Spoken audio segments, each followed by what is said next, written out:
beautiful day.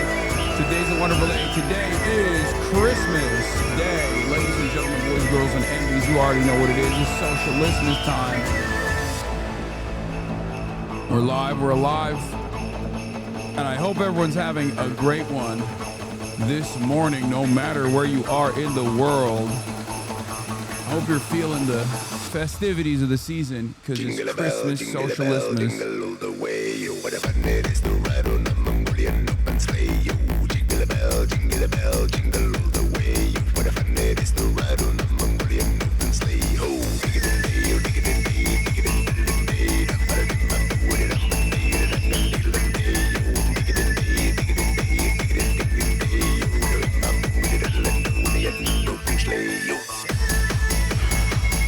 That's right, ladies and gentlemen, we're live, we're alive. And Hasanta is here. HasanAbi.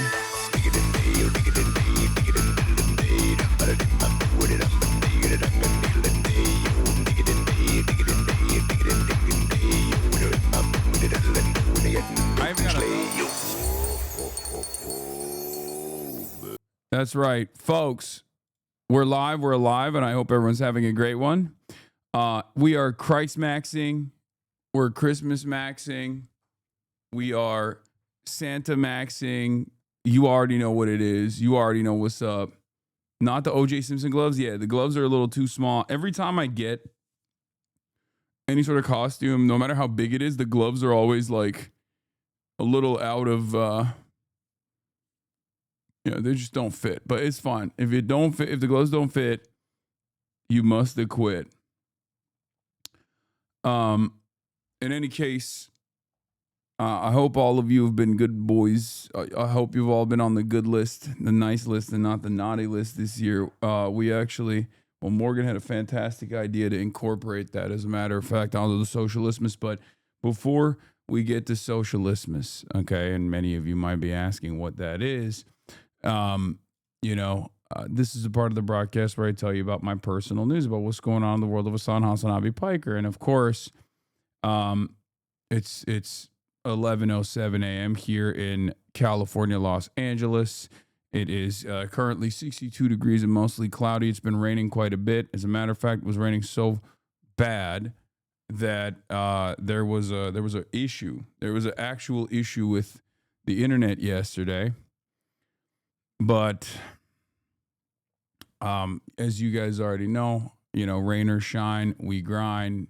Obviously, I'm still streaming. I'm streaming every single day throughout the holidays. You already know what it is. For those who are looking to do something, who, might not be able to get together with family and all that good stuff, or someone who's just simply looking for a little bit of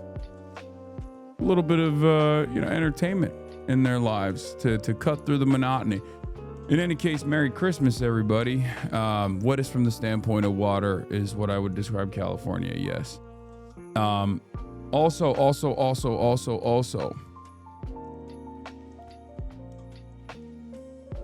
This is a part of the broadcast where I tell you about my personal news. Okay.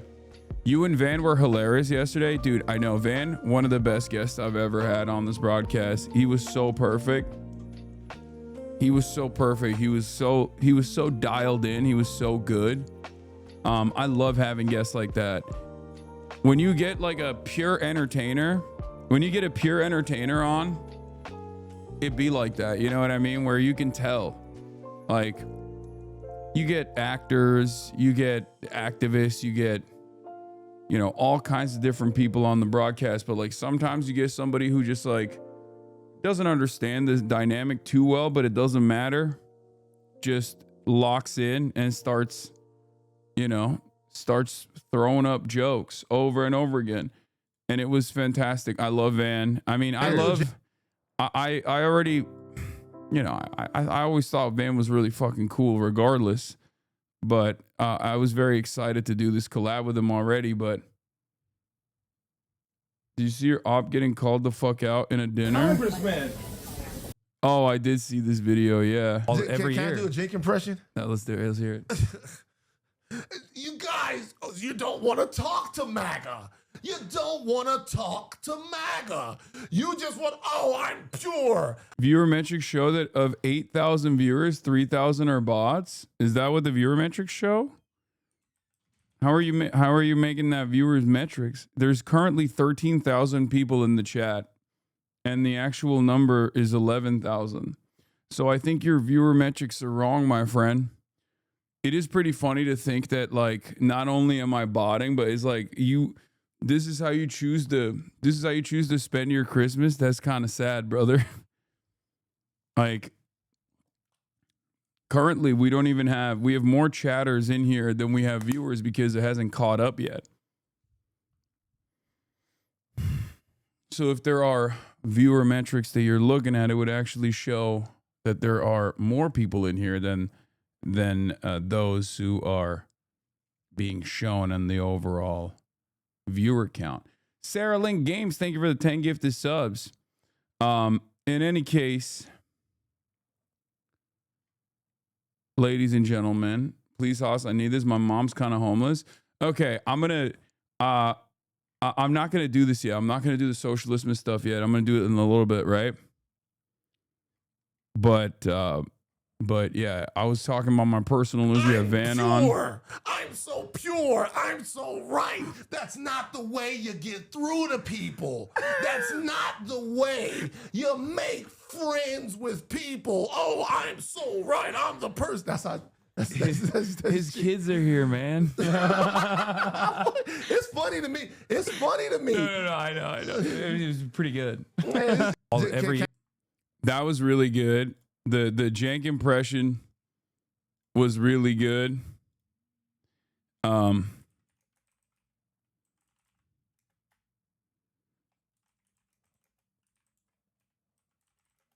Janksgiving twice this year.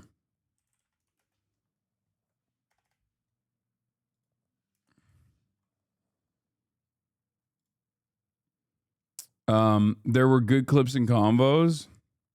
Yeah.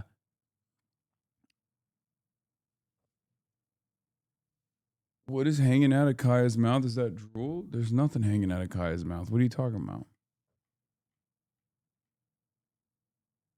I can't see. There's nothing in her mouth. It could be her little Christmas collar thing, though. Wasn't St. Nicholas Turkish? That makes you biblically correct, Santa? Yeah, exactly.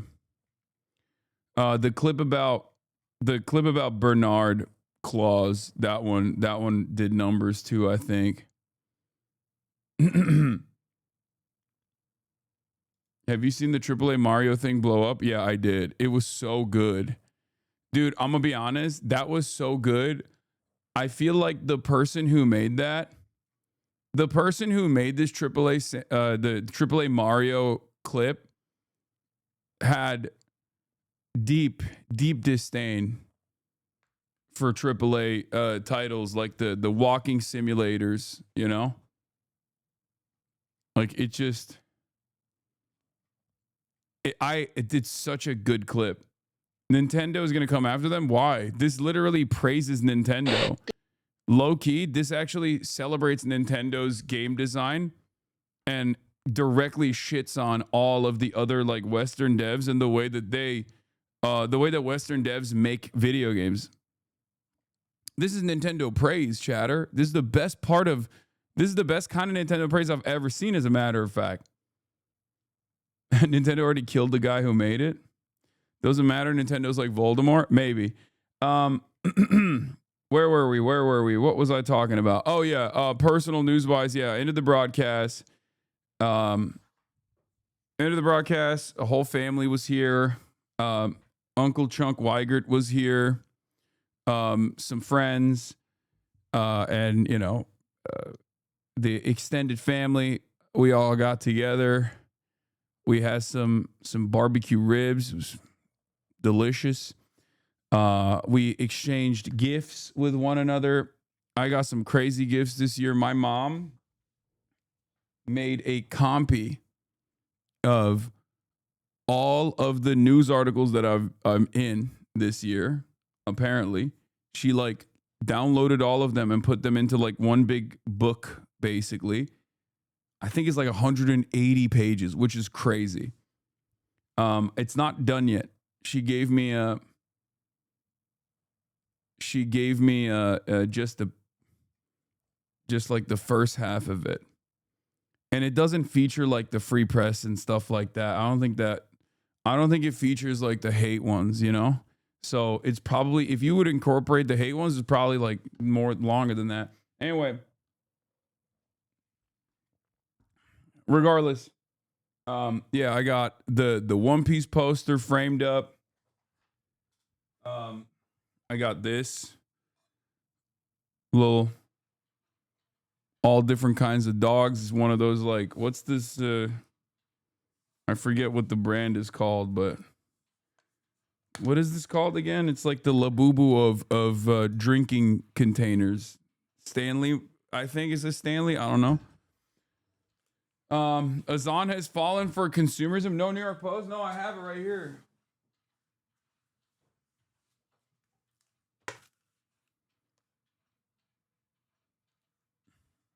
Look at that.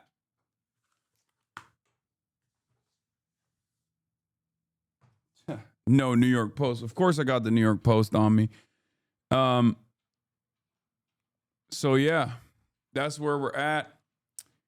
You got to retire the GTA posters. I can't retire the GTA posters. GTA posters have significance for me. I might switch up the posters behind me a little bit. But what'd you get for others? I went crazy, dude. For the niece, she already had the niece and the nephew both had like little wish lists already. So DIY art tools. And then for the nephew, just a boatload of Rams gear. I did not get him a Puka Nacua jersey, but Matt Stafford, another dude that I don't know. I don't know what his name is. I forget his name, but there's another, stuff like that. L Rams, yeah, I think the Puka Nacua jersey would have been funny. Because he's so tapped in. First of all, of course he wants a Puka one. Because, he's a Rams fan. And also as a Rams fan, of course, he thinks Puka's an incredible wide receiver. But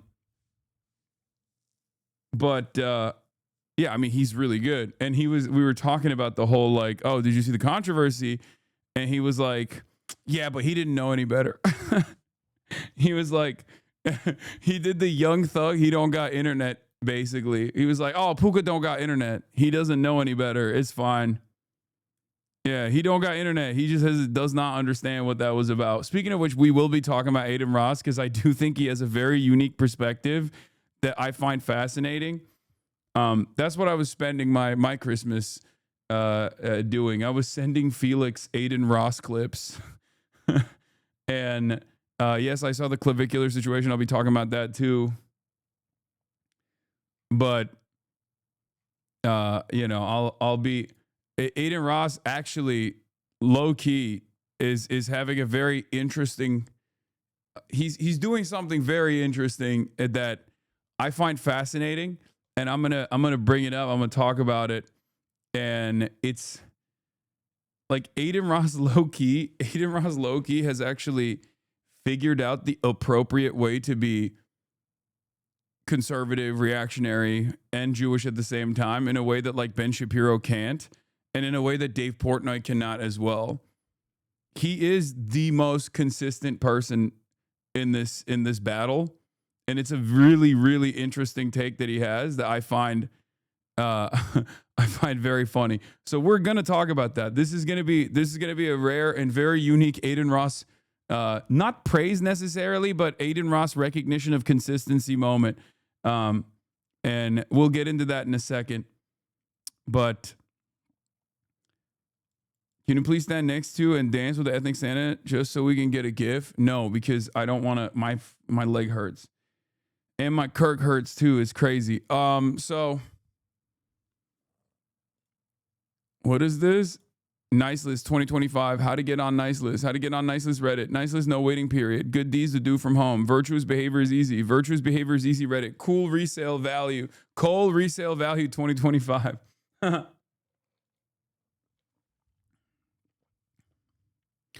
Guy who falls into the alt-right pipeline because he has a hard time selling the coal he got for Christmas because no one is burning coal anymore. Yeah. Other than that, I watched Elf for the first time ever. That was good. And I need to out Unk Shaky Gurga a little bit here. That man is a straight up goober, dude. Okay. He was cackling. Okay. He was like, the entire family's watching Elf and he's losing his mind. When Will Ferrell burps, like when he belches, he just lets it out. He was dying. I was like, bro, what the fuck? Like, sure, it's funny, but god damn. Like, he walks in, Will Ferrell, Elf, walks into, what is it, Gimlet's or whatever? It's like Macy's, doesn't even exist anymore. And they spray him in the mouth with a perfume. And he lost his mind. He lost his mind, just like straight up belly laughter, guffaws, cackling like a hyena.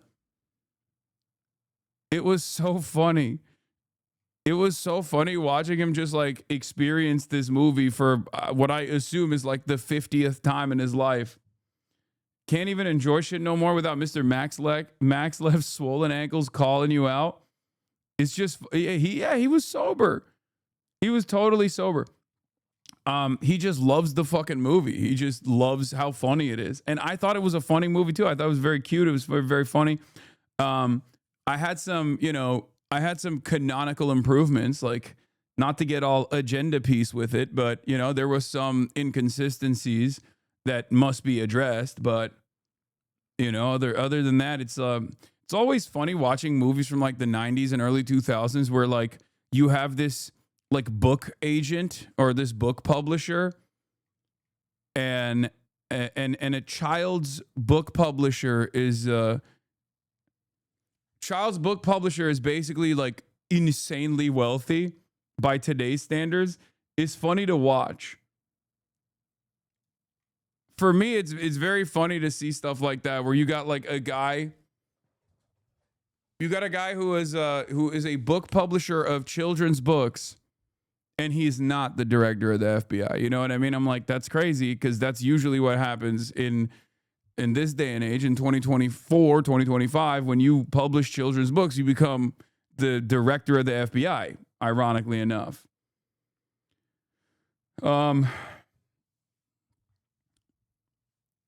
Is absolutely not a real concept, even back when the movie came out. Yeah, it's just funny to see like him in this Manhattan penthouse almost with his family.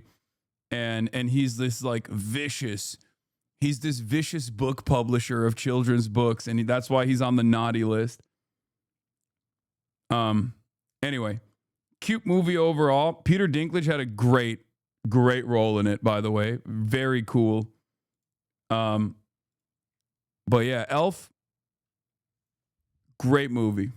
10/10, great Christmas movie. I certainly had a bunch of Christmas tree. I asked my niece if she still believes in Santa Claus, and the whole room went silent. And it's like, and she doesn't, but like they made it seem as though I was like doing this major thing where I was like, what if I was like ruining her Christmas or something? And it's like, yo, she's like 12. Why the fuck? She doesn't believe in, she's 12, man. She's 13. Actually, she's not even 12. She's 13. Why would she believe in Santa Claus at the age of 13?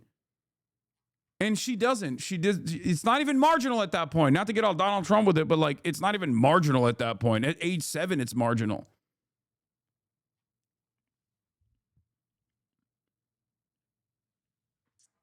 The worst thing is, okay.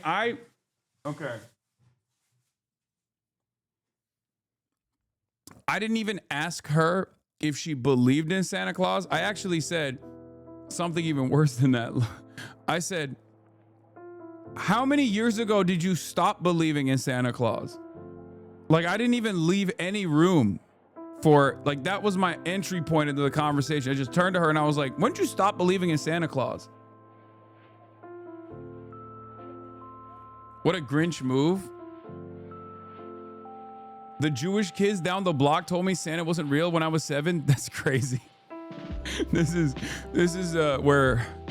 when my anti-Semitism started. The Jewish kids down the block told me Santa isn't real. Okay, to be fair to the Jewish kids down the block, your Christian ass is getting fucking showered with gifts, and they have to sit there and get, like, you know, toothbrush and shit like that for 8 days. I would be ruining your fucking Christmas too. I'm not gonna lie. They have to sit there and be like, oh, great. Oh, I love Hanukkah. It's so sick. 8 days of mid-ass fucking gifts. Not even real shit.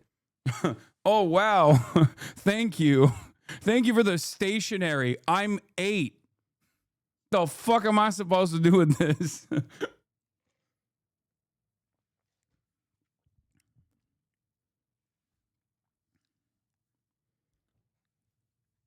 I don't think you know what Hanukkah is. Isn't that how it goes? You get, like, lame ass gifts during Hanukkah, no? Like chocolate money or some shit. To be fair, as Jews, we have our own form of Santa. It's called the Prophet Elijah at Passover. Real his, remember leaving the door open, empty seat, and a glass of wine out? No, it's not even. There isn't even like a lot of gift giving in general, right? During Hanukkah, it's not even a thing like that much. But if I recall correctly, it's like you get like silly shit. Like you get like tiny gifts. Normally, you get one big gift and then smaller gifts. Lebronica is the only holiday I recognize. You're wrong. The kids I knew in school got amazing fucking gifts.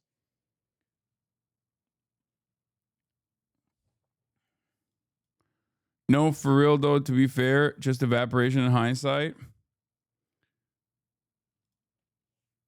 Closed notebooks, maybe a toy or a science set. If you're on the set, you're on the money, Hasan. Yeah. You get a top and you don't even get to eat the chocolate unless you win a game. This is everything I know about Hanukkah. In any case, you look uncomfortable. I'm so cozy right now. This shit actually is the coziest Santa outfit I've ever worn. It's like kind of fire. This is the type of Santa outfit you can wear. Do Muslims have an equivalent? No, that's why I can talk the most shit. Because we have nothing. We don't even have Hanukkah, bro. We don't even have 8 days of mid gifts. We have 0 days of 0 gifts. Okay? I've talked about this a lot before. Like, Islamic holidays are no fun. Like, it's the, like, Jews and Muslims, their religious holidays suck. Christians, on the other hand, basically were like, yo, this religion stuff is whatever. Who gives a fuck? Like, let's just have fun with it. Let's just buy everybody gifts. But Muslims and Jews, their holidays are ass. Straight up. It's true. Aid? Okay, bro. Really? Really? Okay, you get money one time. And then, okay, Ramadan is the best example of, like, how terrible it is. Ramadan is the best example of this situation. Okay, what do? Where Jews do the fasting one day, okay?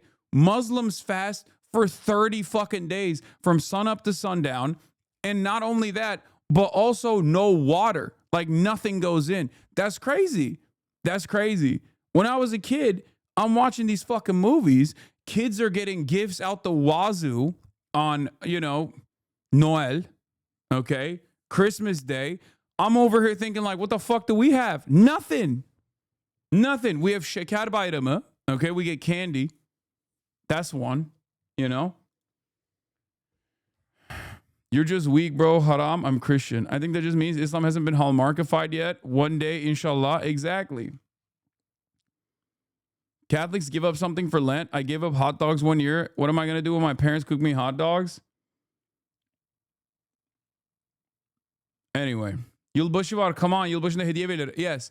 So in Turkey, what we decided, and I don't know if other Muslim countries do this too, but what we decided is we basically have fake Christmas. We don't do anything on the 25th.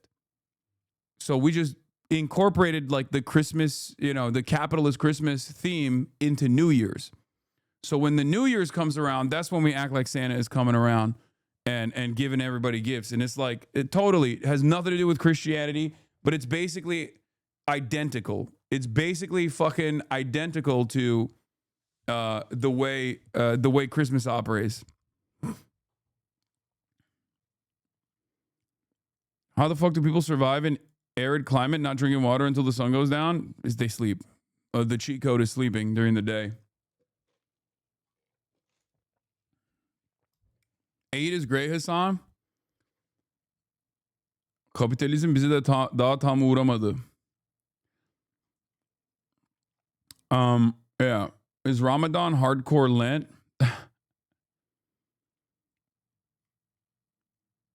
Latinos also celebrate day 3 of the wise men, Dia de los Tres Reyes Magos. I grew up as a Jehovah's Witness. We didn't celebrate anything or get any presents. That sucks. That's so ass, dude.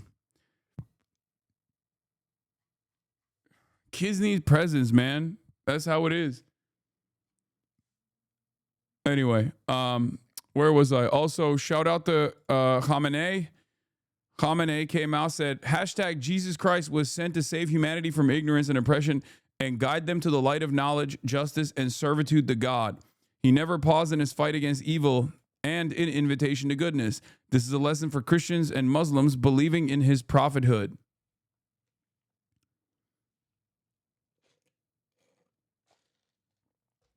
That's a little anti-Jewish diss there too. He's like, come on, Christians and Muslims, we believe in Jesus Christ as a prophet. I'm going to hit that with a like. Me and Khamenei, we're moots. We're like this. Yeah. You got to support small creators,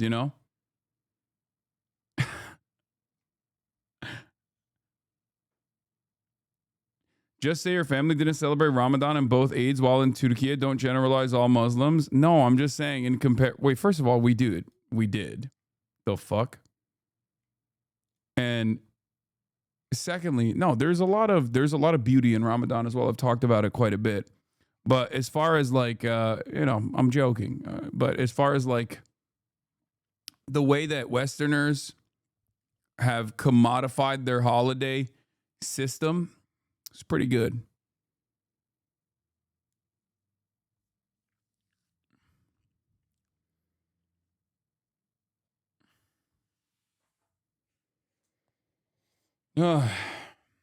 Anyway. Oh, also speaking of which, everybody's got their own version of promoting Jesus Christ. Maduro, Jesus was a Palestinian anti-imperialist. In a Christmas address, Nicolás Maduro issued an important reminder. Where was Jesus Christ born? Our Lord Jesus Christ, in Bethlehem, Palestine. He added, Jesus Christ was the first anti-imperialist known in modern history, the most important anti-imperialist in modern history, which also isn't wrong. And low-key, a lot of people get mad at him for saying this, okay?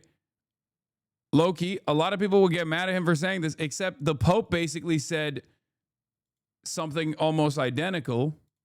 He said, Yo soy cristiano, I'm Christian, a practicing Christian, a Christian of prayer and of action, a Christian of Christ, directly of Christ. Where was Jesus Christ born? Our Lord Jesus Christ. In Bethlehem, Palestina. When he was born, it was Palestina 1,000 years ago, more than 2,000 years ago. He was born in a Jewish household. And then he rebelled against the domination of the Roman Empire.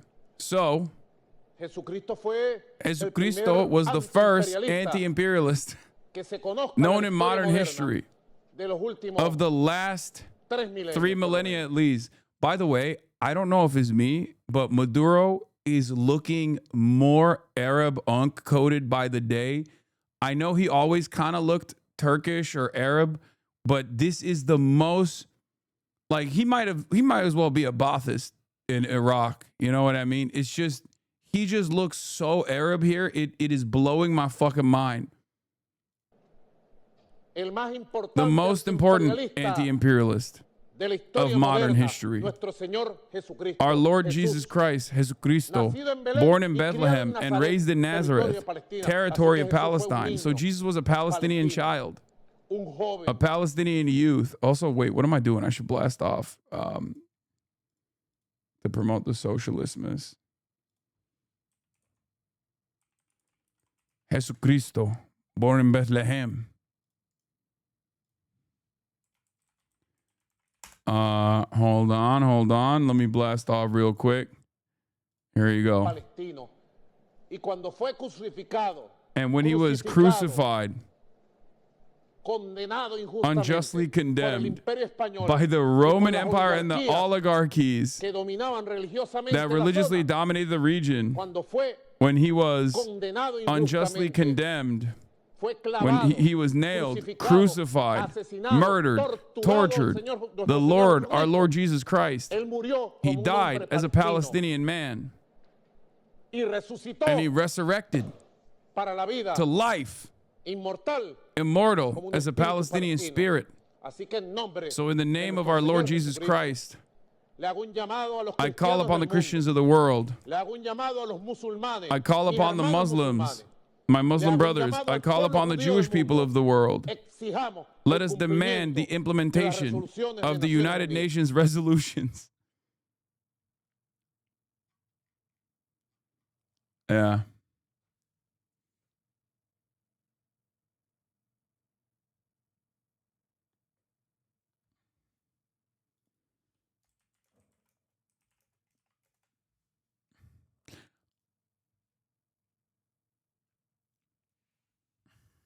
What? In Islam, we know that Jesus will appease at the end of the life to save the world from the fake Christ will reign. 7 years after that, he will die and terror will come back. Probably some type of Trump will be the villain again in those times. Okay. Like a true Catholic, I didn't register for SOCIALIST-MAS this year because capitalist Santa blessed me. So I would like some praise for being so pious. Congratulations. Do 10 Hail Marys, please. Okay.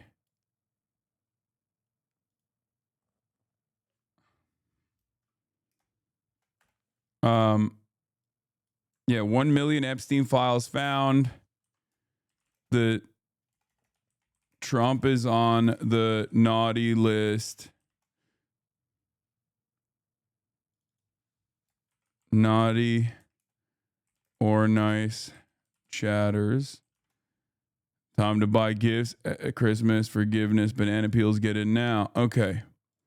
Blasting off. Yeah, the naughtiest list of all is the Epstein list, if we're being real. Okay. Hold on. Here it is. Here's the blast off meme.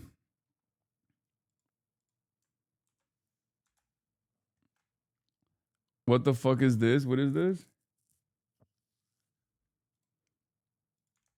When you find out the North Pole is trying to bring more bureaucratic overreach and unfunded mandates down the chimney disguised as Christmas cheer, not on my watch. We the people run Indiana, not the bureaucrats. Take it back to the North Pole, big guy. Merry Christmas, Hoosiers. That's cool. Guy who's running on beating the shit out of Santa Claus. Guy, dude, Republicans are not all right, dude. Guy who's I'm going to be the first Republican running on beating the fuck out of Santa Claus because he's an illegal immigrant. He is penetrating the U.S. border without proper documentation, brother. What do you mean he's gifting children socialistly gifts? How dare you? I love that they're on their villain shit. You know what I mean? They're on their fucking villain arc, dude. Is this AI? No, chatter, it's real. He actually found the real Santa Claus and cut the sleeves off of his suit to beat his ass, dude. Yeah, as everyone was celebrating.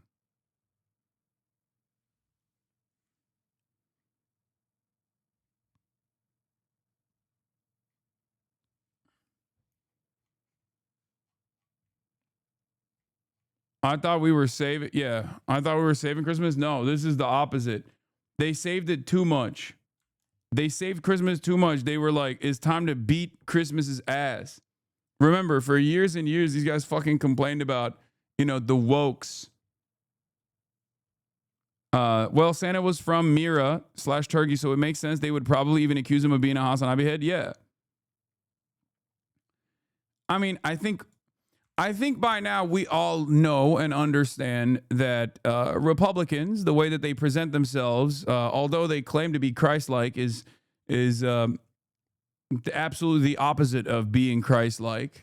They would literally deport Jesus Christ. I know it's a cliche, but they would beat the fuck out of Jesus. If Jesus Christ came back, they would beat his ass. They would beat him with hammers, and then they would send his ass to CCOT. Okay? And not only that, but also same with Santa. Like all the things that these guys are like, oh, I really enjoy Santa Claus as a concept. It's like, hold on now.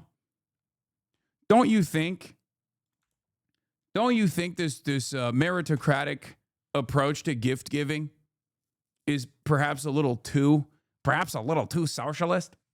What do you mean every child, as long as they've been nice, gets a gift?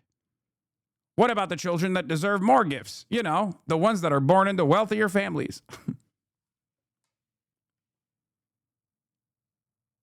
Trump joked that he doesn't want Santa invading. Oh my God. I can't even fucking meme, dude. It's not even a joke. What is happening, brother? It is, oh God.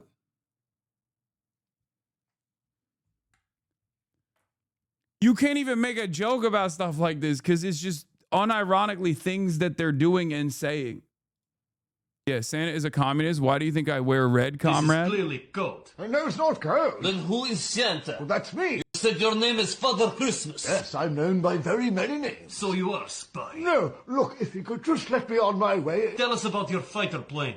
The sleigh? It does not appear on the radar. Well, you see, it's actually quite magical. You see the reindeer and then the... Teprosh! Oh, now, there's no need for that type of language. You're setting a very bad example to little Titania and Vasily. How do you know my children's names? What are you doing in Russia? Presents! I deliver presents! Presents? For who? Well, to all the children in the All world. the children in the world. In return for what? Well, nothing. Nothing. So you are communist. Da. Why do you think I wear red, comrade? Yeah. Jerusalem Post is now reporting that the gifts given to the children of Rafah include Dongfeng 11 Chinese short-range ballistic missiles and Soviet-era AKM rifles. Oh, hell yeah.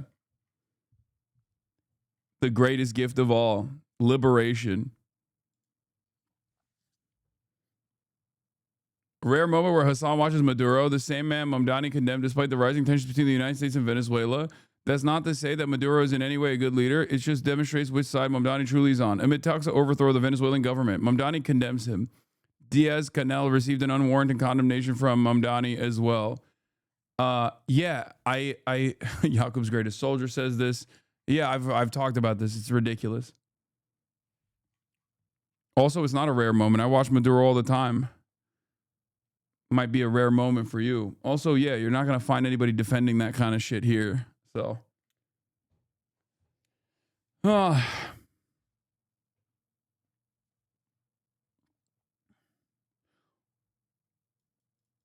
one of Spain's biggest content creators has confirmed he filmed the interview with Bukele. What the fuck? The Gref G has confirmed he's recorded an interview with Nayib Bukele, which will soon be released. An interview that he hasn't given to any international media outlet. Once again, we realize that Nayib Bukele has a clear strategy with traditional media and knows where the media are aiming these days. Oh my God. Oh, brother. I do low-key hate this whole... I hate this This whole like streamers getting into the realm of politics to basically be an insane platform for some of the worst people. Ugh. Bukele is massive in Spanish social media. People love him. He also loves Trump, so he's trying to imitate. Oh, I know. Anyway, here it is. Oh, wow. Go ahead. They love video games. on him. Yes. Right. I hope he will be right. I Go hope ahead. the dreams come true. Wait, they were talking at the same time? What a fucking strange way. Why did they film it like this? What? This is a strange way to... This is odd. I don't know what else to say other than this is very odd. Has a tracker on him. Okay. Well, we track Santa all over the world. We want to make sure that Santa is being good. Santa's a very good person. We want to make sure that he's not infiltrated, that we're not infiltrating into our country a bad Santa. Bro, telling an 8-year-old that Santa is penetrating the American boundaries, the American border, like, oh, Santa might be co-opted and turned into a psyop is crazy. So we found out that Santa is good. Thank you. Bye. Santa loves you. Santa loves Oklahoma like I do. You know, Oklahoma was very good to me in the election. Why are you telling an 8-year-old that, brother? What are you saying? You know, Oklahoma was very good to me this election. That's why you're getting many gifts. If it wasn't, you would be getting no gifts. You'd be getting coal. I would tell Santa he'd be sending you coal. Also, we made sure Santa's not Trendaragua. As you know, Trendaragua, Santa might be Venezuelan, okay? They're very, very dangerous. Venezuelans, very dangerous. Wouldn't it be nice if we invaded Venezuela? What do you think, 8-year-old? How about a little bit of oil? Instead of coal, this Christmas, we're seizing oil. And it's not the best kind of oil. It's very thick, very dense. Not clean coal, not like clean coal. This oil is very dirty, hard to refine, but we'll refine it, believe it. We'll refine it so good. So I love Oklahoma. Don't ever leave Oklahoma, okay?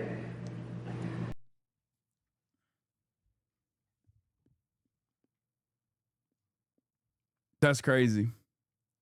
He kept doing that over and over. Speaking of coal, you should see his coal mentioned to a child. You're joking, but he got mad when he said a kid didn't want coal. Trump, what would you like Santa to bring? Connected with the President of the United States. Hi, how are you? How long until Santa will be? Okay, well, Santa's now in Sweden. So Santa's got quite a trip to get to your great area, your great part of the world, because you live in a terrific place. But I would say Santa will make it in record time, probably in about 5 hours. 5 hours from now, Santa will be coming down your chimney and have a beautiful present for you. What would you like? Very cool that we got our pedophile president talking to children on Christmas Eve, for the record. Very cool that we did that. To understand where the MAGA base's attitude is about the Epstein stuff, you know, amidst a elite pedophilic cabal cover-up conspiracy, our president, who is all over the Epstein files, is now talking to children all around the country whose parents are still writing aggressively for him. Santa to bring. Not coal. Not coal. No, you don't want coal. Well, coal is, you mean clean, beautiful coal. I had to do that, I'm sorry. No, coal is clean and beautiful. Please remember that at all costs.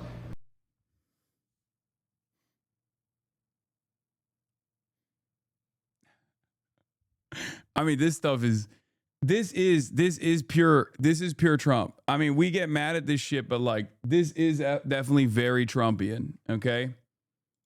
Like, this is classic Trump. This is classic Trump, you know, shit that you shouldn't be saying to children. He's He's just, you know, he's Mr. Agenda, okay? He is Mr. Agenda, and he is going to follow the agenda no matter what. But you don't want clean, beautiful coal, right? No. What would you like? Barbie, American Girl doll. Barbie, okay. Well, you'll get that, I'm sure. What else? Anything else? Clothes. Clothes, good.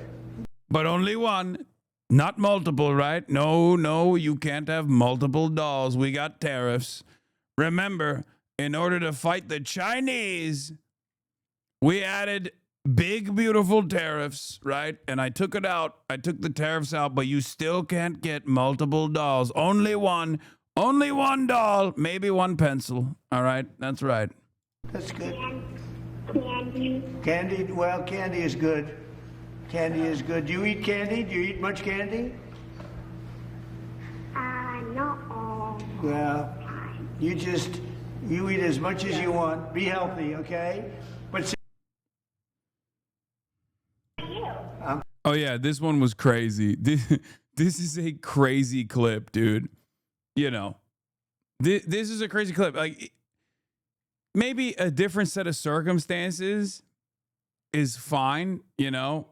Like, it's like when an adult is like, oh, you sound so cute. You sound so nice, like that kind of thing. But the current set of circumstances with the whole, like, you know, pedophile list and Trump being all over the pedophile list puts this otherwise normal conversation in a very different light. I'm fine. You sound so beautiful and cute. How old are you? I'm 8. Wow.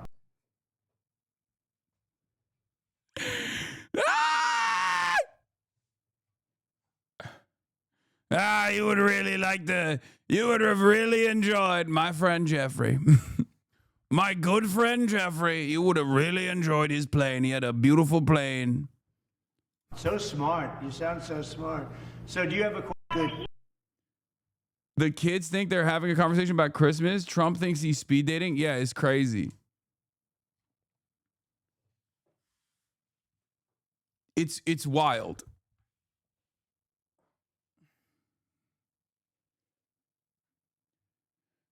Trump told a kid we won PA. What? Oh my God. President Trump tells child, I'll bet mom voted properly while taking Christmas Eve calls from Mar-a-Lago. So you can tell why they did this though, right? Like, I mean, the entire thing was designed for a clip compilation. Like, I hope you guys understand. I know everybody always goes like, oh, this is distracting us. This is here to distract us. You're just here to distract us. Like, they're doing this to distract us. Like, this is unironically that. Okay? Trump in his natural element. He's quick. He's piffy. When he's talking to children, like, there are a lot of funny moments because he just like talks to them like he's talking to his political opposition or whatever. Right? So this is a clip farm for sure. This is absolutely a clip farm. And it worked. In his natural element, harassing kids, yeah. Hi, Krill. Right, I know. Oh, Pennsylvania is great. We won Pennsylvania. Actually, 3 times, but we won Pennsylvania. We won it in a landslide, so I love Pennsylvania. Well, he sounds like he's good. Sounds like he's got a good mom, too, right? Yeah, say we love President Trump, right? That's so nice. Yeah. I voted. Oh, wow. I'll bet your mom voted properly. Well, we love that wonderful place you come from. You know, I have very good feelings about it. We did so well there, so I appreciate it, Mom. Okay? Pennsylvania's a great place. Really great place. So I want to thank you and good luck, and I hope you get everything you want, but I think Santa will come through. This is cruel. It's insane. He ratted out mom. She voted twice. Yeah. Mom voted illegally, and it's good. It's good that she voted illegally. We're making it legal to vote illegally for Donald Trump. Donald Trump is now Santa and Daddy at the same time. That's right. Believe it.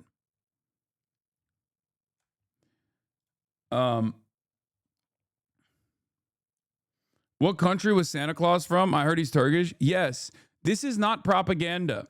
Okay, a lot of people are confused about where Santa is from. Here is BBC News, a piece that they did on December 24th in 2014. Okay, this is from 11 years ago.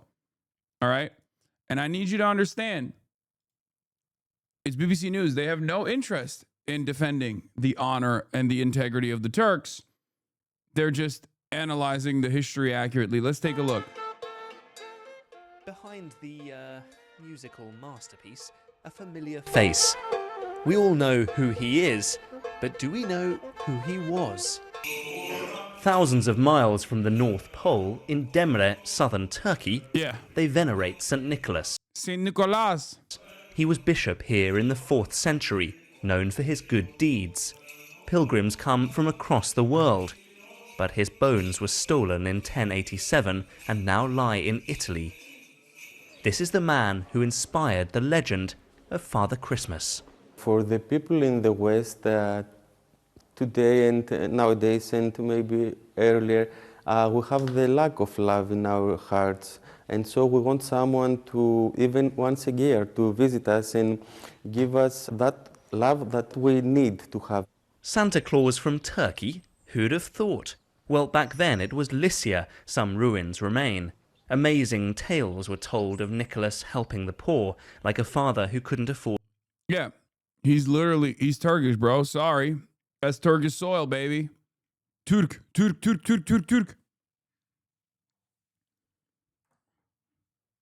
His daughter's dowry. Nicholas is said to have thrown gold into the house, some down the chimney.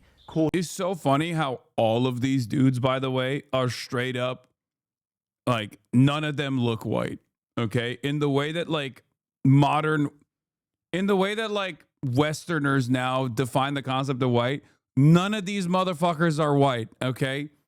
It's so funny to me that they're just like down to the Greeks, down to the Roman Empire.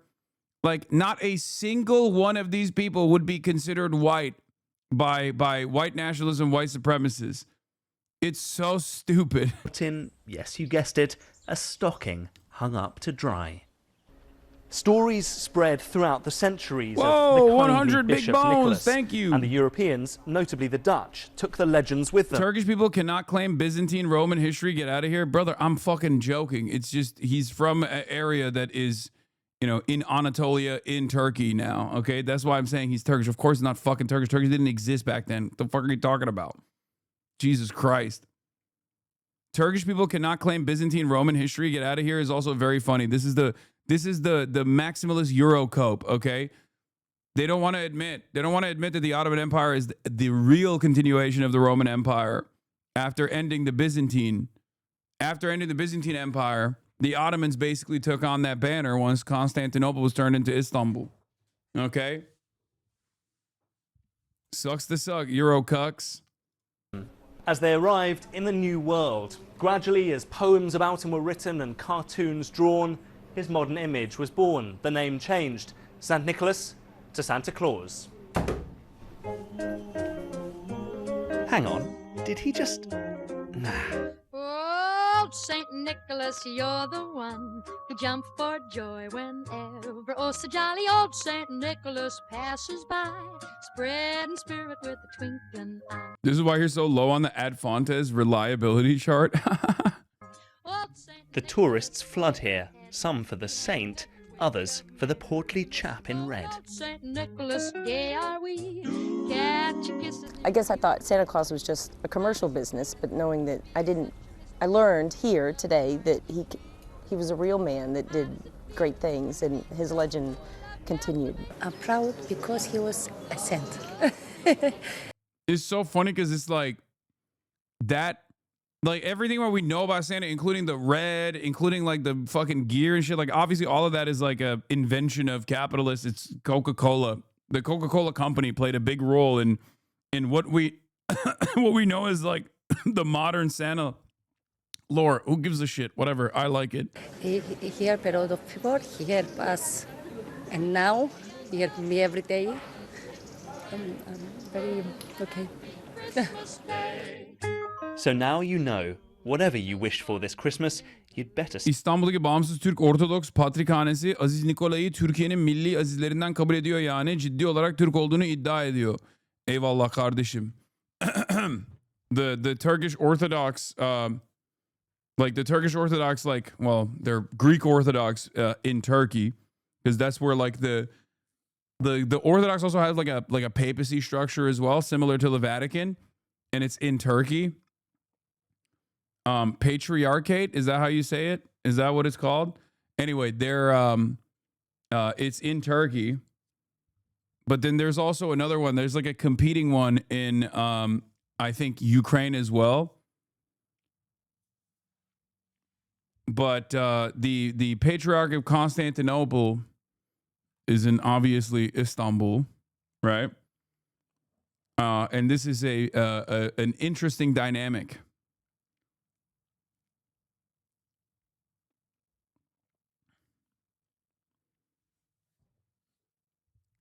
Not Ukraine, Russia. Oh yeah, I think there was like, maybe there wasn't there like an Eastern Orthodox church in Ukraine, but then there's also a Russian one.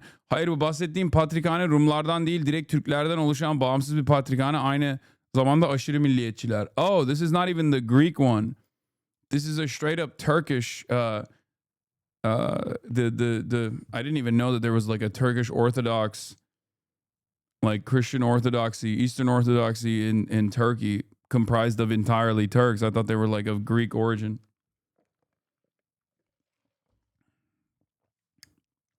But I guess they're very, very nationalistic, which makes sense. Wait, hold on. That chatter unfortunately got cooked because shit, what was the chatter's username? He tried to link something, but he's not subscribed, so he couldn't link, and he got yeeted.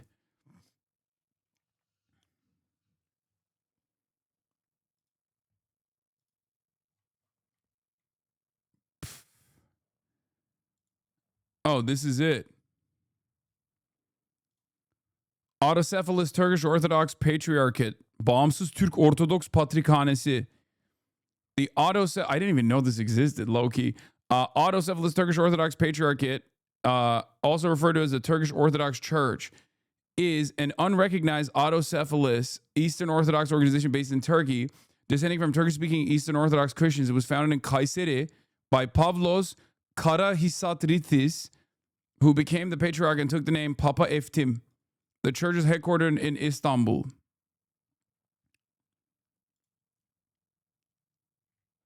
That's wild. İstanbul Baş Episkoposluğu, Anadolu Ortodoks Kilisesi, Kurtuluş Tarihi, ne kurtuluş? Türkçe okumayı unuttum, amına koyayım. Kuruluş tarihi 21.9.1922. Yeah, there's also, yes, an Ottoman claim to Roman succession. This is real for the real ball knowers out there. If you want to get deep into the Ottoman lore, there is an Ottoman claim to Roman succession. After the conquest of Constantinople in 1453, the sultans of the Ottoman Empire laid claim to represent the legitimate Roman emperors. This claim was based on the right of conquest and mainly rested on the possession of Constantinople, capital of the Byzantine Eastern Roman Empire, for over a millennium. The sultans could also claim to be rulers of the Romans since they ruled over the former Byzantine populace, which continued to identify as such. Various titles were used by sultans to stress their claim, including Kayseri Rum, the Caesar of Rome, and Basilius, the Byzantine ruling title. The early sultans after the conquest of Constantinople of the classical age, Mehmet II, Beyazıt II, Selim I, and Süleyman I, staunchly maintained that they were Roman emperors and went to great lengths to legitimize themselves as such. Constantinople was maintained as the imperial capital. Greek aristocrats, descendants of Byzantine nobility, were promoted to senior administrative positions, and architecture and culture experienced profound Byzantine influence. The claim of succession to the Roman Empire was also used to justify campaigns of conquest against Western Europe, including attempts to conquer Italy. Historians also refuse to recognize Byzantines as the true successors of Rome for this reason, because they fell to the Ottoman Empire, and they can't be having that.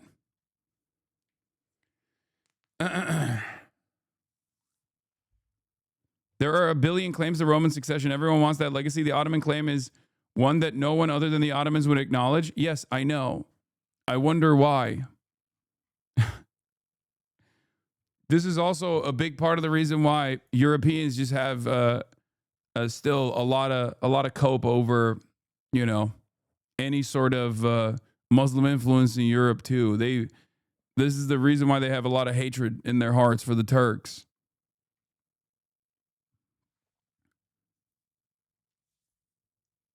Europe is still butthurt about it, okay? They stopped the Ottomans at the gates of Vienna, and they've never looked back. But, of course, 1453, best year of my life. You already know what it is.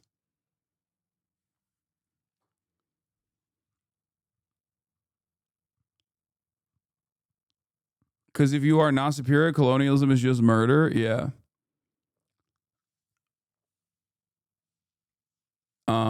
Poland mentioned. Yeah. Listen.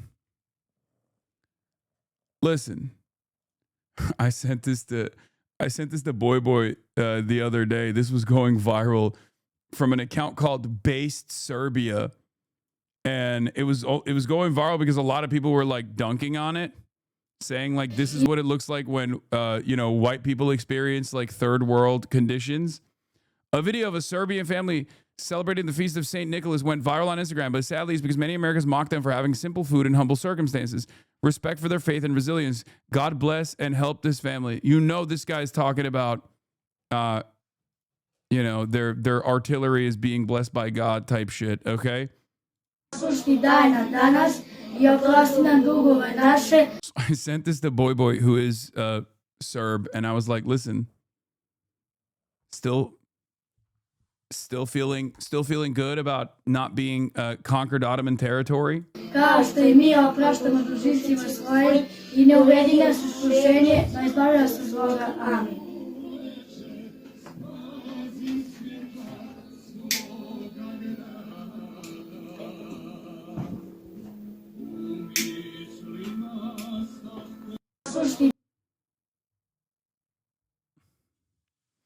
I just feel bad for them. Where's the joy? I mean, I think this is probably a tradition, I suspect. Someone said Ethel Kane.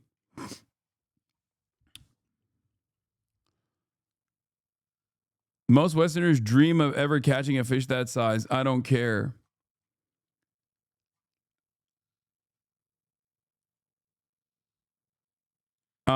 It wasn't really a Muslim influence, in my opinion. People in Ottoman Empire did not systematically practice religion as we understand it today. Oh, 100%. The caliphate stuff was just to keep people motivated and keep people together. They didn't fucking...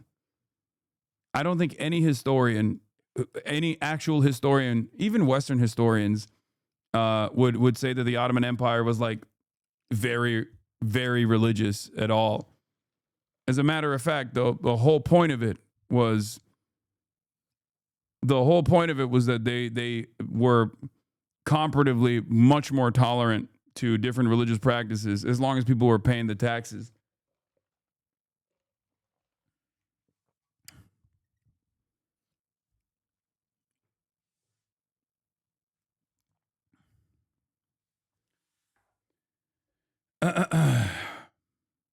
Yet it was literally defined by religion through the millet system. Yeah. That's why I said comparatively better. In comparison to its in comparison to the other imperial endeavors taking place around the world. And also, millet literally means nation, for the record, for people that don't know. Like a national people.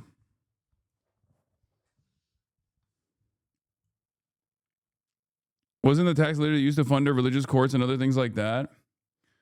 I mean, it was just a tax. It was a tax to fund everything. Anyway, I swear we have this conversation every Socialist-MAS. I don't know. I mean, I came into this because I was memeing about how Saint Nicholas is actually Turk. Send it to the holy man from Turkey. Have a happy Christmas Day. Mark Lowen, BBC News in Demre. Yeah, not only tolerant, but also by the standards of today's Islamic fundamentalism and the practices they did at the time would have been considered heathen, but at the time nobody gave a shit. Yeah, I mean, even fucking the entire Islamic world was infinitely more woke, like literally woke by today's standards in comparison to like the Wahhabist rule that you see in, or the Wahhabist influence that you see everywhere now. It's not even a question. You know, people were doing a lot of gay shit. I've talked about this before. People think it's like propaganda when I talk about like how the Ottoman Empire actually decriminalized homosexuality, even though it was never like a part of the criminal code at all. But they decriminalized homosexuality in the 18th century, okay, in the Tanzimat era, as a counter to the reforms that were taking place. 18th century, they decriminalized it. If you were thinking of like, you know, being tolerant to homosexuality as like the peak of I don't know, the peak of tolerance or whatever. Yeah, those motherfuckers were tolerant as hell.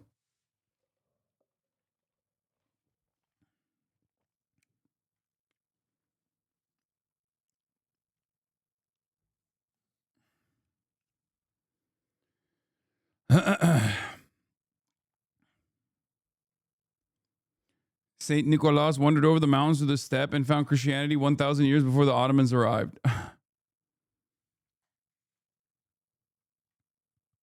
Anyway.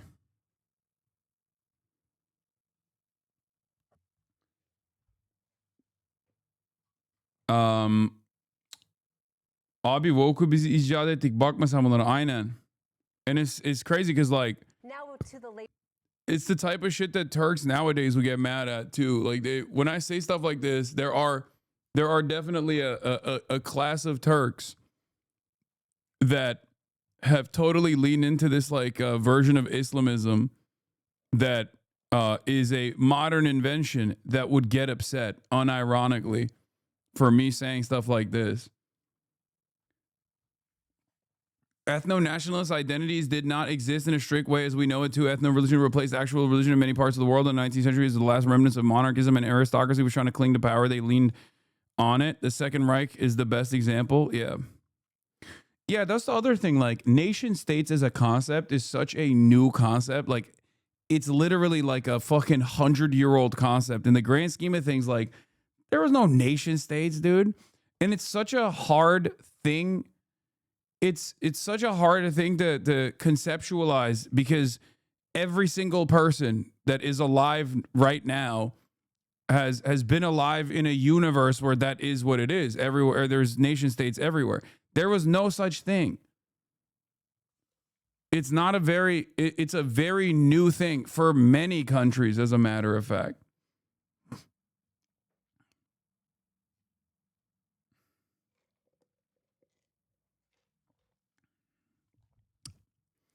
We should abolish nation states entirely. I mean, that's supposed to be the best evolution. But the reality is that obviously prior to that, it wasn't great either.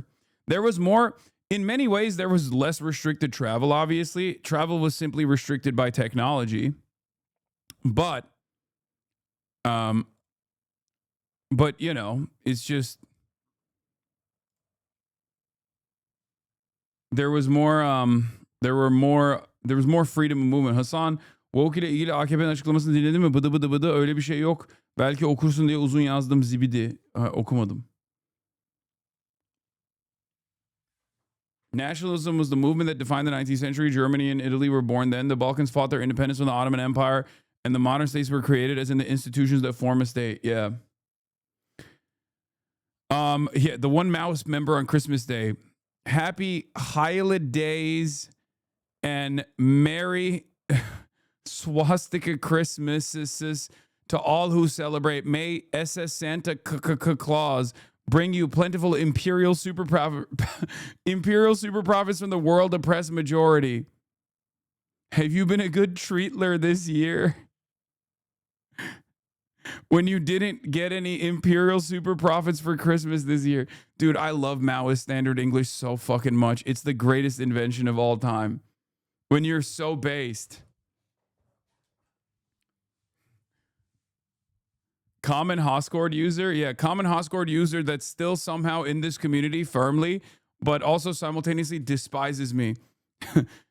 Common Hoscord user that's like a 58-month subscriber who will chime in every now and then to call me and Zioron. Okay, I found a new name for Zoran. I know a lot of people are saying Zioron Mamdani. The new name is Zioron Mossadani. Zioron Mossadani.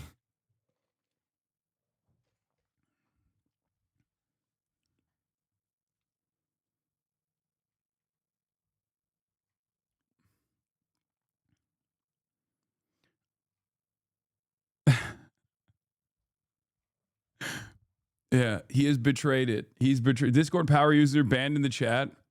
Yeah. Server'daki bazıları seni demokrat ajanı sanıyorlar. Şakasız bu arada daha önce mitinglere gittiğin için ve DNC için evet. Ajanız oğlum. Ben bir de İngiliz uşağıyım. That's my favorite thing. Turks don't even say, Turks by and large don't like America, right? Which is funny because Turkey is America's lapdog. Okay, it's a NATO country. We got American nukes. Played a formative role in the Cold War, all this stuff, and still continue to do so. You know, toppled Syria and put, you know, some pretty some pretty crazy people in charge, right? So even to this day, Turkey plays a very important role. It's basically like the other version of Israel, maybe not to the same degree, because obviously Turkey has no control over American domestic affairs in the way that Israel does, right?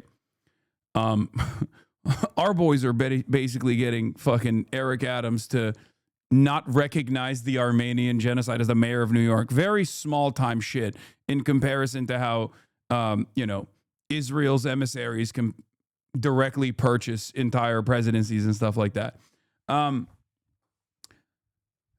But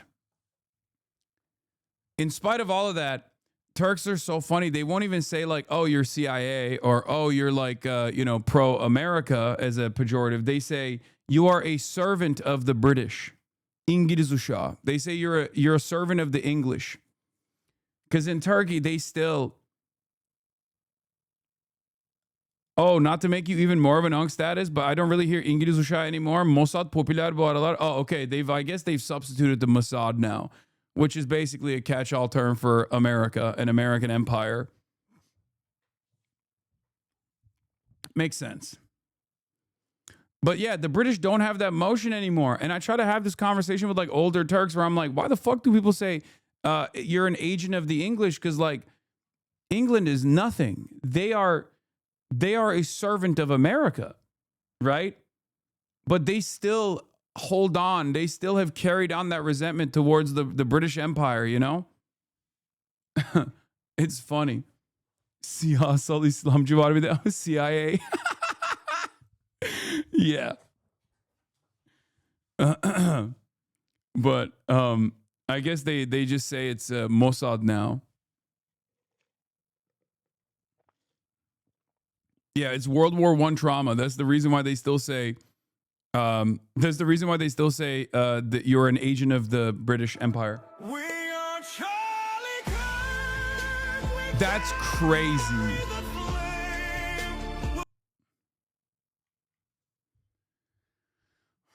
Hey, yo, brother, what are we doing? What are we doing?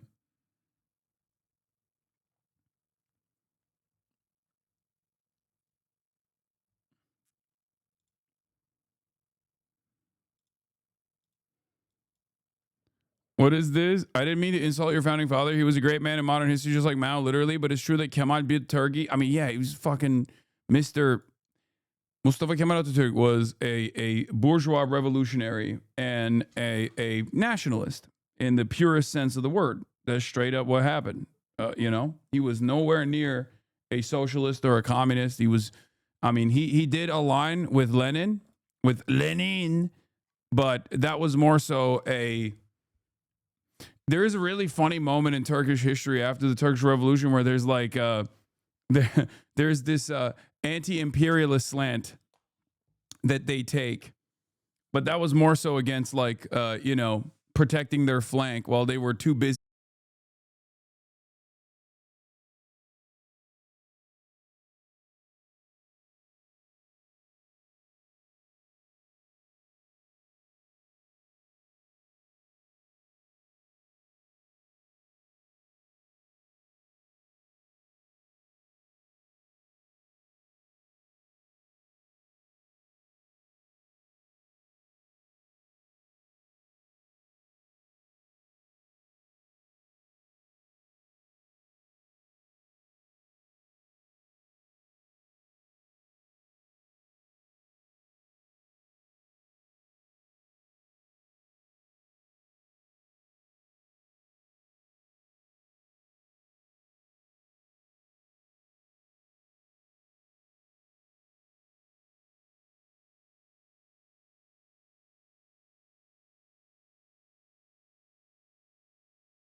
Six, seven. I know you're gonna die, but I'm gonna pick you up. Yeah, you're gonna die. Yeah, yeah, yeah, yeah, yeah, yeah, yeah, yeah, yeah, yeah, yeah. We don't care about those comments. Like and subscribe right now. I hope you're watching this, cause I know you're gonna watch me, yeah. Please subscribe, not begging.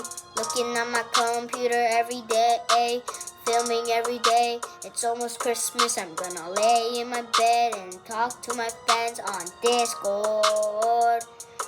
Yeah, this got 1.9 million views since December 17th. Okay, this is new Drake, by the way. He is just biting Drake's flow. Let's be real. That's what's going on. We have to admit that. No one who is like 8 years old, like this kid is, should know what Discord is, by the way. No one should know that.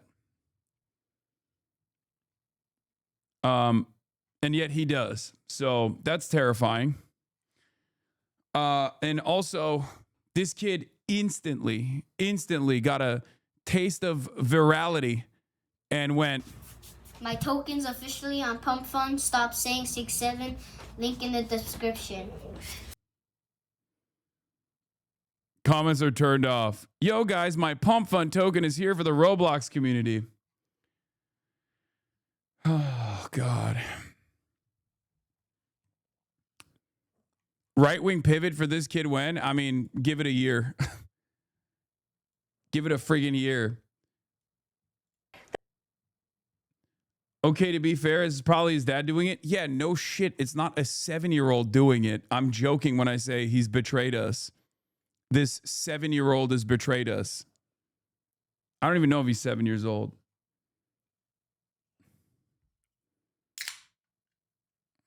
Maybe 6, 7-year-old.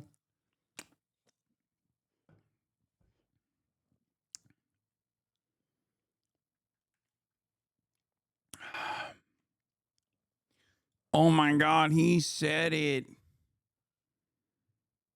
He said it. Also, what the hell is this? ASAP Rocky with the fake Lenin quote? There are decades where nothing happens, and there are weeks where decades happen. Happy Xmas to you and yours, a happy new year. What is happening? Bro, chill.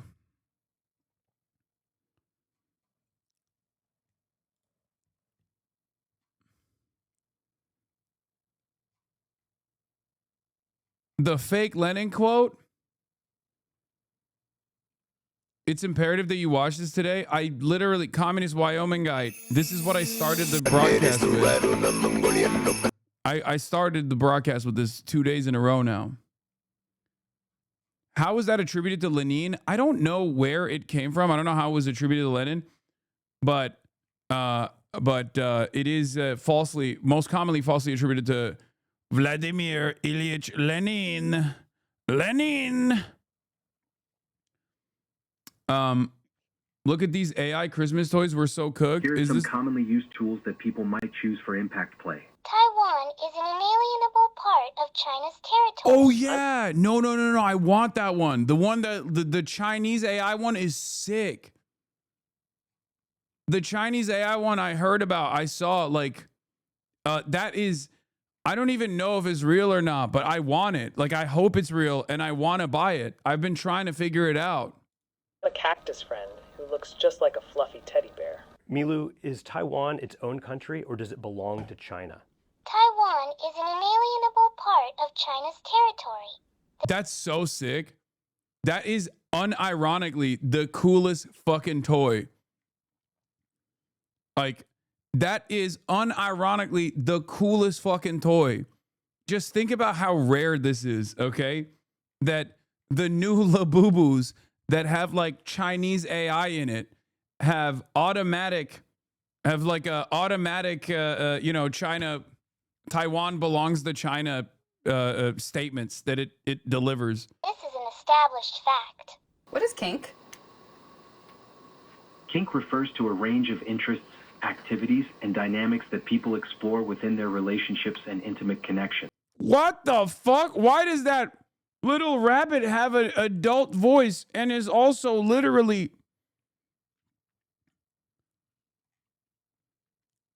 What is happening? These activities are often unconventional and can include things like role-playing, sensory experiences, and power dynamics. What are some good tools that we could use for impact play? When considering tools for impact play, it's important to prioritize safety, communication, and consent. Here are some commonly used tools that people might choose for impact play. 1. Leather flogger. A flogger with multiple soft leather tails can create a gentle and rhythmic sensation. Paddle. Paddles come in various materials like wood, silicone, or leather, and can offer different levels of... Hey, notice how the Chinese one is better, though? Like, sure, it says, like, Taiwan is inalienable. Taiwan is an inalienable part of China, which, by the way, is the American government's policy as well, for the record, even though we have strategic ambiguity. Just make no mistake, okay? But, outside of that, if it's not doing freaky shit, then that's fine. You know what I mean?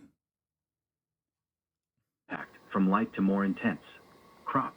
A crop is a flexible tool that... Information is never harmful. That is insane. Okay.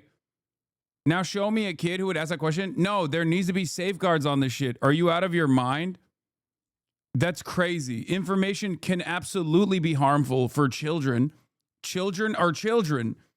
They do not have the brains of adults. Adults don't even have the fucking brains of adults. What are you talking about? Why do you support government censorship? Brother, we're talking about children. Hello? That's insane. What are you guys, a bunch of fucking filthy little libertarians? What's happening? No, kids should not. Kids' toys should be safeguarded and should not have a complete access to the adult internet.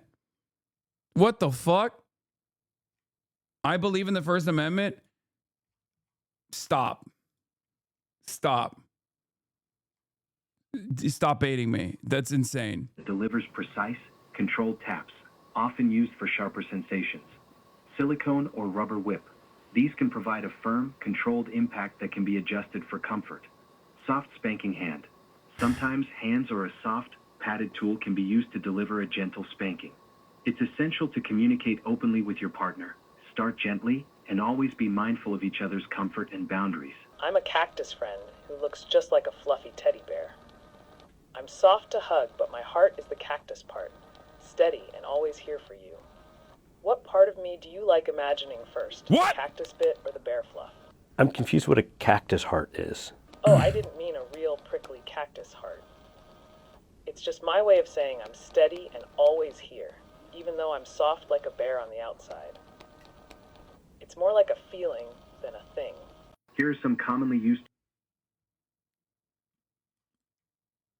Santa is a libertarian. I think he has a license for the sleigh or has herd a deer. Yeah, no, he also drinks and drives. Like, we already know that, though.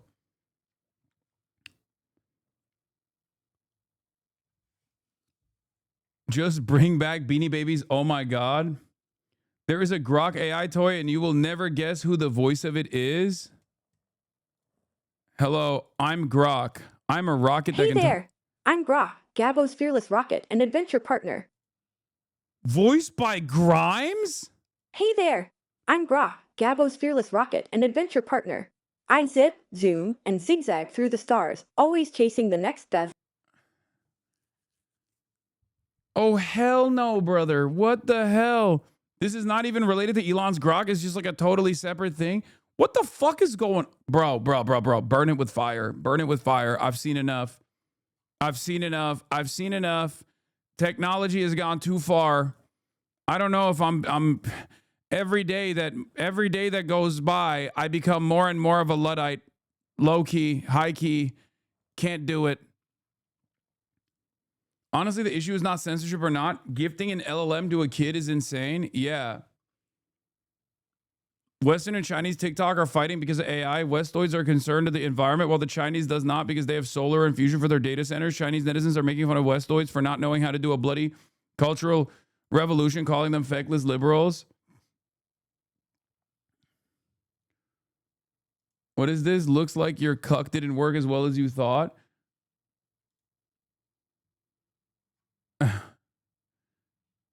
Chinese AI is also 100 times more efficient. I mean, I don't care. I'm not anti-AI, except I am anti this kind of AI for sure. But you guys know this already. I'm not anti-AI as long as there's safeguards, as long as it's like being used as a tool and not used as a mechanism of displacement for the existing labor pool. But in order for that to work successfully, you actually have to have a government that is first and foremost primarily invested in the material conditions of the working class, in ensuring that this is simply a tool that shifts some of their burden, takes away some of their burden. Why is Hasan's doggy sedated? Because I hit her with a dart every morning. Chinese puppet HasanAbi. This is this is the same principle for Chinese AI, American AI. I don't care. Obviously, the environmental impact could be the environmental impact of AI would be far less if there was a fully functional renewables-backed grid. But even then, we don't have that here either. Stable Ronaldo left FaZe Clan. yeah, I've been seeing some news on that stuff. I have no idea what the fuck's going on. And yes, I'm gonna be talking about the kick streamer that ran over someone with his Elon Musk cyber truck. The future is fully local, private, offline LLMs. In my opinion, our phones already run them. It'll only get better. No, I don't know about that.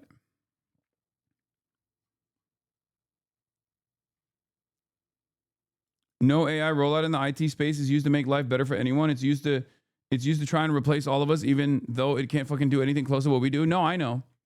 But yeah, Merry Christmas. We're gonna be talking about kick a little bit, but before we talk about clavicular manslaughter, we should cover Adin Ross. So for those of you who don't know, Adin Ross is a very edgy streamer. I'm sure you already know who he is by now. And you know, he's aligned with like neo-Nazi stuff like that. He's been on Kick. He's one of the major faces on Kick. Represents everything that Kick represents. However, Adin Ross has actually found a very unique. Adin Ross has been able to identify a very unique position within the right. Okay, regardless of what you may think of Adin Ross's intellect, he has unironically figured out a more consistent position of being, you know, a right-wing figure than the likes of Ben Shapiro. Okay, which I find very funny. The reason why I find it very funny is because Adin Ross initially did this thing with Puka Nakua, right?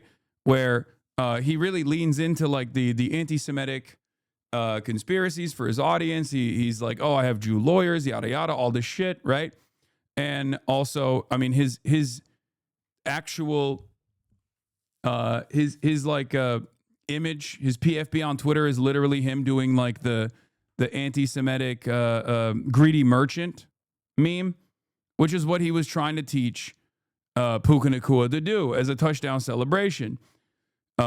He asked Puka Nakua, who's the wide receiver for the Rams, to if he gets a touchdown, to do a touchdown celebration dance where he spins the ball like a dreidel, which is normal. People do that all the time, right? And then hit the double flex and then do the greedy merchant meme. Now, Adin himself is Jewish, even though he leans into the anti-Semitic memes quite a bit. Adin also has a deeply anti-Semitic audience. Okay? So, I don't think Puka Nakua knows what the fuck any of those things are. Let's be real. I don't think he knows much other than, you know, running the football, catching it and running it. Okay?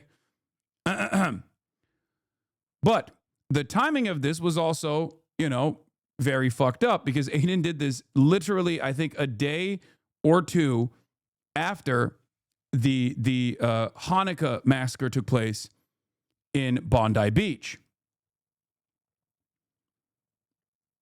Okay?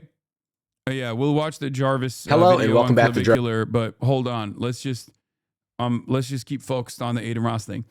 And then a bunch of criticisms came down, not against Adin, ironically enough, but mostly against Puka Nakua for doing this meme, this anti-Semitic meme. He didn't end up using it. He didn't end up using the greedy merchant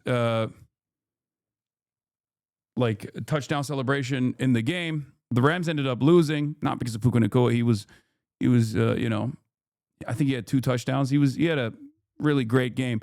Regardless, no one actually got mad at Adin Ross except for Dave Portnoy. And apparently Adin Ross and Dave Portnoy had an extensive conversation over text messages. Dave Portnoy, for those of you who don't know, is obviously the founder of Barstool.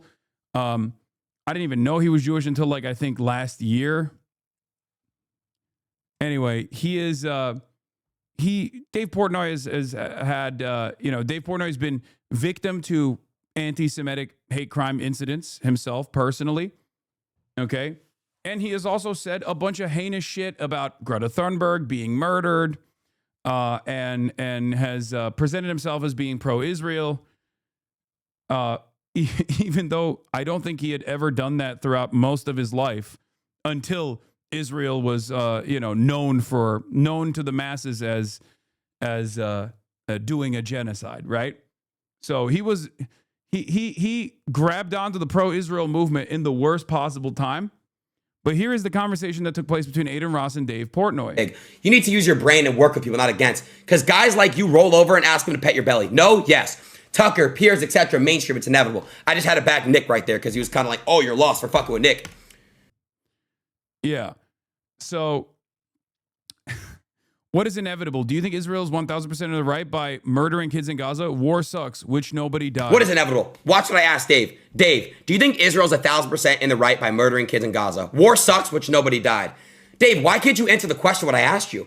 The other side is also in the wrong. Do you think Israel's 1,000% in the right? That's all I'm asking. There is no 1,000% right in the war. Why can't you just say yes or no? Why? Why do you have to just go around the question? Answer the fucking question here, Dave. Can you admit? I'm sorry. If you lose an argument, this is a perfect example of Zionism being a brain-rotting function. It causes someone like Dave Portnoy to lose an argument and to come across as like the immoral side in a conversation, in a one-to-one conversation between yourself and Aiden Ross. Okay? That is fucking insane. That is insane. You lost the argument to Aiden Ross, Dave. Dave Porkboy, hang it up. It's over. To Aiden Ross. You took the fattest of L's to Aiden fucking Ross, dude. I'm sorry, you are comparing equal intellects here? Yeah, exactly. And in many respects, I would say that like Dave Portnoy is the archetype, right? Like he was the prototype. Aiden Ross is like the final evolution of a Dave Porkboy style figure. That there are innocents dying. Why can't you answer this question? Of course, thank you. Therefore, you need to point out both sides, Dave. I have Muslim fans. Nobody has ever said otherwise. So do I. I have fans of all types. So do I. So stand up for the people who love and follow you. Chat, that's why I stand out for the people that I love and my community. Because you guys are all sorts of different cultures, backgrounds, etc. If you watch me, you're mixed. You're different types of backgrounds, races, religions, etc. I need to see more of this. I need to see more of it because I saw more clips of this and it's fucking hilarious. But they have this argument. There is one better clip of this than the one that we just saw, where guys, Aiden Ross is not being woke here. He is saying equal opportunity hate. I need you to understand. He's literally saying, listen, dog, we make fun of everybody else. Okay. We make fun of everybody else. If we can't make fun of ourselves as Jewish people and we try to do this like DEI shit for Jews, we're going to lose the conversation. No, I'm not even kidding. I saw the rest of the text exchange and I couldn't believe it. And I was like, this motherfucker figured it out. He literally, I don't think he's right, for the record. Make no mistake. I don't think it's appropriate and I don't think he's right at all because I'm on the opposing side of this conversation where I don't think we should be doing this to anybody. I don't think we should be dehumanizing anyone, right? Whereas Aiden unironically has figured out that the intellectually consistent or the consistent position here to continue having an audience of right-wingers as someone who is Jewish is to literally do anti-Semitic memes. He's basically saying like, you can't run around and demand DEI or wokeness just for Jews. It makes us look bad. Okay. Now, this is the murdering kids Israel part of the conversation, but there's more to it. There's more of a back and forth where he actually lasers in on the other side where he's like, where is it? Let me see if I can find the rest of it. On argument with Dave Portnoy. I'm going to show the text tomorrow on stream. He told. Oh, wait, he didn't show the text here. Oh, someone else must have had the clips where he shows the rest of the text. It may be this one. Hold on. Let me see if this is the one. 15 people get murdered in Australia. Oh, yeah. So Dave, the conversation starts actually where, Dave Portnoy is kind of correct, right? He goes, why'd you tell Puka to do that dance? Seems like an asshole dumb thing to do. Aiden says, it's a joke. It shouldn't have been taken too seriously. Yeah, telling a dude to do an anti-Semitic touchdown dance 5 seconds after 15 people get murdered in Australia surely wouldn't be taken too seriously. Idiotic thing to do. You play both sides. Okay? Again, Dave Portnoy is not wrong. Okay? He's kind of not wrong. The problem here is they're both right-wing. So the hypocrisy stems from Dave having to smoke for every other group and then being hypersensitive about anti-Semitism. And this is the reason why Adin Ross actually arrives at a more intellectually consistent position than Dave fucking Portnoy. Surely wouldn't be taken too seriously. Idiotic thing to do, you play both sides. No, we need to stop playing this victim card and be consistent with all sides, races and religion. I'm Jewish like you. I celebrate Hanukkah, Shabbat. There aren't just Jewish people that live in this world.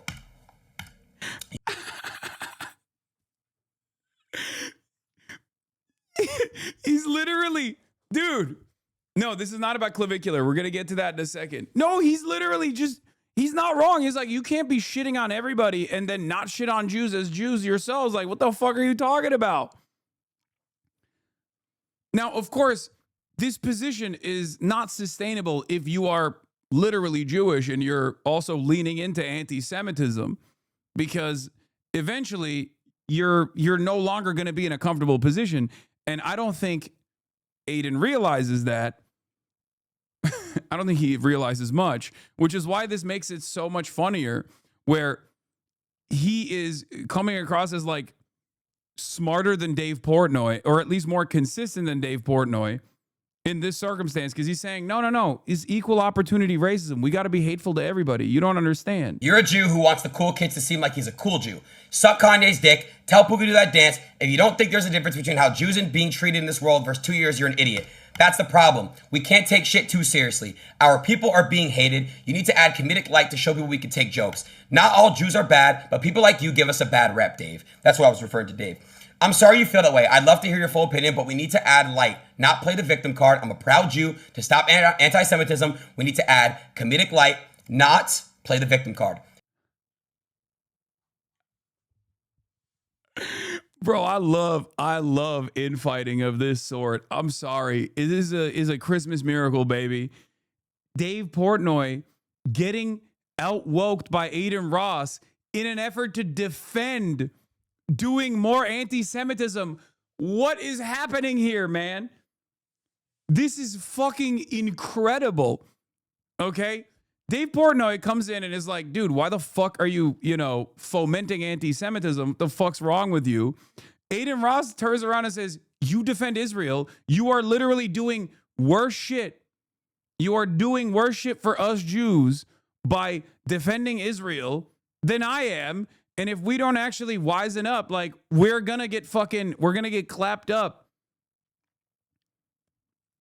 We're like, if you keep defending Israel and then crying about anti-Semitism, you're making people more anti-Semitic than I am. I'm just like making a mockery about it. I'm taking it not so seriously, which is the consistent position in the right. Okay. It's not correct, because I understand how bigotry works. My perspective on this, to pull myself out of this back and forth conversation, is that it's not great. It's not smart to actively dehumanize yourself. Okay? It's not smart or great or good overall for social cohesion to consistently undermine marginalized groups and dehumanize them. Not a good idea at all, because then you're going to let the fucking Nazis take over. Okay? But if you are right-wing, if you are conservative, Adin Ross is 100% right. If you're conservative, if you want to do if you want to engage in dehumanizing rhetoric, if you want to be fucking bigoted or whatever, Adin Ross is right. He's more right than Ben Shapiro. He's more right than Dave Portnoy. He has, with the limited intelligence that he has, arrived at a better position for conservative Jews that want to maintain this allegiance than Dave Portnoy and Ben Shapiro have. That's it. As I said before, you can take a token position for yourself in a white nationalist, white supremacist movement as long as you don't speak out of turn, as long as you play that role, as long as you say, nah, this kind of stuff is actually totally fine. And there is even things that I agree with that Aiden Ross says in this conversation. One of the things that I agree with is, yeah, when you defend Israel unconditionally, you're doing worse in terms of fomenting anti-Semitism amongst the masses. It's true. Anyway, Dave hits the woke line. There aren't just Jews who live in this world. No shit. I give a bad rep too, because you and your dad both suck my dick, and thank me for speaking up last time I saw you. You're most definitely not a proud Jew. You are a convenient Jew. He got me there. I'm like, damn, he's kind of cooking on that.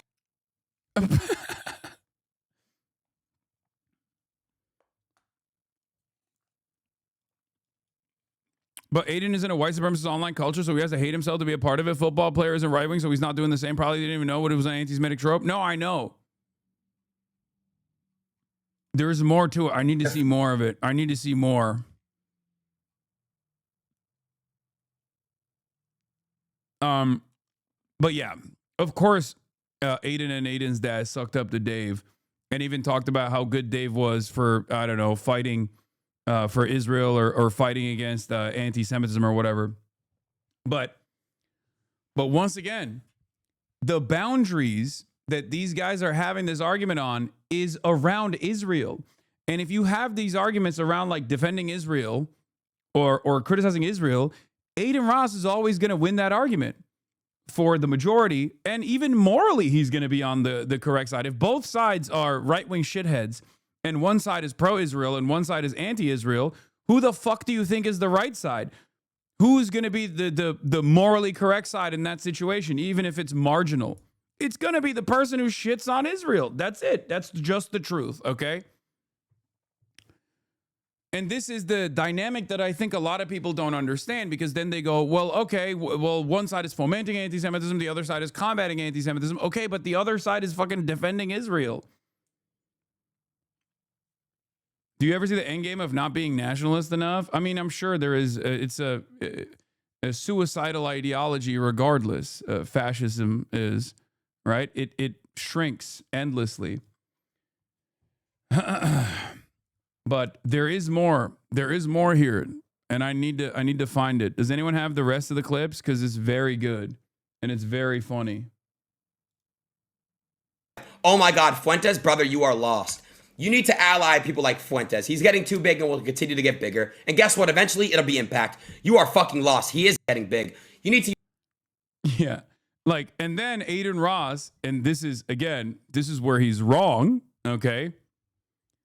Aiden Ross turns around and says, you got to ally with people like Nick Fuentes. Okay?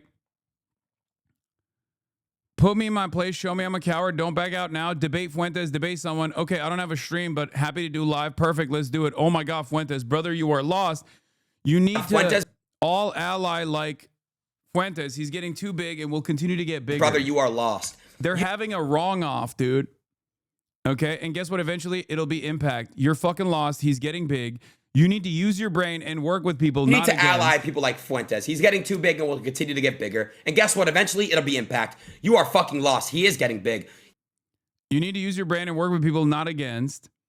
Because guys like you roll over and ask them to pay your belly. No, yes. Tucker, Pierce, etc. Mainstream, it's inevitable. You need to use your brain and work with people, not against. Because guys like you roll over and ask them to pet your belly. No, yes. Tucker, Piers, etc. Mainstream, it's inevitable. I just had to back Nick right there because he was... A Jewish man is suggesting discourse with an open neo-Nazi. My brain cannot comprehend this shit. Yes, brother. 2025, fascism is so different.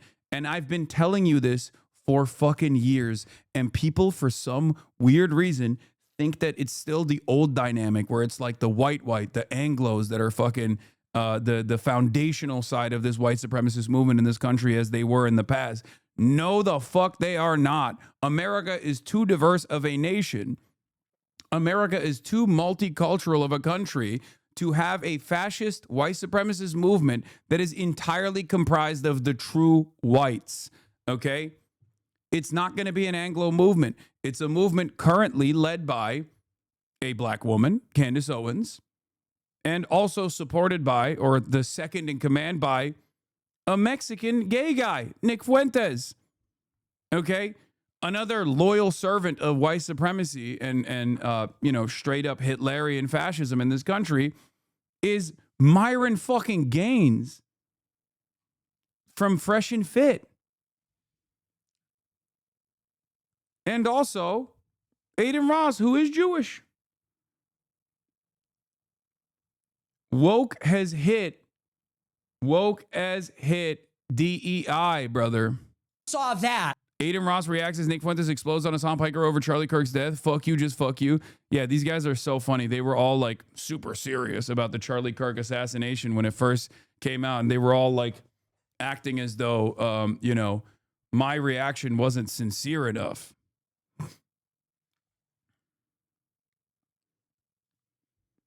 It's kind of like, oh, you're lost for fucking with Nick. What is inevitable? Watch what I asked. What is inevitable? Do you think Israel's 1,000% in the right? And then he turns the conversation over to Israel.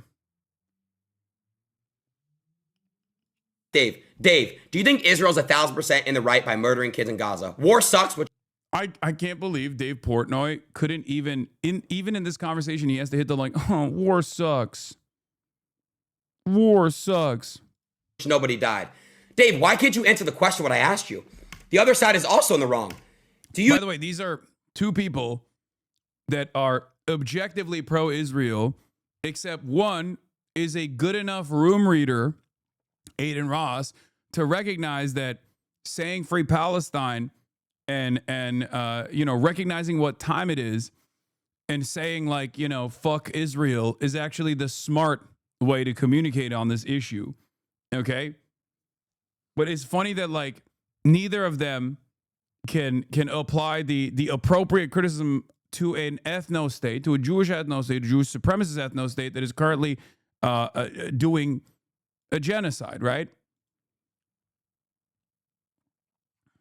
You think Israel's 1,000%? Yeah, the entire chat is going oy vey, you know, Jew on Jew violence, all this stuff. Yeah, in the right. That's all I'm asking. There is no 1,000% right in the war. Why can't you just say yes or no? Why?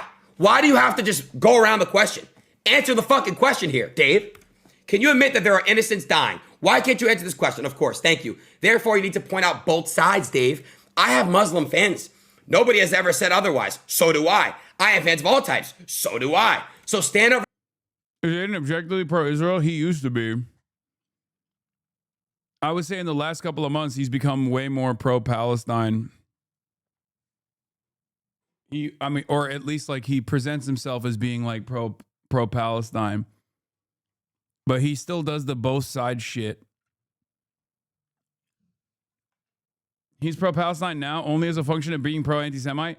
No, I think he's just pro-clout. He's a better room reader than Dave Portnoy is. He's a both sides kind of guy, but he was definitely pro-Israel initially. Like he would have a hard time. If you remember, like when he would have conversations with like Speed, where Speed would say like free Palestine, and Aiden would try to be like, you know, try to defend Israel a little bit. And that was even before October 7. For the people who love and follow you, right? I made it very clear to you guys. Dave Portnoy has had tons of people come up to him, say, fuck. He was dick riding Israel when everyone was shitting on you. I know. All these guys were. At least for Aiden, he's Jewish. And he fucking grew up and probably, he didn't really pick up on a lot of information when he was growing up, clearly. But this was something that he kind of like through osmosis figured out. Okay? I think Aiden Ross being pro-Israel as an American Jew is a much more understandable position than like someone like Asmongold, for example. Yeah, and obviously he talked to Trump talked to Aiden when Aiden was hyping him up in the stream, and he asked him if he was pro-Israel, and he was like, yeah, of course. This Israel, you're Jewish. Are you a fan of Israel? Yeah. It would have never happened. October 7th would have never happened if I was president. And everybody admits it. Iran was broke. They had no money. I wouldn't let anybody buy oil from Iran. As soon as Biden comes in, he didn't have a clue. He let everything happen. But Iran was totally broke. They had no money. And I wouldn't let them nobody. China, I said, you buy oil from Iran and you can't do business in the United States. They said, we'll pass. I mean, that's fine. But I did that with everybody. And we would have had a deal 100% we would have had a deal, and there would have been no attack. There was no money left. Iran had no money. We would have made a deal. We would have made a fair deal for them. I would have loved to have made a fair deal. I'm not looking to, I just want them, they can't have a nuclear weapon. It's very simple. They can't have a What makes Aiden Ross think Fuentes is on his side? I don't think Aiden Ross thinks. I think he's just, he understands. He is smarter than some of these other guys on the right in the sense that he can read the room. But I don't think he thinks about things. Like, I don't think he thinks about like what kind of impact this might have. He just sees that like the environment has shifted in the direction of being openly anti-Israel. He's openly anti-Israel. He realizes that a lot of the people who are anti-Israel are now also engaging in a fuck ton of anti-Semitic stuff. And he's like, okay, well, you know, I got to do that. Equal opportunity hate. It's ironic because it's like, again, a more consistent position. Even if it's wrong, he's consistently wrong. Even if the moral calculation here is that it's wrong, right? At least he's consistent in the direction of being wrong, right? And that puts him in a better position in the conservative movement than the likes of Ben Shapiro or Dave Portnoy, who are totally open to shitting on every fucking marginalized group all the goddamn time, but then turning around and being like, how dare you say anything about the Jews? This doesn't make any sense for the average American who does not have this investment in protecting and preserving the safety and security of Jews, who does not have any interest whatsoever in continuing this ridiculous relationship with Israel. This is something that I've been talking about for years. Okay? Nuclear weapon. You cannot let Iran have a nuclear weapon. So what happens is we worked very hard. Yeah. Like Aiden Ross has attacked me for the last 2 years over my fucking pro-Palestine position endlessly. Endlessly. Aiden Ross has also stated that he was pro-Israel until like recently, right? Every now and then, if pushed, he would go, oh yeah, I'm pro-Palestine, free Palestine, some shit like that. But now he's totally leaning into that side. And it's smart for him to do this because every time someone yells at him, just like every time someone yells at Nick Fuentes, he can turn around and say, what I'm saying about everybody, what I'm saying about Jews is no different. No different than what Randy Fine says. If anything, it's more tame than what Randy Fine says about Muslims. And this is true. Now, I'm not in favor of fighting fire with fire, but this is absolutely this is absolutely turning into the battle in this country, the cultural and political battle in this country. It's not a secret that the Israeli lobby has realized that they've lost a lot of motion, they've lost a lot of sauce, and everybody fucking hates Israel. And even more and more people are now also tying Israel to Jews and hating Jews as well. It's not like anti-Semitism completely went away at any point throughout American history, but now it's growing.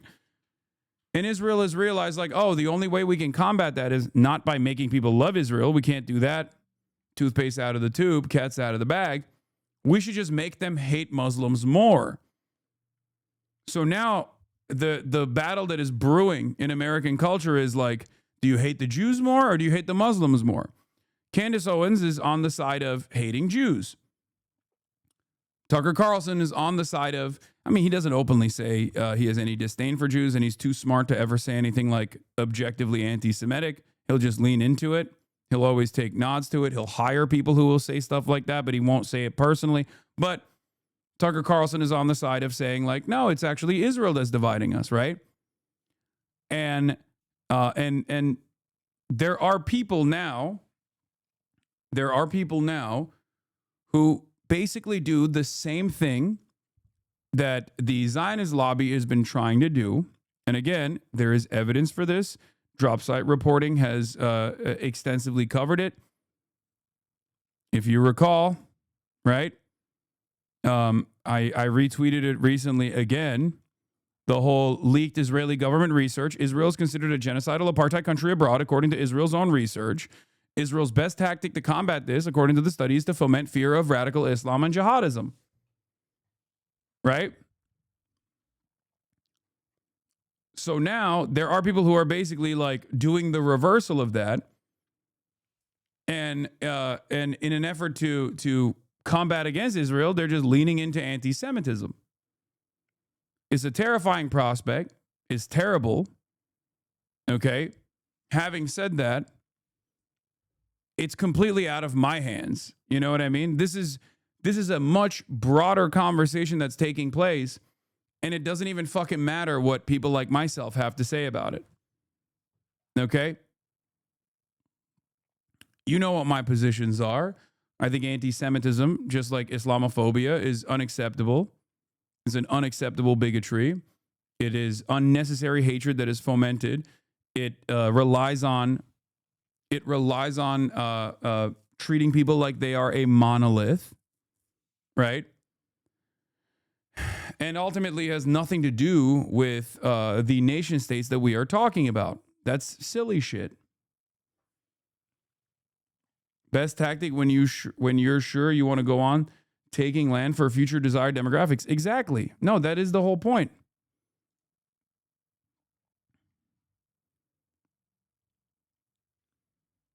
Back in 2016, 2018, I managed to get out of the right-wing Shapiro-Milo pipeline by feeling a sense of contradiction with the sentiment of the content they produce versus my reality as a gay man living in a severely homophobic country. I can't relate to people like Aiden who can just throw away everything that is so dear to him and his identity over cloud motion. I mean, content creators are different than human beings, like normal human beings. Let's be real. They operate on the algorithm. They live and die by the algorithm. Yeah, Eldon Ross called you a terrorist because you're interviewing with a Yemeni teenager, which is so funny because I'm willing to bet that while he was calling me a terrorist, his entire chat was calling him a Jewish terrorist for even criticizing me for interviewing a Yemeni teenager. Fuck the Jews, fuck the people. Never happened to me. I've had people that come up to me and say, you know what, bro? You give the Jews a good look, Aiden. Or you know what, dude? Thank you for doing you. Thank you for standing up for what's right. And that's what I'm going to continue on to do. And that's it. So, Dave, whenever you're ready, I posted a text like you told me to. I'll glad you said you were going to publish it. I beat you to it. Dave, whenever you're ready to come on my stream, we could talk about it, bro. We could talk about it. All right? But I think you could agree, chat, or people that are going to see this. Don't give content creators a pass because you are one. No, dumbass. You're misunderstanding my point once again. I hate this fucking cynical ass approach to what I'm saying here. I'm saying content creators don't operate like normal human beings do. That's why I always say be charitable to others. But when I'm talking about charitability, I'm talking about like random people who've been duped by content creators. Content creators themselves are grifting. First and foremost, they care, in most circumstances, they care more about the algorithm. They care more about clout. That's how they make their money. So they operate with like very different boundaries. They operate with very different intentions than the average person does. That's not giving Aiden Ross a pass at all. Human beings are going to agree with me, Dave. The Jews might agree with you. The Jews that don't care about anyone else but themselves might agree with you. But there's Jews with good hearts out there, Dave, that would agree with me over you. And I can guarantee that. It's not hard to have a heart in this world. It's Hasan and Mr. Grifting. Oh, God. Yeah, that's what I did just now. Thank you for once again demonstrating your inability to understand the words. There are obviously still people who have an ideological goal, okay? I do. I have one. It's very open. I'm very open about it. I'm very honest about it. Honest to a fault about it. I'm very stubborn about it. If I was grifting, per se, there have been numerous political and cultural shifts that have taken place over the course of the last 12 years that I've been online. I would have leaned into those cultural shifts. I never did. I stayed steadfast with my worldview, with my desire to build a better world, a different world, and deliver an alternative, a socialist alternative. If that wasn't the case, if I was this grifter, as you say, you could go back and find points throughout my commentary career where I'm like advocating for the exact opposite things that I'm advocating for now, but that's not the case. That's why I think it's always funny when motherfuckers who are like learning about Israel post October 7 come in here and try to criticize me on the way I'm talking about this stuff. When I've been talking about this stuff for 10 years, you didn't even know anything. You barely learned how to fucking wipe your ass You barely learn what fucking Israel is to begin with. And now you're coming over here and being like, I don't really appreciate your place in this space in speaking about anti-Zionism in the appropriate ways. It's fucking ridiculous. Okay? About, oh, do this, do that. No, it's about humans. What's right, what's wrong. That simple. Happy holiday. Your enemies have changed their tactics multiple times over the past 8 years. Most of them have easy clips proving that they're full of shit. Exactly. On the issue of Israel, for example, okay, you will not find any clips of me taking a pro-Israel position by any fucking metric. You just won't. Because I'm consistent.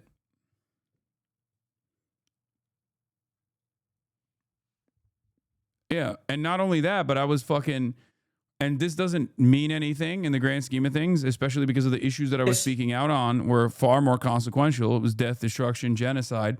But having said that, yeah, I mean, because of my unyielding, unchanging positions on Israel, my criticism of Israel, a third of this fucking community left after October 7.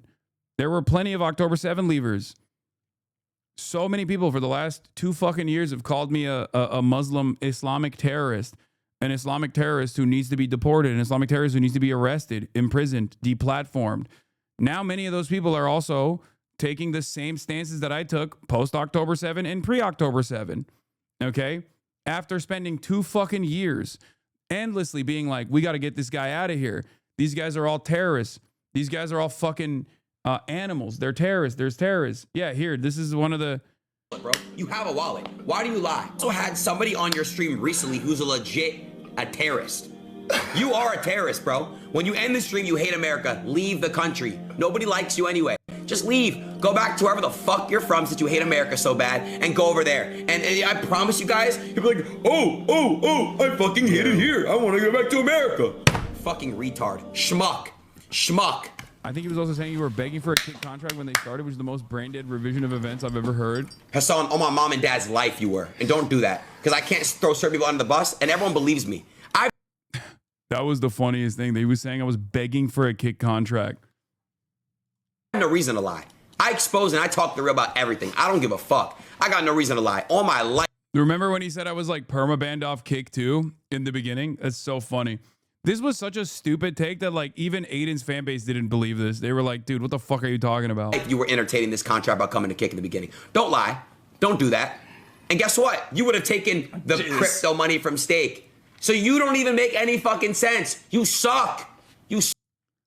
I like this conversation, this hypothetical, because I objectively did not. Even XQC denied that, I think. Yeah. Look, what are we talking about? Suck. How does this retard have a fucking audience? Like, I'm not even joking. Yo, bro, he's banned in Turkey. It makes sense. Let's ban him from America. Yo, I go lie. Yo, he is literally a terrorist. Yo, bro, please can we ban him from America? Yo, bro, I will get a poll sign. I guarantee everyone will sign it. He sucks. He sucks. Yeah. Why do I hate America, by the way? Because of America's continued allegiance with Israel in the process of doing a genocide. Okay? That's it. That's why these motherfuckers were like, oh, you hate America. You hate America. Because I kept saying, I don't think America should be giving unlimited weapons to Israel as Israel is conducting a fucking genocide. And now all these little bitches are saying the same shit. Now they want to fucking switch up. And it won't even fucking matter, right? It won't even matter. For their audiences, it doesn't matter because they don't really have any real political convictions. I'm sure there are some who do in these audiences, but not enough to recognize this inconsistency and call it out and to start questioning whether or not this is actually decent, okay?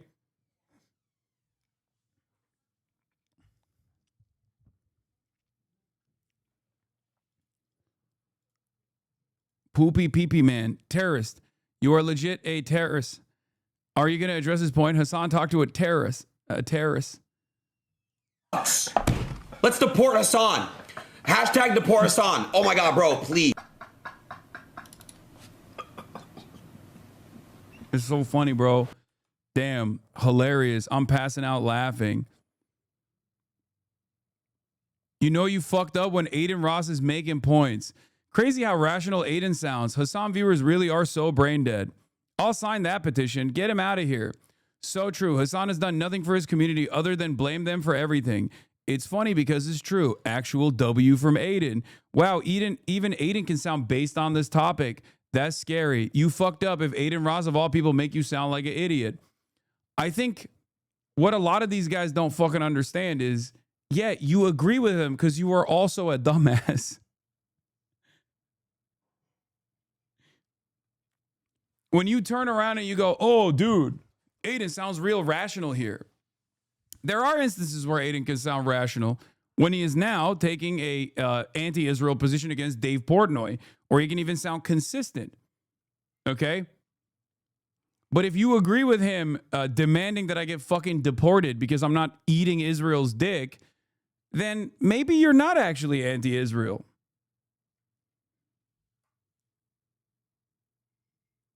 Those people all sound like boomers, but they're all 16. Time is a full circle.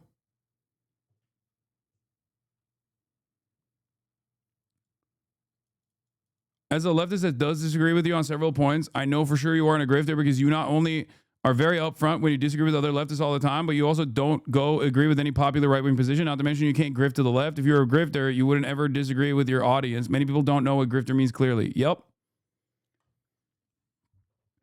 If you were to grift, why the fuck wouldn't you change your positions as the winds blow in a different direction? Okay? Why wouldn't you? This doesn't make sense.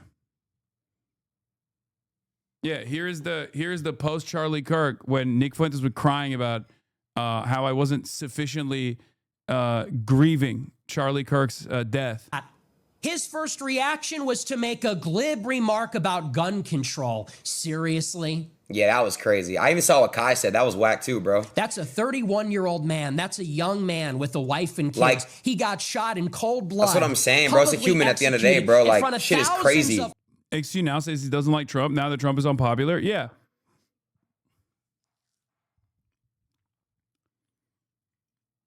College students never forget the trauma of whack, his children, of his family. It's whack What as about fuck, the bro. people How, by the way, how quickly did Nick switch up on Charlie?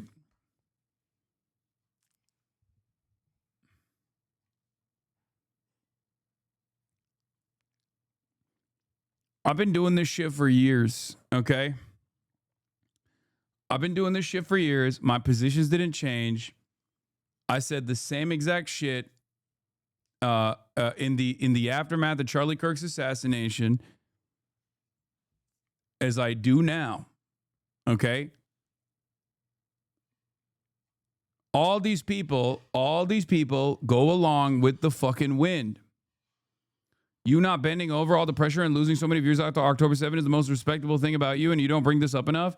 Yeah, because I think it's it's selfish, okay? The reason why I don't talk about it that much is because, or the same reason why I qualify it every single time is because it's worth it, okay? It's worth it to stand by your principles, even if people don't want to fucking hear it, okay? Even if people turn around and say, fuck you, I don't want to hear this. I'm never going to give you money again. I hope you fucking go broke, as many people did, okay? Even if you are endlessly hounded, as I was, as people in this community were as well, non-fucking stop.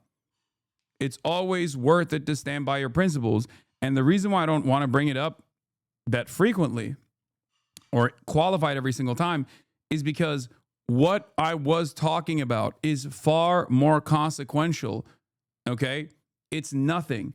Oh no, woe is me. I lost a third of my audience as a fucking content creator because I was firmly committed to the anti-genocide position. Who gives a fuck? There were children being slaughtered, okay? And Americans needed to wake up to that reality. I would have done it if I had 10 fucking people watching at that point, okay? That's it. That's it. That's it, because that is the far higher priority. That is far more consequential to get that word out, to not let Palestinians die in vain. Okay, Palestinians who in their last moments were still trying to show the rest of the world what Israel was doing to them, using eSIMs, trying to get a crumb of internet so they could post yet another brutal fucking bombing campaign that took place day in, day out. Palestinian doctors, Palestinian teachers, children in Gaza. Who gives a fuck if half of this community left, you know? And they didn't want to hear it. They didn't want to hear someone say, no, this is Israel's fault. Israel's still the far more villainous actor here, that Hamas's standards of violence or its impact could never reach anything that Israel has done to the Palestinian population for decades prior to even Hamas's existence. Hamas's formation and its tactics have evolved throughout time as a direct consequences as retaliation to Israel's unlimited violence.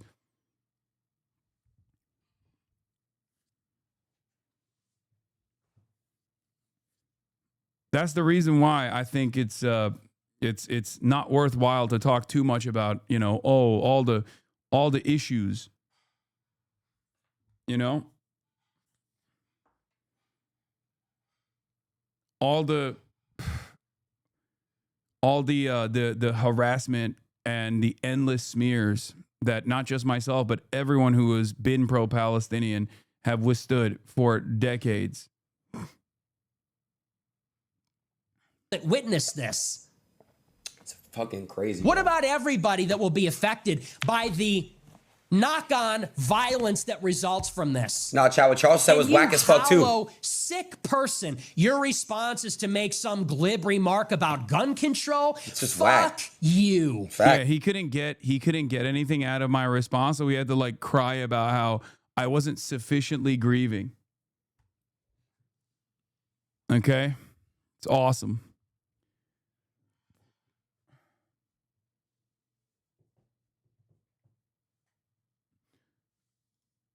Honestly, yeah, it's really admirable he doesn't lord over this stuff over people. It's a common impulse to have. Some leftist content creators ask why some of us get protective of Hasan. Well, this is why so many people without principles in the industry, we have to stand by the few who do have them and are fighting for us. And Hasan is the biggest of them all. I know, but from the outsider's perspective, people look at that and very quickly dismiss it. And they go, oh, you just have a cult-like attitude towards this one singular figure. I've never demanded like complete submission. You can disagree with me, just be normal about your disagreements, and don't assume cynically that I'm saying something for an alternative reason than the one that I present. There's never been a moment in my career where I've sheltered you from my true opinion, no matter how consequential that might be, no matter how much animosity, no matter how much anger and resentment it brings my way.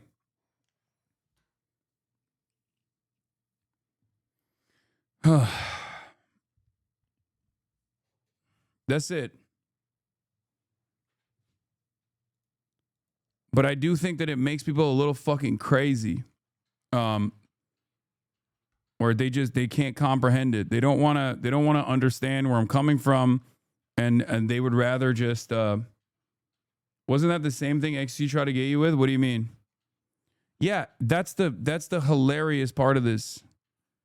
Is that, yes, this is what a lot of these grifters do. They fucking project. People with no discernible worldview, no real policy prescriptions, no real interest in politics beyond simply, you know, reacting to wherever the winds are blowing and leaning into wherever the winds are blowing. They turn around and they project and they say, oh, this guy's a grifter. They never actually say why. They never actually show the inconsistencies in my position. Or if they try to show an inconsistency, it's just a fucking lie. It's not a position that I hold at all.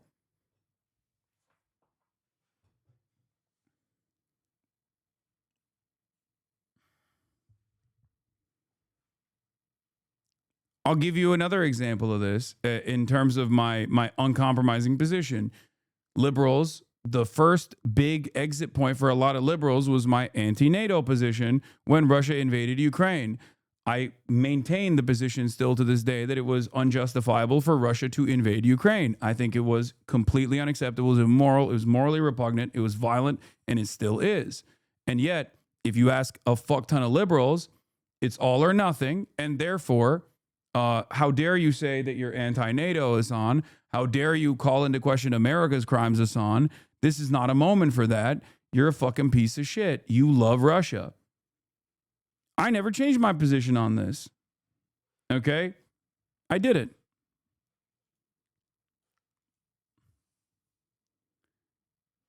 There are chatters who are still mad at you about that to this day. Yeah, it's fucking 4 years now, and there's still motherfuckers who lose their minds over it. Yeah, whatever.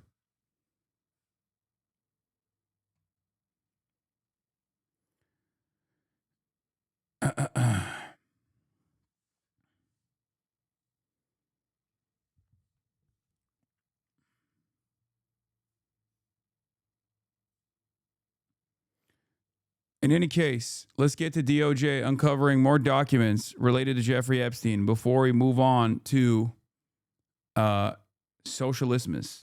Latest on the Jeffrey Epstein files, the Justice Department says it has uncovered more than 1 million documents that are potentially related to this case. Our chief White House correspondent, Selena Wang, is near Mar-a-Lago, where the president is spending the holiday week. Selena, good morning.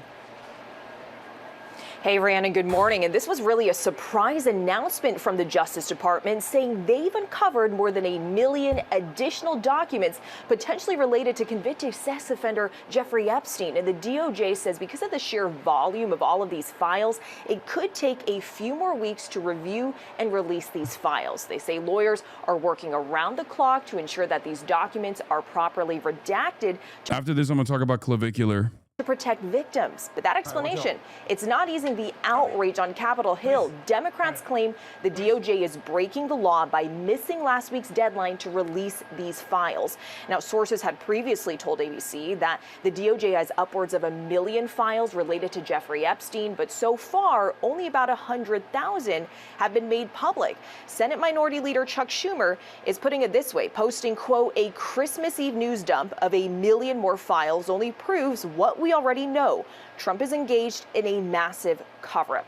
Now, look, this is a striking announcement from the Justice Department, given that months ago, Trump officials had already claimed that they had done a comprehensive review of all Epstein-related files. But still, the Justice Department is insisting that everything will eventually be released in compliance with the law. Will? It's all going to take a while to comb through and untangle. Selena Wang down in Florida for us. Thank you so much. In his first Christmas sermon, Pope Leo focused on the conditions for Palestinians in Gaza and gave thought to displaced people around the world. The unusually direct appeal was during what is normally a spiritual service on the day that celebrates the birth of Jesus. The first US Pope said the story of Jesus being born in a stable showed that God had, quote, pitched his fragile tent among the people of the world. How then can we not think of the tents in Gaza, exposed for weeks to rain, wind and cold, and of those of so many other refugees and displaced persons on every continent, or of the makeshift shelters of thousands of homeless people in our own cities? Leo was elected in May by the world's cardinals to succeed the late Pope Francis. He's known to have a more quiet, diplomatic style than his predecessor, and usually refrains from making political references in his sermons. But Leo has also lamented the conditions for Palestinians in Gaza several times recently. He told journalists last month that the only solution in the decades-long conflict... This Pope is also too woke, bro. We gotta chill out. We gotta fucking chill out with how woke this Pope is. Anyway... are there guests for SOCIALIST-MAS? No. It's fucking Christmas Day. So, let's talk about how some people were spending their Christmas Eve. And by some people, I mean clavicular. Also known as kick streamer who can't stop using the N-word. This is from Jarvis Johnson, friend of the show Jarvis, covered clavicular. I have talked about him a little bit as well. A guy who came out from the lookism, looks maxing community with BP edits and whatnot. I started seeing him on my TikTok For You page, and basically, I did not like what I saw. He was just giving ED to young men in general, and causing them to have severe body dysmorphia. Okay.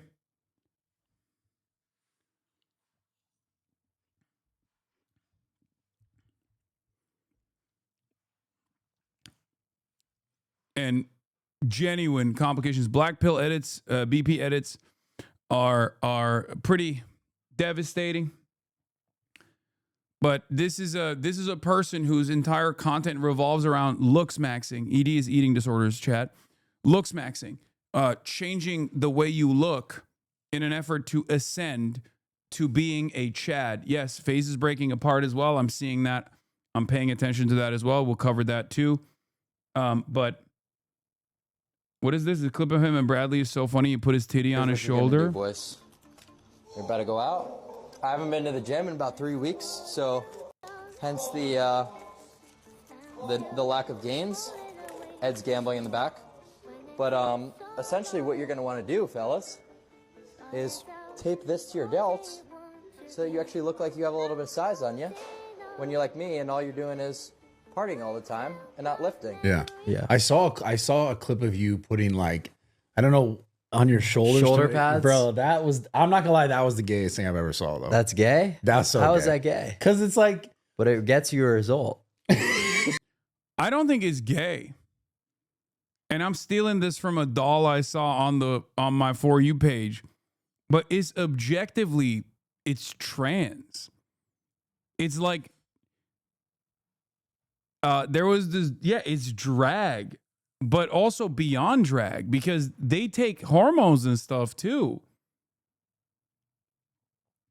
It's kind of giving trans. And before people get mad at me for saying this, I mean, it is quite literally gender affirming care to a degree that is unsustainable and unhealthy. Okay. I would say that gender confirmation for trans people is very healthy. It helps you avoid suicide, things like that. Makes you more comfortable in your own skin. Whereas these guys are basically bricking their brains through gender affirming care. Yeah, he is a male to male trans man, trans mask. Okay.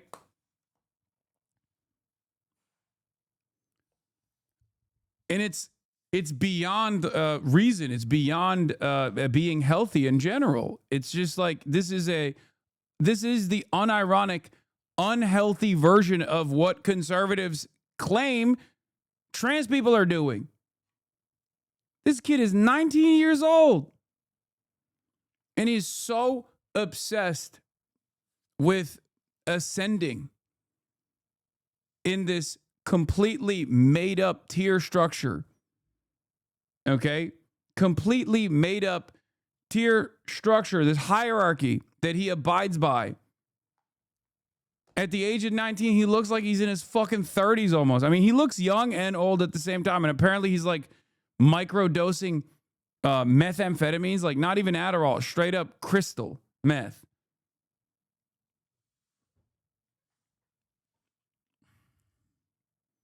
How are you going to take your shirt off in front of a girl and have your shoulder titties fall out? Yeah.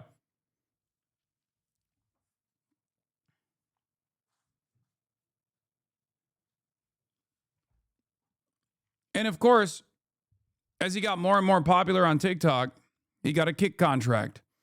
And as soon as he got a kick contract, he got way more racist. There was one big initial racist moment where he had, they asked him about how he feels about Marlon. You guys know Marlon. He's the phase adjacent content creator. He's a model. I've played basketball with him before. He's an athlete. He's a decent guy. I like him, right? He's a very handsome fellow. And he was asked about whether or not Marlon was a Chad or something. And his response basically was like, oh, he would be a Chad, but he's black. And that's when everyone was like, what the fuck do you mean he'd be a Chad but he's black? Like, what? That sounds a little racist. And after that, he started collaborating with Nick Fuentes, doing all this shit, right? And leaning into it. And then he actually blew up even further from that.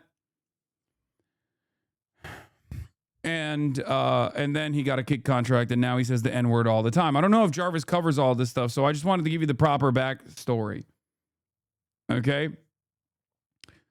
And if anyone has like the actual tier list of BP and the looks maxing community, I would love to explain it to you guys. But the incel term for black chads is Tyrone. Yeah, I mean it's obviously the looks maxing community initially came from like bodybuilding forums, but it took a life of its own in the right wing incel sphere.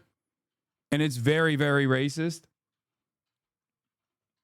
This is the reason why there's like also a mass adoption of the term physiognomy. Like the shit that you see all over the internet now, TikTok basically normalized and mainstreamed a lot of these different cultural variants that were relegated to the dark rooms of the internet, forums and things like that. Now it's all over. If I could give you a day off for the mere knowledge of this shit, I would. No, I mean, I know all about this stuff. There are older videos of me checking the Lookism website for like all the way back in like 2018, 2019, because they would talk about me all the time on there to be like, oh, this guy he's like a natural Chad or something. I don't fucking know. But they were very mad about my politics even back then. And they still are.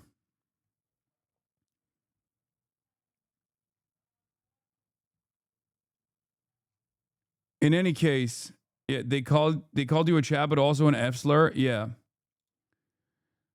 And there are different variants of Chad. There's Chad Light. There's Chad. Mogging is something that you guys need to understand. Like when you mog someone, you're looking better than they are. I wonder if there's like an actual like is there a like a library where we could just like click on like a Wikipedia or something that I can like show you piece by piece. But yeah, they do like buccal fat removal. They do numerous things. Mewing, jaw smashing. There are so many different ways of trying to change the way that your face looks, basically, and the way that your body looks as well. There's got to be an incel wiki, right? Incels.wiki, is that what it is?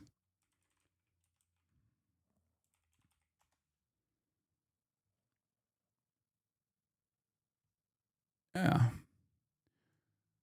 Inceldom pride flag. Now, it doesn't this movement, this community basically both takes itself very seriously, but also not serious at all. Its entry point is all jokes, right? Is all jokes, is all memes. But then the more you go along, the more you fall into this pipeline, the more seriously you take it. And Clavicular is basically a creature of this movement, right? I know the reason why I'm talking about it is because of the stream sniper that he ran over, chat. Stop fucking linking it to me. I'm just giving you the proper backstory. Okay, calm down. Yes.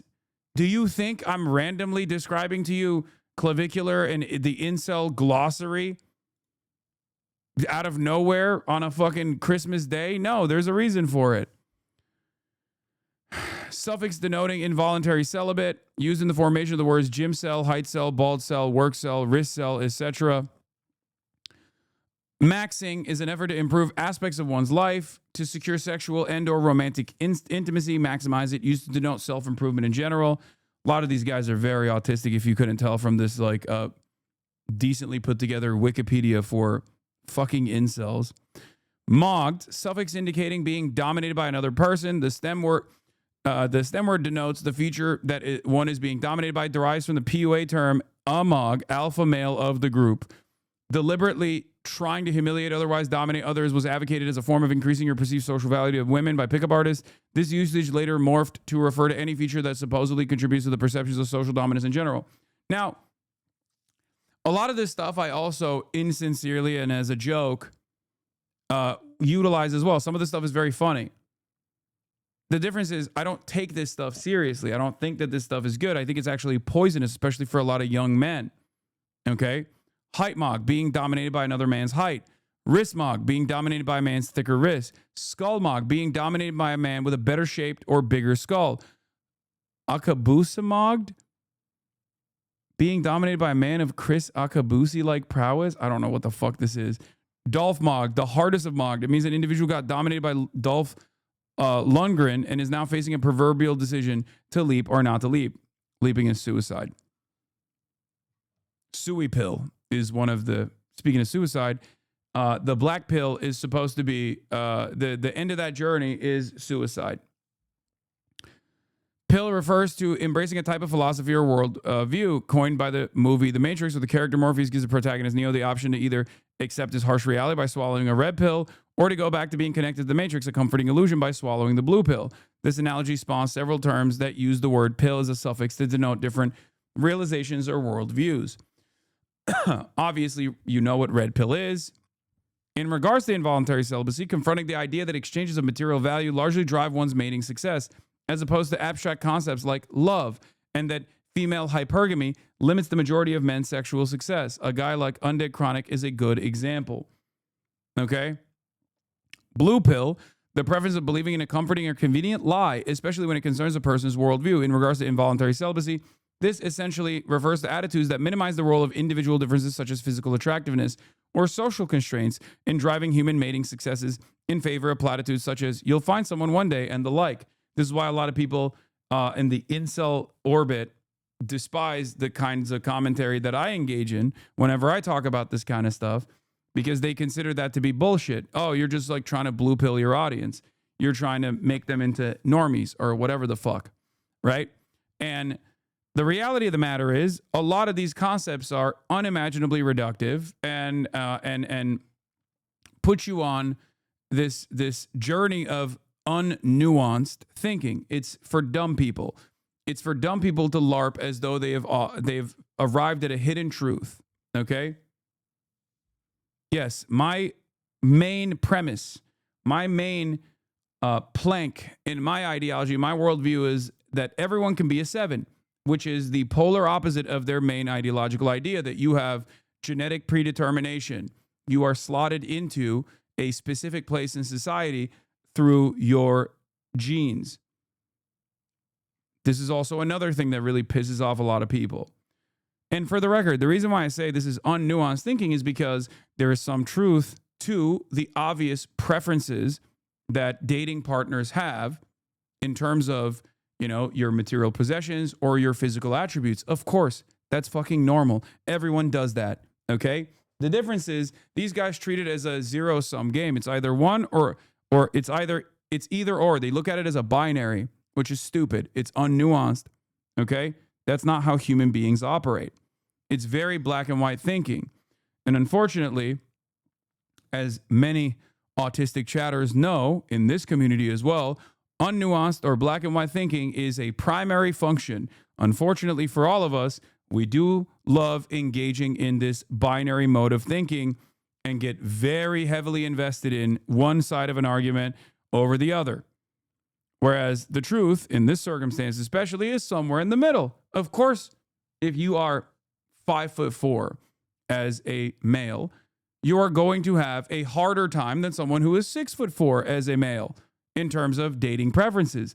That doesn't mean that you're not going to be able to find anyone, okay?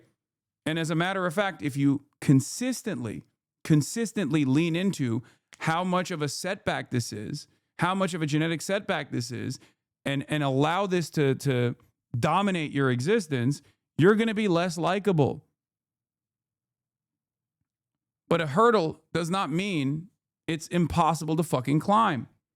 Okay? Anyway, but that is part of the reason why I despise this kind of fatalistic, depressed way of thinking, because black pill, which is the maximum version of this, or sui pill basically is the last part of this, but black pill is a fatalistic, depressed version of the red pill, particularly one focused on external solutions as opposed to individual ones or on the importance of physical attractiveness in driving men's dating success. Purple pill, the stance of being neutral or on the fence in regards to gender relations. I didn't even know that that was a thing. White pill, the acceptance of the black pill when one seeks to assimilate black pill knowledge to either improve your life or find ways of coping with being a male that is disadvantaged by factors the black pill discusses. The term has also been used by some to refer to the negation of the black pill, i.e. another form of the blue pill. Pink pill, femcel version of the black pill that either inverts several black pill claims, accusing men of being the hypergamous sex, or otherwise asserts that women are disadvantaged in the dating market vis-a-vis men, a femcel philosophy. Yeah. Motivation fuel is also motivation for something, life fuel, inspirational, motivating, induces warm emotions, sui fuel or suicide fuel, depressing, demotivational. So I'm not going to get into all of this stuff, but you know, we already covered some of it. Many of this also goes into like, way, way deeper and insane territory, some of which you already know, like beta males. Becky is a moderately attractive female, not as attractive as Stacy. There is this there's this hierarchy in everything. Okay. There is this hierarchy in everything, but the guiding principle of this hierarchy, okay, or just the fact that there is this sort of hierarchy at all, even though human beings are very complex and offer imperfections and have mastered certain things that might be perceived as putting you in a higher status in the dating world or whatever. A lot of these guys, when they lean into incel shit, lean into this this genetic, predeterminist, mostly outdated psych terminology. Okay, and it guides every waking moment. It dominates their entire, it dominates their whole lives. It dominates their worldview. It basically bricks their brain into believing this completely self-imposed hierarchy that they're a part of. And a lot of it also revolves around one of the least changeable aspects, your skull shape. And that's where you kind of start to realize how much of a phrenologist attitude these guys have. It's perfect partnership with fascism for this reason. It's pseudoscientific, it's very stupid, but it's also kind of welcoming for a lot of people who actually want to take the black pill and then say, no, there's nothing I can do about this, right? There's nothing I can do about this. The system was designed far before I ever had a say in it, and that I look the way that I do, and there's nothing I can do to change it. I have no hope. That's what being black-pilled is. And it's all about aesthetics, okay? Please tell me they have a bunch of opinions on dick size. Of course they do. BBC theory. This theory argues that blacks are in fact quintessential of masculinity and sex appeal. Some white cells who have failed in their home country see blacks as succeeding and adopt the belief that it's better to be black than white on the dating market. They talk about black people's penises all the fucking time. Literally nonstop.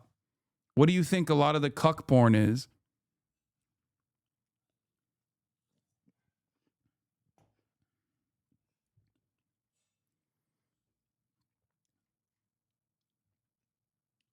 Can we close the incel wiki before you're baited into reading it? What do you mean? I've been reading it nonstop. I've been reading it to explain all this stuff to you.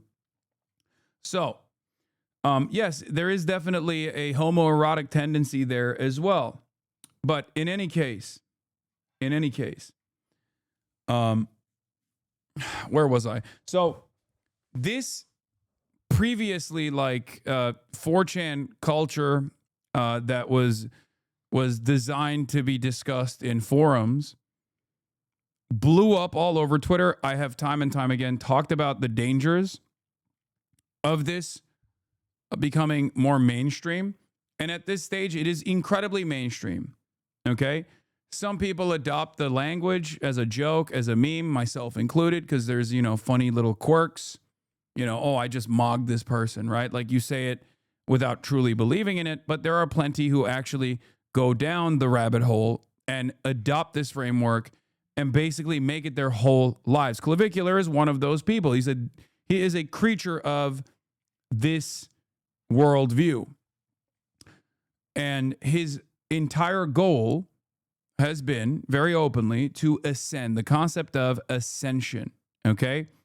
Now, here I'm clicking on the glossary. What is ascension? That is when an incel moves on to get laid or to gain a relationship. In some instances, it refers to an incel improving their SMV, sexual market value, dramatically, generally argued to be a prerequisite for ascending in the first sense. There's also this tier structure that they have. I don't know if there's like an easy to, face theory, face law. The theory that face is the most important and overshadows all other qualities when it comes to dating. God, they really think life is like a fucking RPG? Yes. Yo, if these guys put half as much effort into being normal people as they did into this shit, they would unironically solve some of their problems. Yes, that's the whole point. They have this self-imposed caste structure, a caste system that they have for themselves. And they live and die by it. And the ones that are aspirational at the very least are like the ones that are trying to engage in like self-improvement of some sort are still doing it in this like very deeply unhealthy way. And it's really interesting because it's like even when you're going to the gym, you're not doing it to like improve your body or your mental health. You're doing it to like looks max. You're doing it to gym max. It's very fucking stupid. Anyway, and every step that you take in that direction, you still unironically take in a negative fashion. You're basically bricking your brain across the board, even when you're supposed to be doing something that's a real self-improvement journey. But yeah, it's a deep, dark well of despair. So let me see if I can find the tiers, the tier system at all in here. Yeah, because there's the high tier normie. There's the N-word, obviously. Normie is an average, everyday, boring person. Sometimes used to refer to people that are average in looks in contrast to a Chad. An incel, a high tier normie, refers to a person who is above average in attractiveness, but not as attractive as a Brad or Becky. A low tier normie refers to a person who is below average in attractiveness.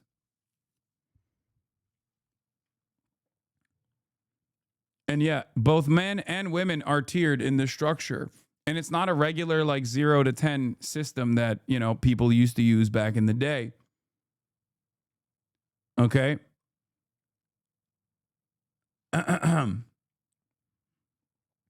Is it ranked or casual tier list? No, it's all casual. These are all open servers if you want to get down to it. I would say that the ranked tier list would be like, I don't know, Hollywood or like the modeling. Like high MMR, high ELO lobbies is like, Fashion Week Paris. That's the highest ELO server you can be in, You're playing in a very competitive server at that point. So, good way to drive yourself insane. Exactly. So, yeah, that's top 500 where everyone is a Chad. Where the fuck is I wish I could like quickly find the tier list because I want to show you the tier list. But yeah, looks maxing, sometimes spelled looks maxing, is any attempt at improving one's appearance. The term originated in the PSL forums. PSL is not Party for Socialism and Liberation, by the way. The word PSL is an initialism for the 3 consecutive forums that substantially overlapped in the user base. PUAhate.com, sluthate.com, and I guess, I don't know what the other one is. L is... Okay. As a modification of the maxing suffix used to indicate a form of self-improvement.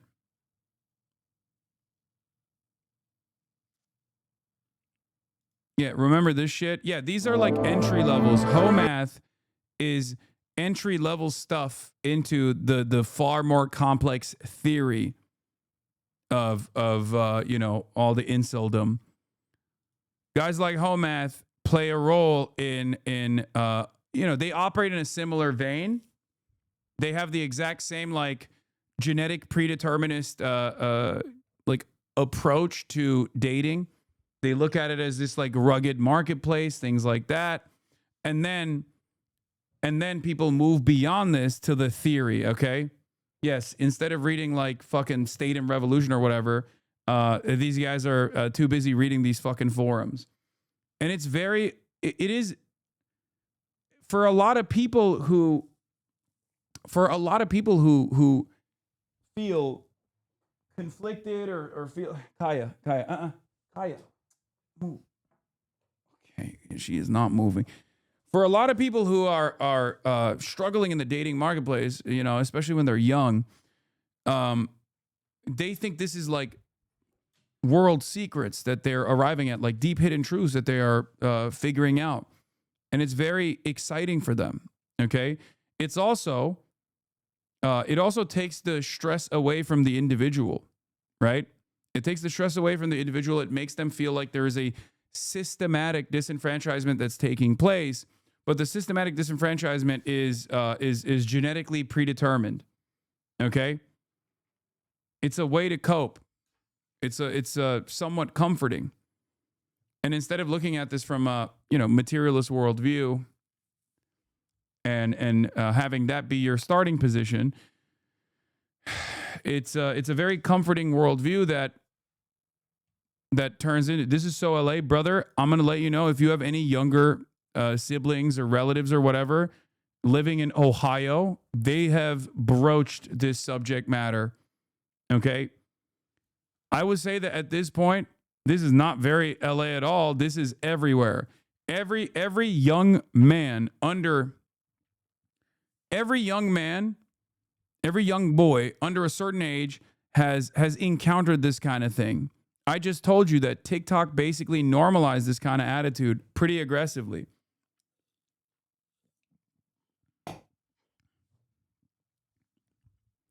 So yeah, you're wrong. This is absolutely all over high schools, maybe even all the way down to like fucking kindergartens, you know? And it's global. It's not just in America either. Straight up. And there are different variants that are culturally different because every culture has like different, every culture has different cultural expectations, societal expectations that divide along gender lines. And so, you know, there are more aggressive versions of this in other countries, but there are absolutely people doing a similar thing in other places like South Korea, Japan, even China, I suspect, to a certain degree, despite the firewall. So, yeah, looks maxing. Soft maxing is a subset of looks maxing that concerns non-invasive and cheap methods to improve one's looks. Examples of soft maxing are dietary changes, you know, getting lean after adopting a healthy lifestyle. The use of certain over-the-counter supplements that are purported to or have been proven to improve certain aspects of aesthetics, such as supplements that can improve the color and tone of one's skin, such as carotenoids like beta-carotene and astaxanthin, supplements that can improve overall skin quality or improve wrinkles, such as collagen and peptides, the supplements that are claimed to improve hair and nail quality, such as biotin, with there only being evidence of biotin serving to alleviate the hair loss caused by a serious deficiency of this mineral, working out in the gym to get muscular, running, cycling. So notice that like there is actually this unhealthy obsession. They've turned something that is objectively healthy, something that I talk about all the time, self-improvement, into an objectively unhealthy endeavor. The idea of black pill and determinism when it comes to dating is very crazy, but in my opinion, there's nothing wrong with maximizing the way you look. Giving the advice, just be confident, to someone who is obese and ugly, this is fixable, is a disservice to them. Yeah, this is the problem though, because there's an unhealthy way to approach self-improvement, and then there's a healthy way to approach self-improvement. If you are talking about like, you know, this is basically the opposite of people who get mad at me every time I talk about my own personal fitness journey or my own personal dietary habits and say, you're fat shaming, you're actually being a fat shamer and you're not being woke and you're going to give everybody a fucking eating disorder if you talk about like self-improvement in any vein, in any capacity. This is the maximized version of that in a much less healthy attitude around that on the self-improvement side. This is why I said it's very, you're fat phobic, you know, that kind of thing. This is quite literally the other side of that same fucking coin of just like looking at this with black and white thinking. I arrived at this community from the looks maxing community because you have good style. Oh, thank you. In any case, hard looks maxing involves more invasive or hazardous methods of enhancing one's physical appearance. Injecting or taking orally anabolic steroids to improve one's muscle building capabilities far beyond what would be possible naturally. Other substances like anabolic effects or weight loss drugs, such as the use of bronchodilator clenbuterol, which is for horses, like horse asthma medicine, but it's a steroid, to improve body composition, to lose body fat and lose weight, or the use of potentially dangerous stimulants like ephedrine for weight loss. SARMs would also fall in this category. Bleaching one's skin or using other chemicals to whiten one's skin, various forms of plastic surgery, fillers, laser scar removal, Botox, etc. Preventing male pattern hair loss with the anti-androgenic 5-alpha reductase enzyme inhibitor drugs such as finasteride or dutasteride. Hair regrow agents like minoxidil could also be included in this category. I like that I'm a hard looks maxer because I take fucking finasteride and minoxidil. Okay? There is a wide range here, don't you think, between taking a prescribed medicine that is FDA approved versus literally taking anabolic steroids.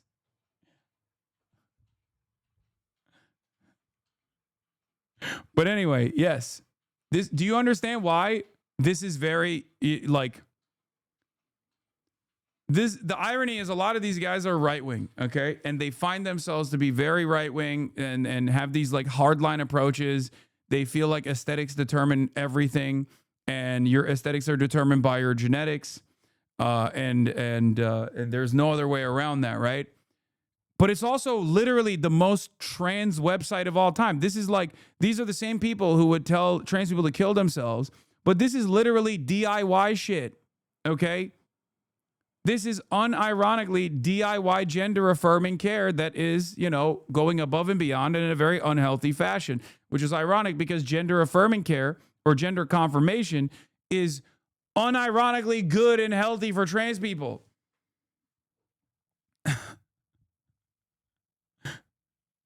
So,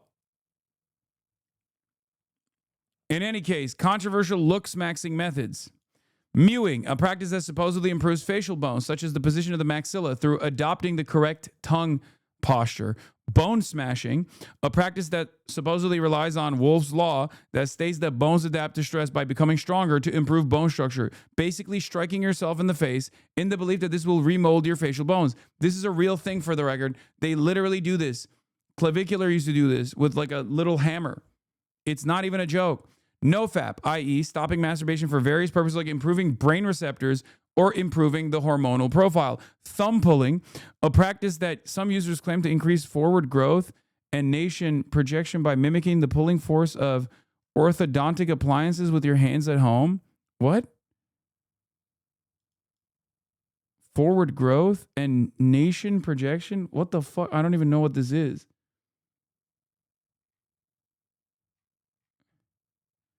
Oh, to fix your teeth? Is that what it? Okay. The assumption that various over-the-counter supplements like vitamin K and MK4 form can have dramatic effects in reshaping one's facial bones. Surgery maxing in the looks maxing communities is commonly argued that much of the time in order to ascend, ugly men need to undergo plastic surgeries. The least invasive surgeries are autoplasty, rhinoplasty, and facial implants, often jaw and chin implants. That is, I can't believe they say this is fucking the least invasive, by the way. You know what a jaw implant looks like? I saw someone on my fucking For You page. They literally break your fucking jaw and they add these like additional implants. And then your teeth for like 6 months is so wide. You have a massive fucking teeth gap. And then you have to literally wear crazy corrective, what do you call it? Like you have to wear what's it called again? I'm forgetting the name now. They're like more aggressive than regular braces, but I don't know. It's not even like a retainer, but you have to wear like crazy corrective braces on your teeth. Okay. However, this might not be enough for men who have recessed facial bones. In these cases, maxillofacial surgery is often argued the only way to substantially improve their appearances. So yeah. More uncommonly, some advocate for radical practices like tranny maxing, i.e. becoming male to female transgender.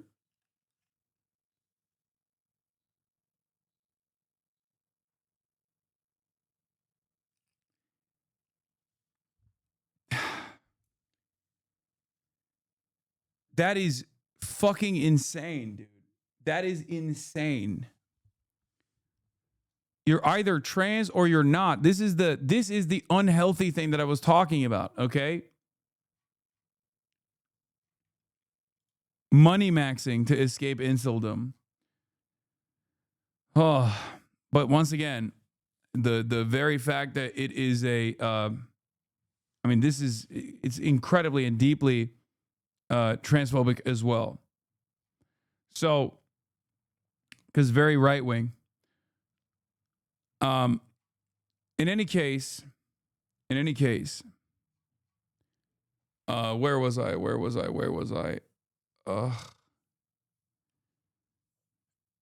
Incomplete Liz, no jelking.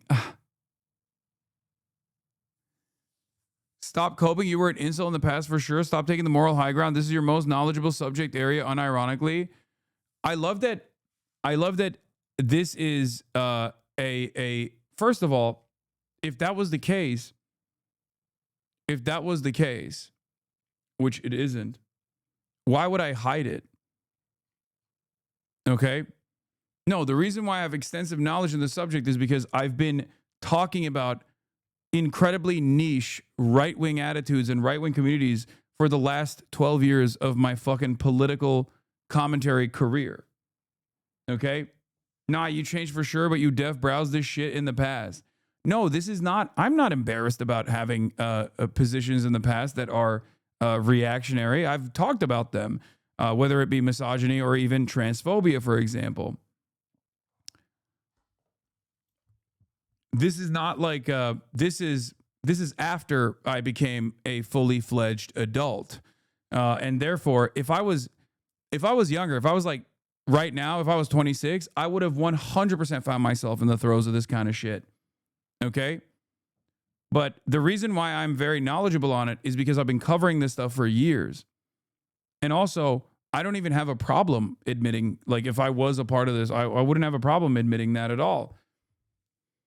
I often talk about how one of the most important aspects of one of the most important things that I believe in is the concept of, you might call it ascension. I call it rehabilitation. Okay. Changing yourself. I believe in self-improvement. It's a big part of my worldview. It's a big part of what guides me. It's a big part of what motivates me. It's a big part of what I try to instill on others.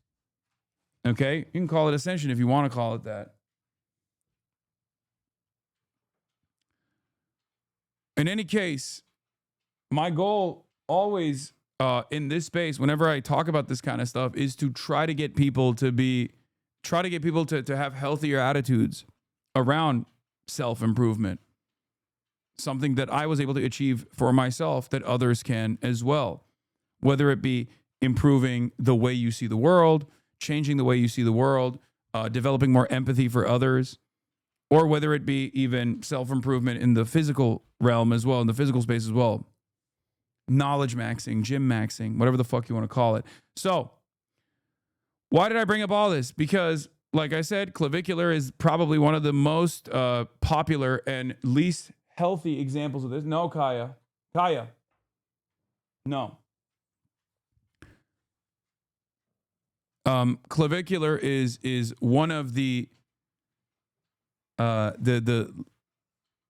least healthy examples of this, and now very popular. Initially, like I said, he was just like doing jaw maxing or fucking jaw breaking, all this stuff, like bone breaking, bone smashing, all this shit. in any case,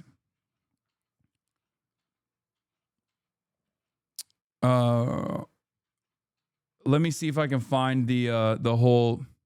So Yeah, I'll cover that side of it as well. Hold on. This girl rejected So when I- clavicular. But that was one of the. Hold on. Let me see. Clavicular Marlin. Wow, he's talked about Marlin quite a bit since then. Jesus Christ. I can't even find the original video. Jesus Christ. Where the fuck is it?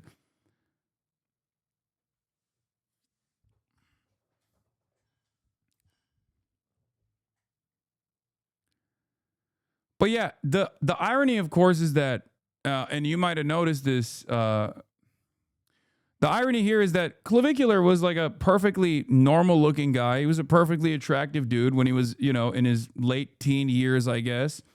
And what he did to himself actually made him look older and made his skin look worse, made him look worse in general. And I don't know if there is like a transformation video or something that I can show you so you understand like what he considers to be like ascension is. Look, Clav's transformation is insane. Like, that's crazy. Like, he just looks perfectly fine. He's a handsome guy. And now he looks like he's zombified. And a lot of these people, unironically, like at first when I saw all of this stuff on my timeline, I thought they were like memeing on him. I thought they were just like, as a lol cow, I thought they were telling him, they were egging him on to keep going further and further, keep going harder and harder on this looks maxing shit to like see how far they can make him, like to see how ugly they can make him, like a fucking internet Frankenstein's monster, right? Didn't you do the same thing, says Chad Maxim? What do you mean, the same thing? You mean going to the fucking gym and having a healthy diet? You think I engaged in bone smashing and like topical or invasive procedures like the whatever the fucking fat burner injections that he does?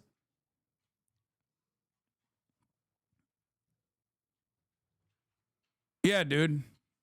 I did the same thing.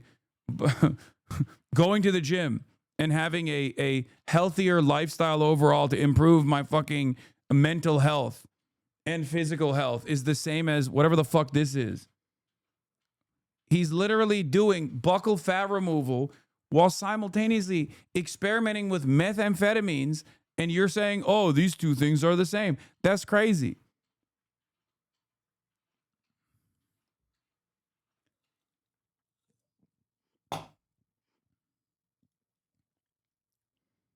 They're like their bones in the body. Oh, you being dead? How do I bone max? Bone max? I don't know. I don't do that bullshit. Oh, he's naturally gifted. Yeah, exactly. It strengthens.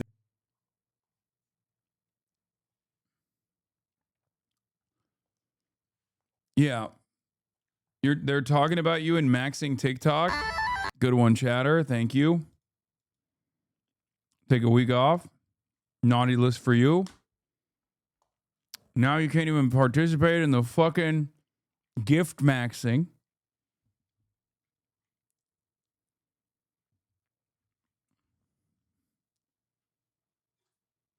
Be careful. It's Christmas, but that don't mean you can test me. You go on the naughty list, you're out for a week.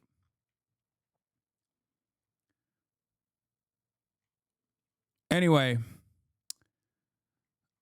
but this is like at first, like I said, I thought his fans were just like egging him on like the World of T-Shirts guy to like do increasingly crazier shit.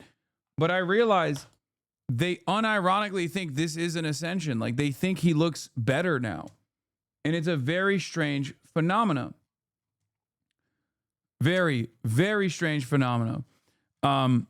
But there's a lot of like, racialized undertones here as well. A lot of racism as well, which is expected. I don't know why Kaya is bone smashing maxing herself by firmly standing right behind my chair. She is also That's what she's doing. She's tail smash maxing.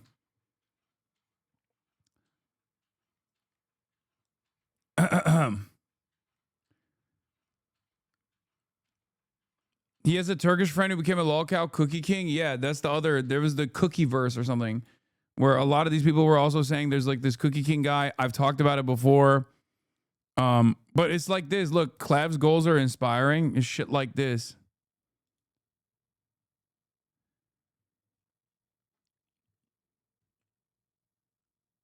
This guy looks like he just did crystal and got into a fight 2 days ago. He looks so unhealthy. I know. Play video games, blast meth, and you know, just do that. Like I just want to mug 9 to 5s, meth maxing. You know, like I want to grind this game so hard that like the guy who gets home from work and has like maybe a PS4 from back in the day, I just want to fucking destroy him because I'm on meth. You know, I want to play video games. You know, shit like that. I don't want anything but a white girl. Are you serious? Yeah, bro, what are we talking about? Like, you would get with anything not... What? You get with anything not normal? Not normal? Not like, what the fuck? Not like the normal race? You wouldn't do that? The normal race. I think he's talking about white people. Cardi show, as you guys might have seen. So hopefully... There's an entire... Bro, there is an entire universe. There is an entire universe around these guys. And these communities like fucking pop off. You might think like, oh, this only has 72 views like, or 72 likes. Who gives a shit? I'm telling you right now, there is a combined multiple billion, okay, multiple billions in the audience, in the fandom, like millions of eyeballs, billions of impressions. It's not even, it's so insane, okay? But ultimately, the reason why I'm talking about this... Marlon Boggs. Oh, yeah. This was the original, like, this was when he was, like, fully pivoting into the right-wing shit a while back. There is the gym cell. I forget his name. The one who always says, you got Gyno. I think he's very funny, though. All of you? Yeah, but he's black. No, he's not. Oh, he's not? Have you seen his parents? They're white. Oh. Yeah, I think he's just really sad. Well, he does mog. He mogs us to oblivion. Oh, shit. I'm like shaking my fucking head. Yeah, and after this, like people were like, what the fuck do you mean? No, he can't mog, he's black. And then he literally leaned into it and like did a fucking did a collab stream with Nick Fuentes.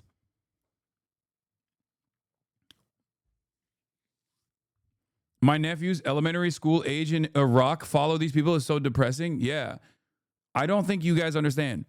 This kind of shit preys on young boys' insecurities, so it is universal. No, it's not surprising to me at all. It's not fucking surprising to me at all. I think a lot of you are so outside of this age range that you forgot how malleable you were when you were younger, okay? And you genuinely cannot comprehend how this kind of stuff could be so enticing to a person that's like 12, 13, 14 years old and has a girl that they really like. Like I can think of myself at that age. That's why I'm very open about this. Like if I was 13 years old, 14 years old right now, I'd be fucking all over this shit. Because this is basically creating this binary guideline for you. It's giving you clear-cut, achievable goals, step by step. The problem is it's also anchored around like very negative and very unhealthy views of oneself. And the people, you know, the insane people are leading the asylum pretty much. Because like a 14-year-old should not be learning about life from a fucking 19-year-old, okay? That's the problem. And it's presented as like cheat codes. All these other adults around these people also don't give a fuck because they're all grifter content creators themselves. So none of them actually turn around and go, hey man, I think you should probably not do you shouldn't do this stuff. I don't think this is healthy for you. And I don't think it's healthy for your audience. So no one actually turns around and like checks them or tries to guide them in a healthier way. But the reason why this is so universal, the reason why people are so fucking so invested in this stuff all around the world is because the experiences that people have, they're fairly universal too. I was 13 years old in Turkey, right? I was 14 years old in Turkey growing up. I had the same problems that other 13 to 14-year-olds have. And those problems don't change. Like, you like a girl, you're too shy, you're unsure about yourself, you're unsure about who you want to be, you're unsure about, you have a lot of anxieties, you have hormones that are coursing through your fucking veins. It's crazy. Okay? And especially nowadays, you have unlimited, unrestricted access to the internet. And you start developing these very, very unhealthy attitudes about who you are supposed to be or how you are supposed to achieve certain goals that you set for yourself. And if your goals are, how do I talk to women? How do I make women like me? These guys give you basically a cheat sheet. Okay? But in the process, my biggest goal always is to defeat insecurity, defeat that crippling anxiety. And that comes from within. That comes from repetition. That comes from working. That comes from achieving goals that you set for yourself. What these guys are doing, however, is unironically making you more insecure as you accomplish some of these goals because the starting point is unhealthy. The outlook is unhealthy. That's the reality. This is the dark side of self-improvement. Self-improvement is a great concept, okay? Fantastic concept. It's very important for me. And I try to explain that to others as well. I tell people all the time, you always should be on a journey of self-improvement. It's a good thing. But these guys are actually not improving the one aspect that they have to improve, which is self-reliance and confidence, okay? But because it's anchored around this like unimaginably insecure fake hierarchy that they've cultivated for themselves, they will never achieve confidence. And without confidence, gym maxing means nothing. You're still an insecure, whiny loser, even if you're fucking jacked. And the older you get without achieving this confidence, okay, the older you get without achieving self-reliance and confidence and security in your own skin, the worse the world looks for you because you keep carrying those insecurities into every conversation that you have, every social interaction that you have. And then you keep going, I'm trying so hard, but I'm not achieving the results I want to achieve. Why the fuck is that happening?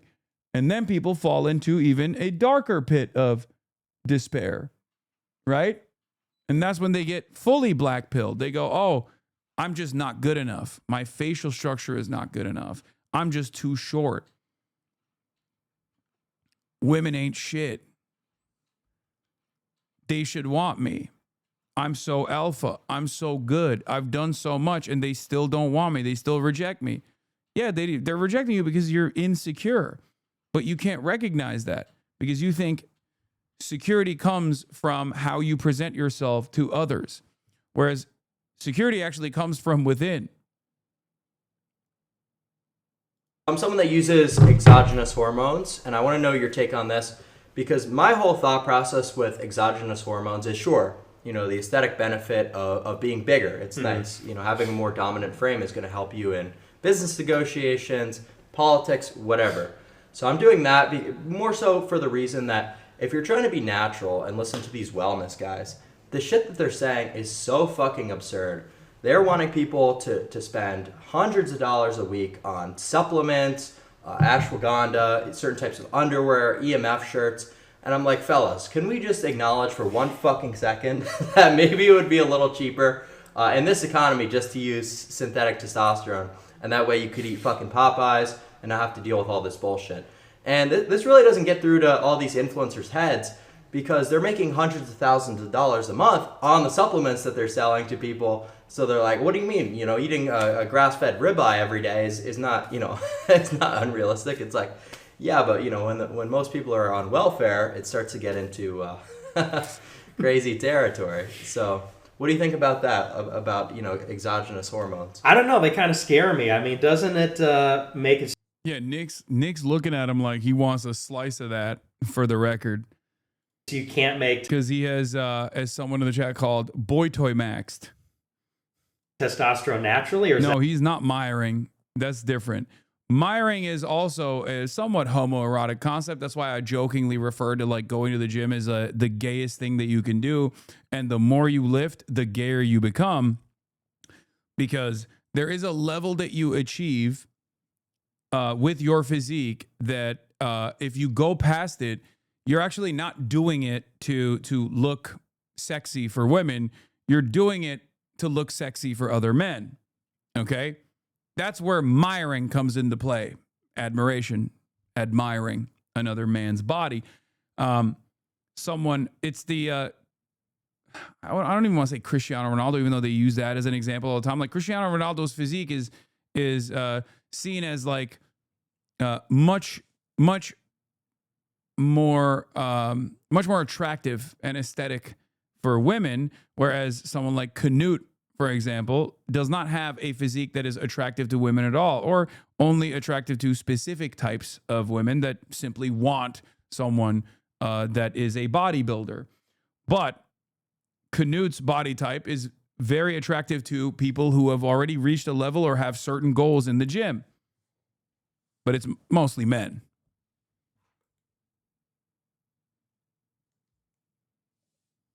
a myth? That's a myth. So, while you're on the hormones, your body does stop. Hazi doing his homophobic thing whenever he mentions Fuentes. Brother, if you've gone on a date with a cat boy and have accidentally shown gay porn on your broadcast, I think it's not that crazy. And objectively say that you have no interest in being around women and hate women and even say stuff like, oh, if dating a woman is gay. It kind of seems like you're masking for something else. I'm just saying, every time Nick comes up, you make fun of him for being gay. I also make fun of him for being Mexican as well. Does that mean that I'm making fun of Mexicans across the board? Does that mean that I think there's something wrong with being Mexican? Or do you think I'm actually addressing the insane oxymoronic position that he's leaned into as a white nationalist who happens to be Mexican, who champions conservative values, but is also gay?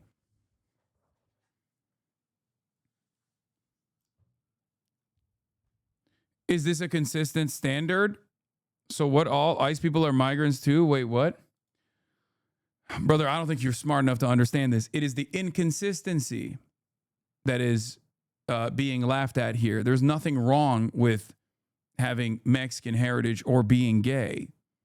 There is, however, something wrong with presenting an anti-gay worldview as the appropriate worldview. There is something wrong with slotting people into racial categories. And it becomes even funnier when you yourself actually don't even reach the top of the standard that you are trying to create. It is a low IQ analysis, okay? To use terminology that you guys understand.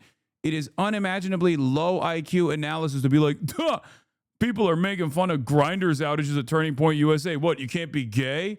Oh, I guess you're homophobic now. No, dumbass. They're saying these people who are homophobic outwardly are secretly loving dicks. That's what's funny about it. They want to live in a world where they are less comfortable in their own fucking skin. They are champions of it, and oftentimes actually invite harm to those who are at least confident enough to be able to live their lives. Okay? Confident enough to be able to experience love in the way that they want to experience. That's the fucking joke in and of itself. Anyway. Hasan caught up explaining basic stuff to woke scolds. No, that person is not a fucking woke scold. That person is a virtue signaler. Okay? A person who does not actually abide by the virtues of, combating homophobia or the virtues of combating racism, but a person who actually believes it, but thinks it is actually inconsistent of me to make fun of someone because they want to apply this like blanket fucking, this blanket neutral sentiment here where it's like, oh, anytime you even bring up the inherent hypocrisy of someone who is gay but is being homophobic with regular frequency is all of a sudden actually you being homophobic. No, shut the fuck up. stop producing the testosterone endogenously. That is correct. But, you know, once you stop taking it, you will be fine. And if you want to ensure that, you could go a step further, take something called HCG, which is basically going to signal the receptors in your brain to start the production of the natural T. Also, he is looking at him like a fucking piece of steak that he wants to consume. I'm sorry. I mean, look at this. So, you know, while you're on the hormones, your body does stop producing the testosterone endogenously. That is correct. But, you know, once you stop taking it, you will be fine. And if you want to ensure that, you could go a step further, take something called HCG, which is basically going to signal the receptors in your brain to start the production of the natural T again. But that's a common argument that people give is, oh, well, you know, you're not going to be able to produce testosterone naturally. It's like, well, I'm never going to do that again. I'm never going to stop. You're never getting off? You're going to be on it forever? Yeah, why would you not want to operate at a higher level than the average normal? That just doesn't make sense. I don't know. It just freaks me out. Like doing a shot every day and getting all not every day. Jacked up and stuff. How often do you do it then? Twice a week. Oh, okay. That's so not crazy. It's really about 1 to 2 minutes of time expenditure a week. Versus if you want to have your testosterone in the higher end of the natural reference range, you're going to be spending a lot longer than that, making sure you have 8 hours of sleep and this thing, and, you know, grounding on the fucking grass every morning. I promise you testosterone is going to save you a lot more time. What about Batista, though? Wasn't he on steroids and he got off and now he looks like a skinny little guy? No, Dave Batista from wrestling. Oh, Dave Batista? Yeah, I mean, obviously when you're juicing and stuff like that, you're going to be, you know, a lot bigger, and when you come off, the gains aren't really going to remain as much. Because a lot of these guys are using compounds that kind of make their abdomen, you know, more tight and stuff like that. Like if you're using Anavar, it's reducing your visceral fat. The amount of shrinkage that this person has experienced in his lifespan is incredible, especially doing it at a time when it is so dangerous. Because you're 19, you literally have, in comparison to a 35-year-old man, you literally might as well be already on steroids naturally. The fact that you are doing it at that point means that by the time you get to 35, you're going to fucking tap out. You're going to die. It's crazy. Yes, he's 19, chatters.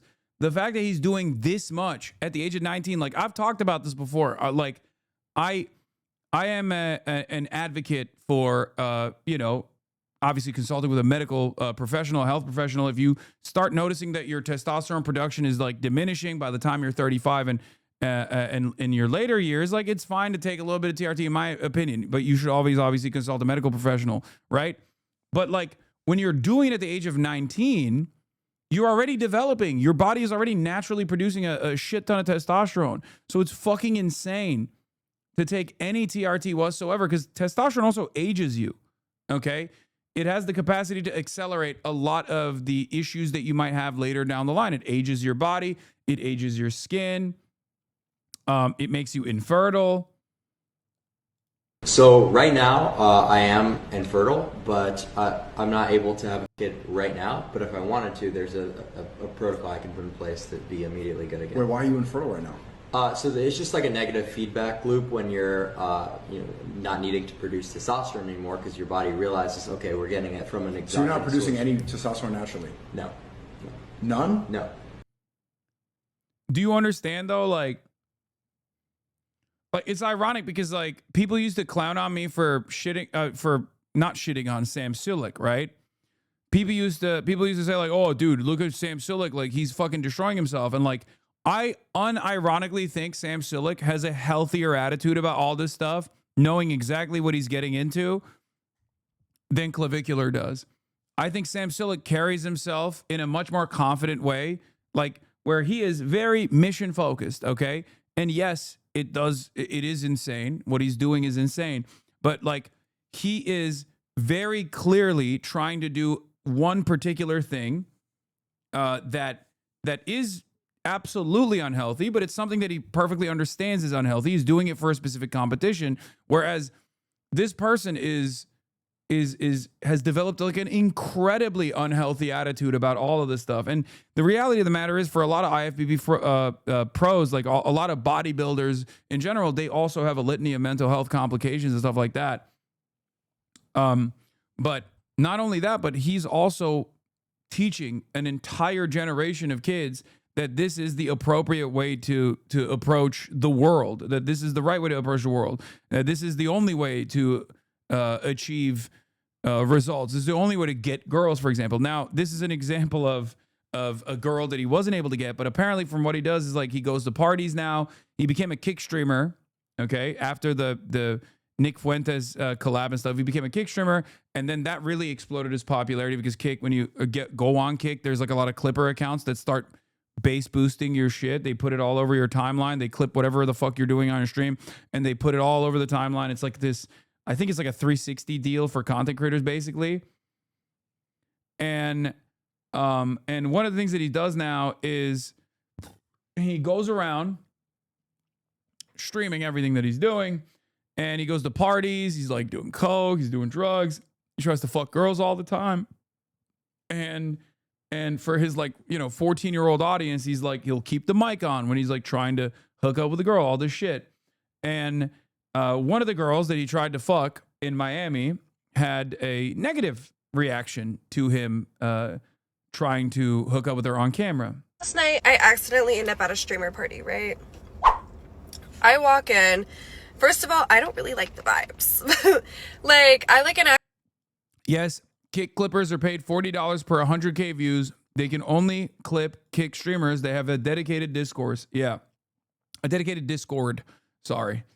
Actual party where everyone's enjoying themselves, but everyone was just here, like, making content. Whatever, cool. I walk up, and if you've seen the video, you've seen it.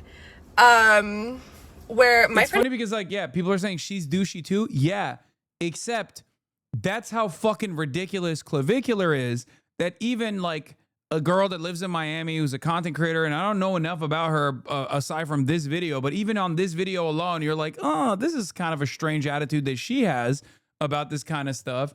Even that girl is like fucking dunking on him because he's a clown. Do you not understand? It's like the girls that want to go on Fresh and Fit that end up clowning on Fresh and Fit, even though they're like, even though the expectation is that they're going to be, you know, kind of clownish. The Fresh and Fit guys are still clown maxing to a degree where the girls that are going on there are still like, dude, you suck.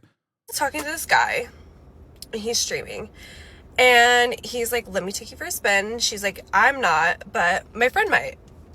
And I'm like, what are we talking about? And he's like, let me take you for a spin. I'm like, I don't know what you're talking about, but I start spinning. Like, literally, like, I'm like, doo-doo-doo. Like, I don't know what you mean by that. So, he was like, I mean, like, take you upstairs and take you out of your dress. And I'm like, ooh, wait, what? Like, there's no way this guy's saying this to me right now. And I was like, wait. Like, you're not even the, can I take you to dinner? Like, what happened to, like, manners and being a gentleman? And he's like, let's just go to the back of my car. I'm like, are you insane? The spinning thing is like an old PUA thing too, old pickup artist shit, which I definitely did broach back in the day, and realized it was like a bunch of fucking insecure losers who were preying on my own personal insecurities, and you know, did not really vibe with that well. But like the PUA thing is like, you spin a girl. If you spin a girl, you're like basically in. Like, they think old PUA guys would spin, try to get a girl to like spin like this.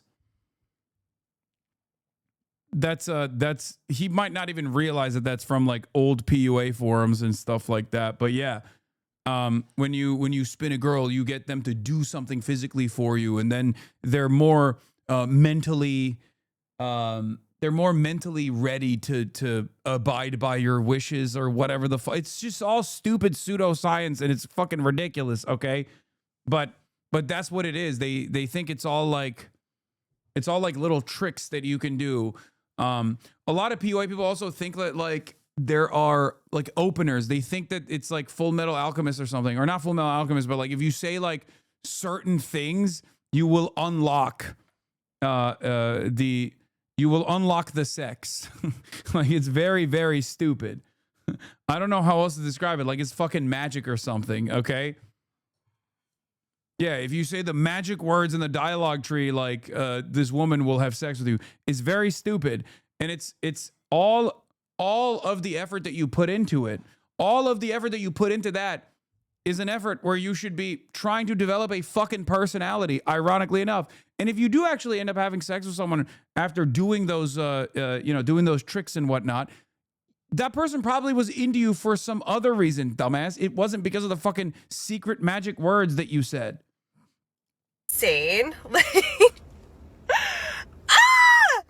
So obviously that didn't go his way. I can't believe, like, just men really think that works. Like, you think just because you changed your looks a little, you're one of those looks maxing guys or whatever, that you now get to talk to women crazy. At the end of the day, that shit does not work for real women and real men. And I would have never said he was cute, mind you, if I knew what type of content he made. Like, I literally did not know what I was walking into. Fuck that guy. Like, you're weird. Like, you're a weirdo. Grade A. Certified weirdo for that. Like, maybe your next content should be growing your personality. I used to watch those PUA shit in my teens, and a compilation of Twitch girls thirsting for HasanAbi auto-played, and now I'm here 5 years strong. Let's fucking go, Oliver. That's what I'm saying. Maybe your next content should be being a better person. Maybe your next content should be how to pull women if you use manners. Like, hi baby, how are you? Let me take you out on a date. What's your favorite restaurant? Instead of, oh, let's just go upstairs and fuck. I don't know a single person that's worked on. Maybe if you're Drake. And even still, a woman with self-respect is not going. That's all. That's my 2 cents. So yeah, he got cooked on this. I used to be a loser, got 0 play 4 years ago before I watched Hasan, and now I still get 0 play. Thanks, Hasan. You're welcome. But yeah, I mean, this is teaching young men like all the fucking wrong lessons, right? All this shit is making them refuse to understand that the primary way where you attract people is through being comfortable in your own skin and being confident, okay? Regardless of how you look, even though obviously your physical output plays a role in this, because a lot of people understandably have their own personal tastes, what they're attracted to. But the number one thing is your personality and your confidence, how confident you are, okay? How confident you are in your own skin. And people don't understand that. People refuse to understand that. And this kind of stuff is poison for that, because you're faking till you fucking make it, okay? You're faking it. You're faking a personality. You're faking everything. You're phony, and you're not achieving. You are not achieving the one thing that you need more than anything else, which is confidence. This doesn't mean that like you're going to have an easy time hooking up with whatever girls you find to be attractive if you're a slob and you don't take care of yourself, if you're unhealthy, if you smell bad. Obviously not. I'm not saying that at all. That's fucking ridiculous. Of course you have to take care of yourself. You have to go to the gym. You have to work out. You have to improve yourself. You have to read books. Okay? But the reality of the matter is you can arrive at that in a healthy way. You can arrive at that ascend in a healthy way by setting up goals for yourself and achieving them and gaining confidence along the way. The reality, the understanding that like if you set your mind on a goal, you can achieve it. That is how you gain confidence. At least for me, that's how I gained confidence. Okay, as someone who was so socially anxious that I couldn't even wear sunglasses when I was in fucking high school, okay? I was so scared that I thought if I wear a hat or fucking sunglasses, everyone will look at me and say, why is that guy wearing sunglasses? Why is that guy wearing hats? That's how fucking socially anxious I was, okay? That's how insecure I was. Something I've talked about quite a bit. No, not even indoors. I'm talking outdoors too, okay? And the reality is one of the things that helped me understand that that was stupid is because I thought to myself,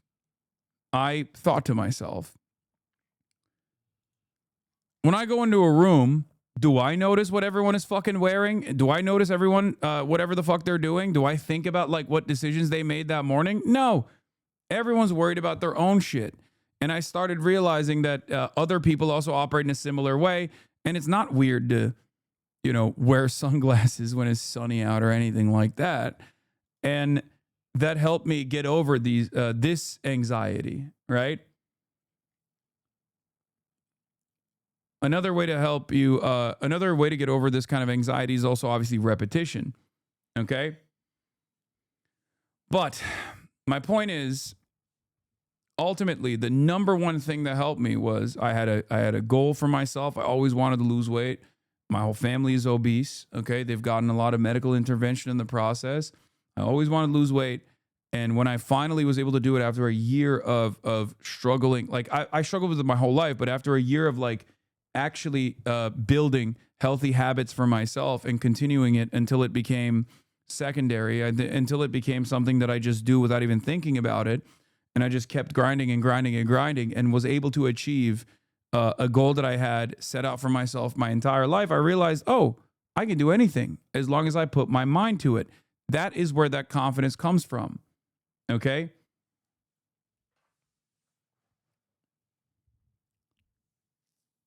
I gotta say, you giving sage advice while looking like Santa is so funny. Okay, well, I can also bring that confidence into everything else, okay? To every other aspect of my life. Knowing full well that if there's anything that I want to achieve, if I set a goal for myself, as long as I work hard enough, I know I'm capable of doing that. That's confidence. That's how you gain it. That's how you develop it. And that's how you become a stronger person in general. Someone who is unyielding, okay? And a lot of people don't have that. And I understand why they don't have that. They're young, they're insecure, they're worried, they're scared, they're confused, they got a lot of hormones coursing through their fucking veins. And then, Hasan, you are an idiot. Women hate men. Sure. Maybe you, buddy. But once again, this is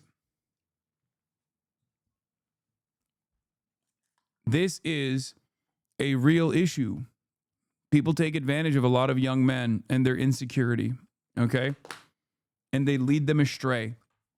So, on top of that, you know, when he was gaining all this prominence, he was hanging out and he leaked that he was being invited. He was invited to a party hosted by billionaire Peter Thiel, the co-founder of Palantir, to which Felix replied with, well, you had a great run, kid. Just make them work on this one, okay? If you make them say something absurd like, oh no, it was so awful, a snake somehow appeared in our condo and bit our new barely legal friend, it's a moral victory.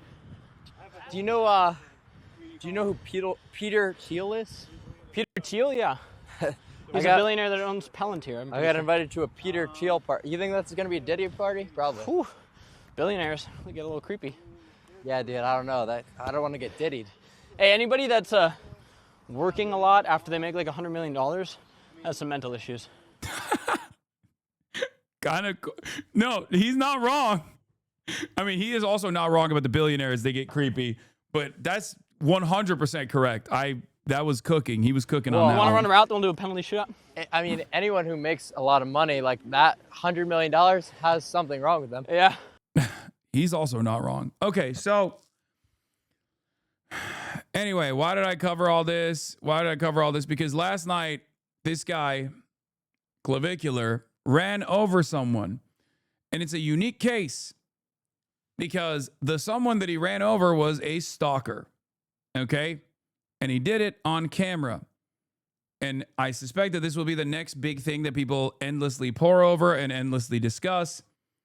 Because I don't know what he did. He was, I guess he was like doing some kind of stream. He's in a Cybertruck. And this guy apparently has been harassing him, for the record. Clavicular was banned on Kick after crashing a Cybertruck to attempting to run over a stream sniper. And there's a previous interaction that they've had as well. Let's take a look. Where's the audio in this? Start driving with this guy. Yeah, so he like this zombified stalker jumps on the hood of his Cybertruck while he is streaming. Okay? He's in New Jersey. I don't know. This looks like a Florida zombie. This doesn't exist outside of Florida. I'm gonna be honest with you. Like this in general is like a Florida man. I think this has to be in Miami. The Island Boys prototype. Drive.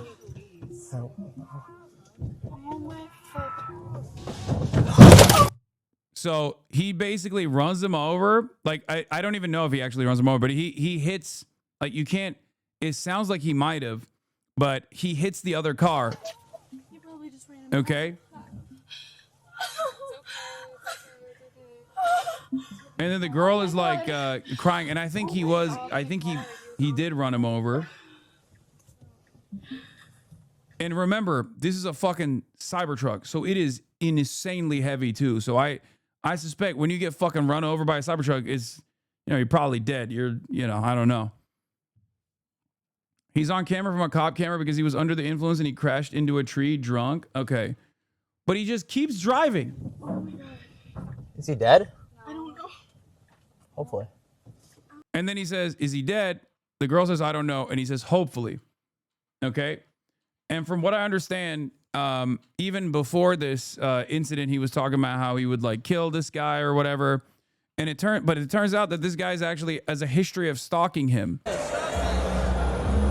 Both clavicular and neon. Alright. Bitch ass nigga. Shut the fuck up, man. Fuck wrong with you, nigga? Fuck wrong with you?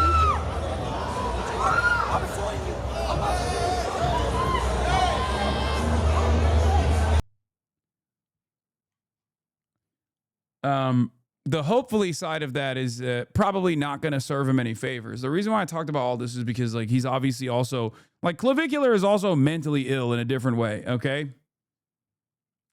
And I don't know how a court is going to look at that and think that this is justifiable self-defense, even though it is Florida. So technically, in the state of Florida, I believe if someone is obstructing your vehicle, it might be legal to kill them with your car. Or I mean, Florida obviously has stand your ground, but not only stand your ground, but there is a specific law that Ron DeSantis passed to kill pro-Palestinian protesters at the time, where if someone is obstructing traffic, you can kill them. Pretty much.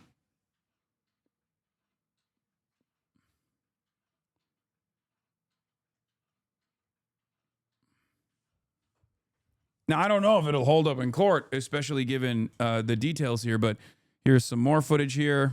You see what happened with your buddy Ed Matthews? Come on, what happened with my release buddy? the cookie file. That's all you want to know. Release it. Tell him about the N-word. He said it today. Oh yeah, I have to check you. Yeah.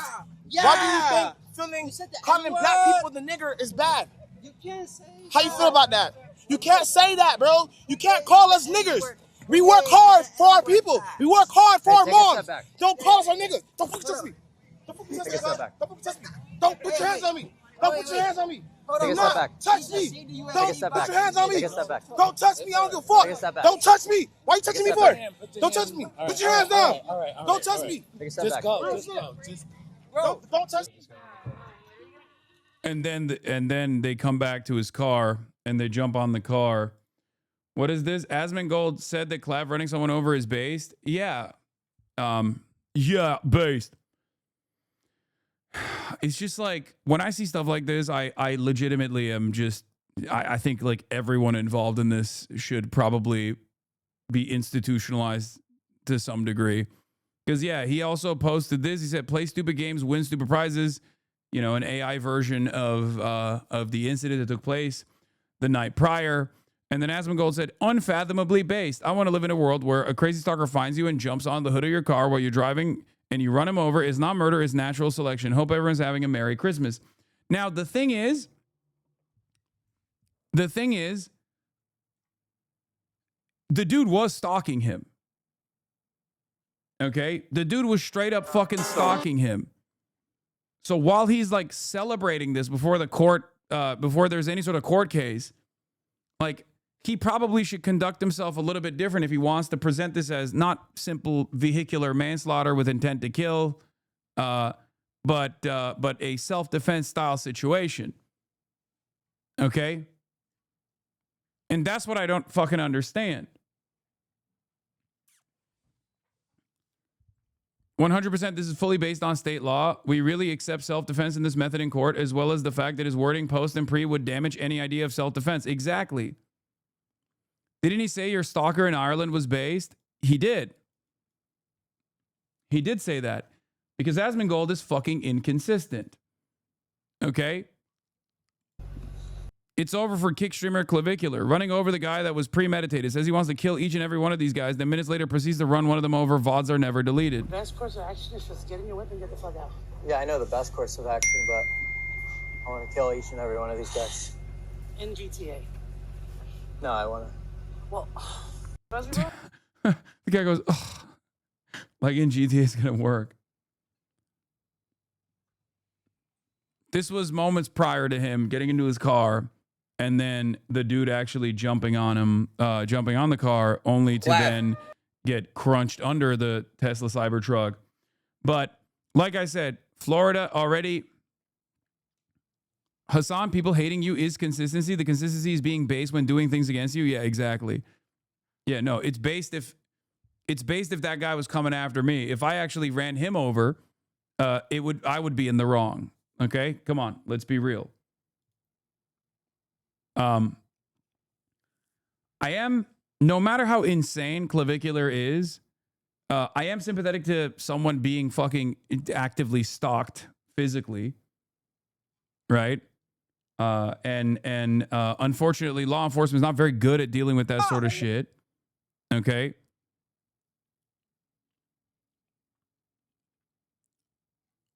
Having said that, Aiden Ross sends his Jewish lawyers after Clav gets banned for running a stalker over. Star of David emoji. Yo. Hey. My streams. I got banned on Kick. I don't know. Okay. What are they saying they're going to detain you? They're not. They haven't spoken to me yet, but I'm not going to say anything without A lawyer. Just hang tight, record, don't say anything. Yeah, the whole thing's being recorded, but I need, Don't worry about that. Yes, I know what you need, and trust me, yes, I got you. The good thing is, listen, it's Christmas, and a lot of my lawyers, they don't celebrate Christmas, so you're going to be good. Of course not. Perfect. Clav. Yo. This doesn't look like stalking. It looks like public harassment. No. It is public harassment, but it's also stalking because there were different instances where that same guy was like pursuing him. And it's very clear that he doesn't want to be around him. And even at a different time, that guy had approached him when he was out in public. So yeah, it is stalking, whether you want to admit it or not. It truly is stalking.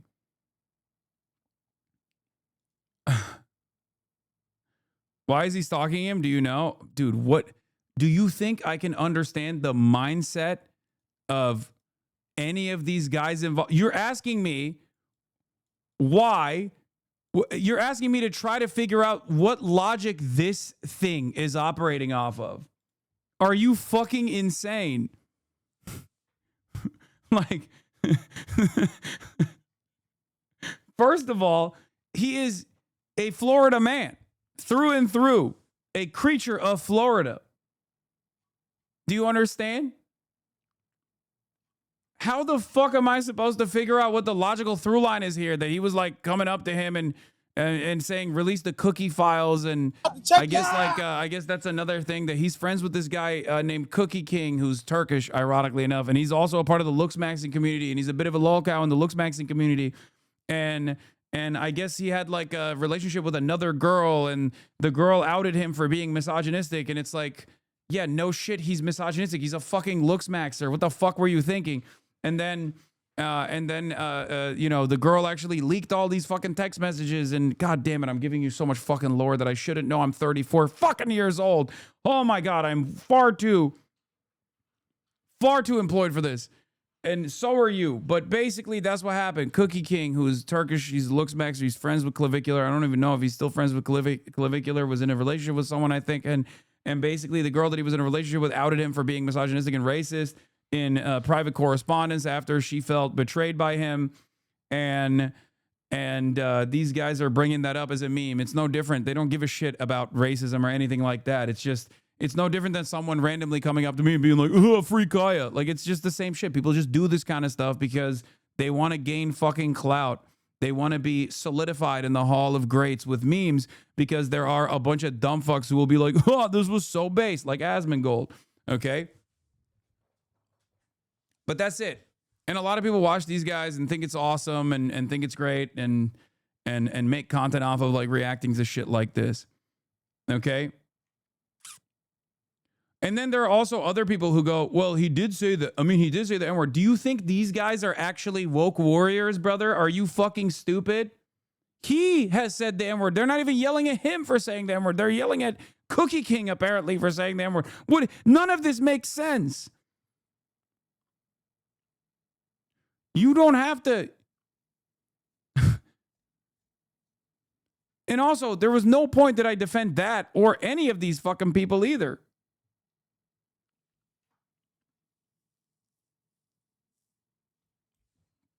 It's just an endless sequence of lol cows farming one another in real time, and it's getting increasingly more dangerous. And there are still people on the outside in a community such as this one going, well, let's hear him out. Okay? Let's hear this guy out. I think he's making a real point. Okay, well, you're a fucking idiot then, okay? You don't have to defend any of these people. I never thought I'd hear Cookie King lore on Hasan stream. I'm tapped into everyone who's Turkish, Wantep. You know this better than anybody else. Okay? I keep tabs. I keep tabs on all the Turks.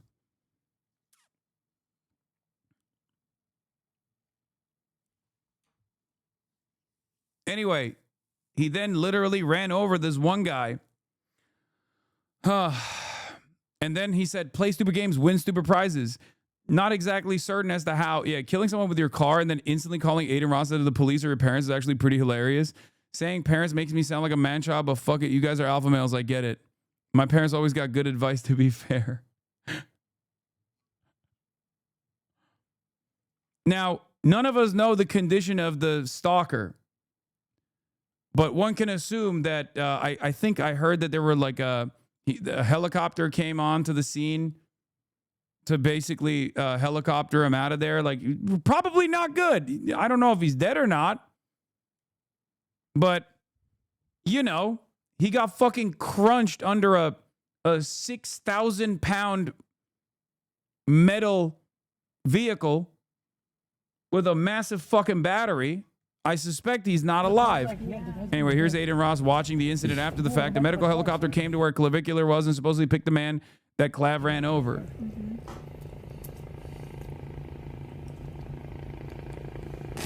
Roll up. Roll up. Uh-oh, a helicopter. Bro. What the fuck? No way, that's Lifeline, right? Wait a minute, hold on. Probably not, actually. They probably put him in an ambulance. I don't know why I would ever take... I don't know why I would ever listen to whatever the fuck Aiden Reports account is saying sincerely, as though they have any sort of interest in presenting the truth. That was my mistake. All these accounts lie all the fucking time. They know when they lie, they get more clicks because people go, why are you lying? In the replies. And then that gives them more impression. They only care about impression. They will say... They will literally look at a clip that is dead ass the exact opposite and present it as though, you know, this clip, you can see a clip of the dude walking around right now in front of you, and they would still present it as a helicopter came and picked them up because they're dead.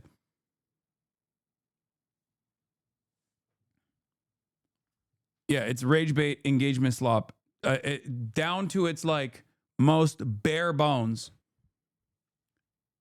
I've had a car crash literally last week that had a helicopter evac that happens every now and then. Yeah, so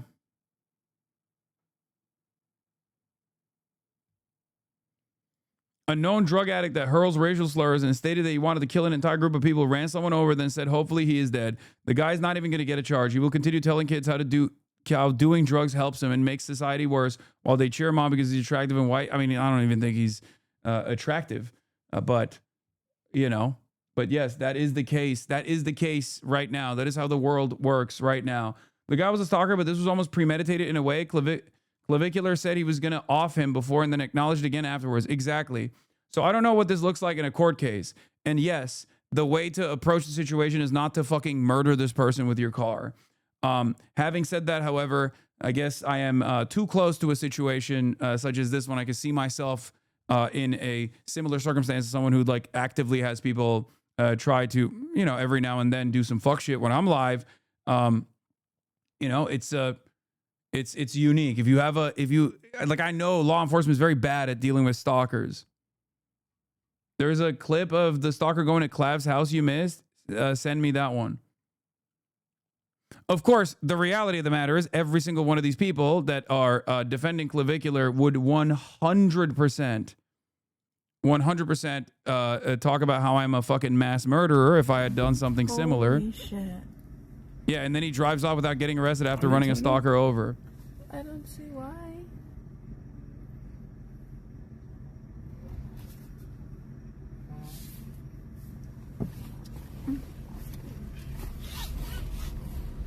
I think he's good.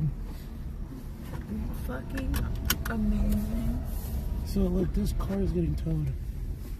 I think that's unrelated. This is the anti-riot law you were talking about. It only limits the amount protesters can get in civil damages. It doesn't erase criminal liability.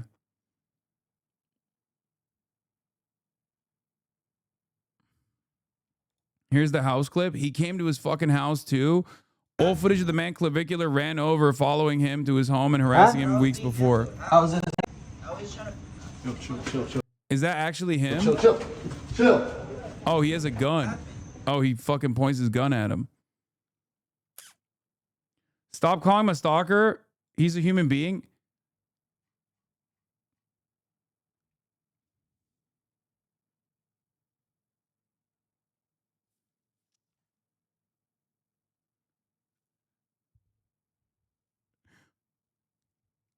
Are you okay? Are you trying to rage bait me? Is that what's going on? That's a stalker, brother.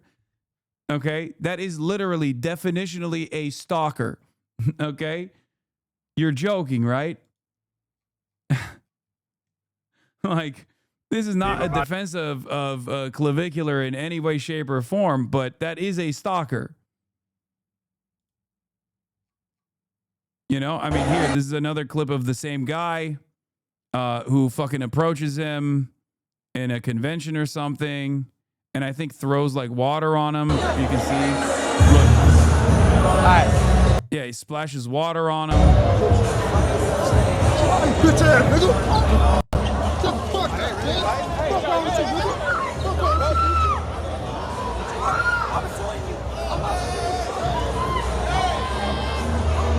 Same guy. Same creature. What the fuck, bro?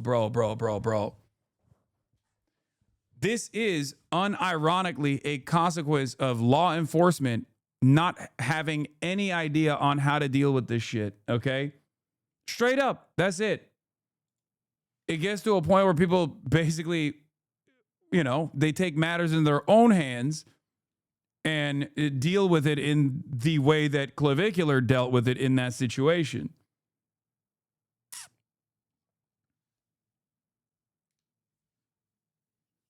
Like, when I first saw it, I was like, I'm not a fan of Clavicular by any means, okay? I'm not a fan of Clavicular. You're saying a dumbass stalker and got killed is all fine? I don't think he got killed. What do you mean? Are you rage baiting? He fucking murdered a person? Are you rage baiting? Not only am I not saying that this is appropriate, okay, what Clavicular did is appropriate, but also on top of that, no, you can't fucking do this. Stop calling him dehumanizing things, though. He's a stalker. That doesn't mean we should normalize your language here. Wait, what? I'm being rage baited, right? collectively, because this is not a one guy situation right now. This is a chat is off the perky. Hello? Woke 2 starts in 6 days. Hang in there, Hasan. No, this is something different.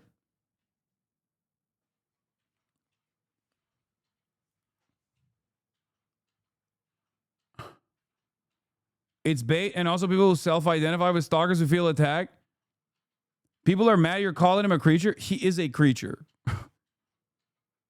This is a creature that you only see in Florida, okay?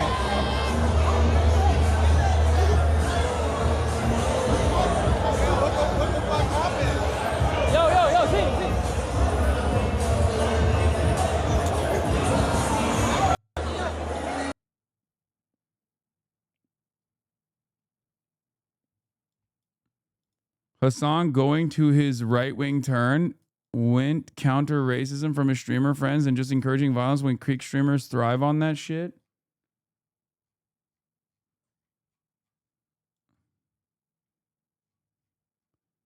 Nah, you're all joking. Okay, this is funny. All right, enough, please. Enough memeing, please.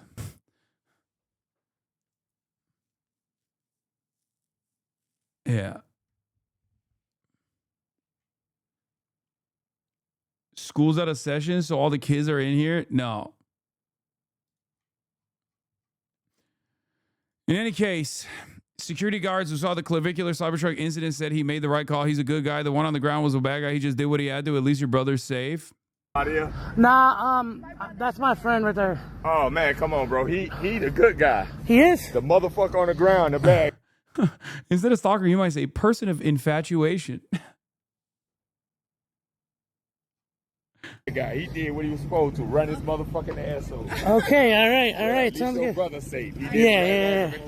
In a normal universe, what is supposed to take place is like after this person fucking comes to your house, or after like the 8th time that they fucking approach you, law enforcement is supposed to deal with it. Okay, that person is supposed to be institutionalized, get the proper medical help and attention that they need. Okay. But because there is no fucking law enforcement mechanism that can, you know. Huh? Wait, you found another video of the guy fucking following up? Same stalker who pulled up on Clavicular's house with a strap really came back to stream snipe Neon and Aiden Ross at the dream with Ryan, with the stream with Ryan Garcia. What's up, bro? I don't know. Should we put him on the body shot? I think. What's up, bro? Yeah. And then he pulled up at sweater. He put him instead of Clap pulling the gun. He pointed a gun at him. At him. Yeah. And then he pulled up at sweater. He put him in my grandma's house last night. He just pulled up at his house. So that guy's just a master. Damn, Zoe and him got beef. Hold on, wait. They say something to him. Say something. Say something. Huh? Say something. Bro, we should have given him body shots. Yeah, I mean, he was probably harmless. See, this is what I mean. Like, they literally acknowledge it. They fucking put him in the content. At least they were smart enough initially to not like put the camera on him. But then they start talking about how they should bring him up to upstairs in front of the camera to give him body shots with Ryan Garcia. It's fucking psychotic.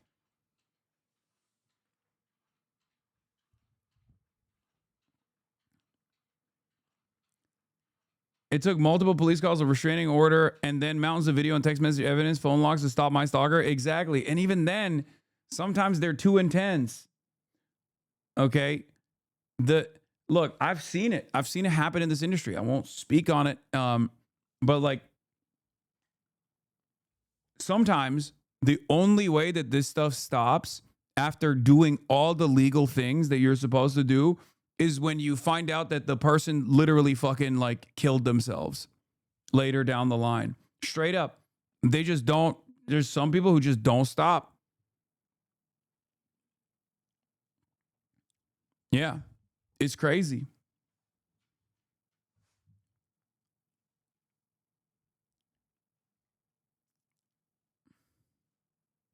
Yeah, because like a lot of people think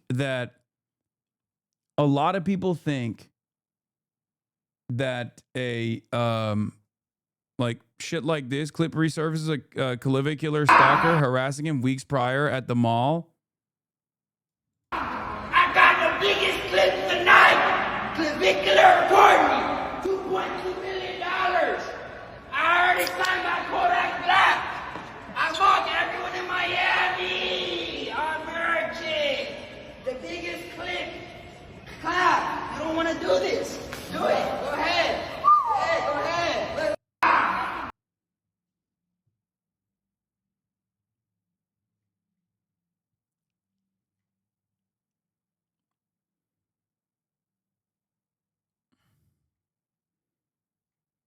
Who's on more meth, him or clavicular? I think clavicular is microdosing the meth, whereas this guy might be macro dosing it, or he might just be fucking high on being a Florida man. I don't know.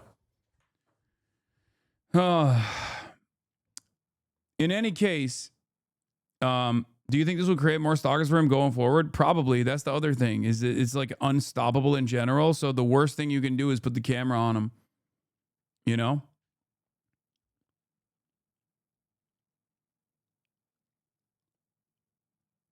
Clav is his dealer, probably. Yeah. It's fucking crazy, man. It's so crazy. So, once again, I mean, these guys also entertain this crowd pretty hard. Like they lean into this stuff themselves. They make content out of this stuff as well. You know, Ice Poseidon is the OG in this realm, where he would just like get all of his like mentally ill stalkers to come to his house and shit and make content out of it. And they became characters on his stream.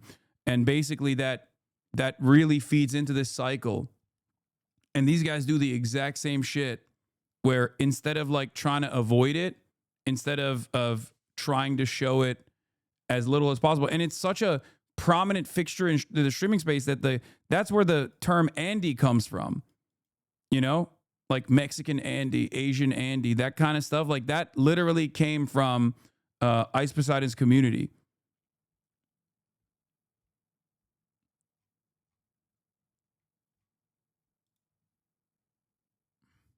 Do you think Dr. Pepper guy is also a problem? No, I don't think so, because he doesn't do any of that shit. He is basically like the antidote to that almost, where he just walks up quietly, offers you a Dr. Pepper and leaves. Like he's very harmless. It's like the exact opposite. Whereas these dudes are very clearly trying to like get the camera on them and behave in this like increasingly more insane manner and fuck you up, you know, or physically even like harm you. Yeah, the Dr. Pepper guy doesn't even fucking stick around. He just gives you Dr. Pepper and fucks off. It's just for like one clip, you know? His goal is not to provoke you. His goal is not to scare you. His goal is not to like be, you know, to change your stream in like a significant manner, to change your life in some meaningful fashion, you know? So,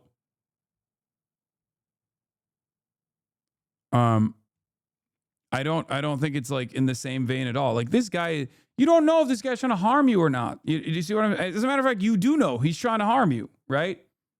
He is very clearly trying to fucking harm you. I don't want to fucking hear it. Stop. Oh my god! Holy shit! What the fuck? How'd you get? Is that the Dr. Pepper guy?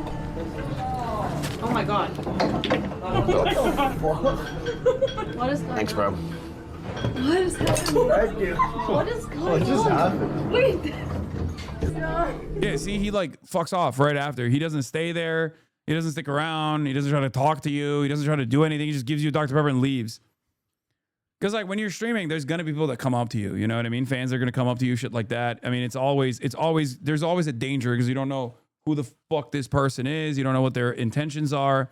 It's always a weird situation. But like he very clearly has never done anything weird or odd. It's just a character that he plays basically. So it's nowhere near as like bad. But this is not even the real Dr. Pepper guy. This is a different guy. Let's see what I got. Amazing, Habib. It was amazing. How you doing? Well, look, good to see. Yeah, we're gonna go shoot around. I thought you were leaving, man. I thought you had a. I did. I went and read a grant. Seriously. Khalas, write a grant, comes back, works out. Good to see you.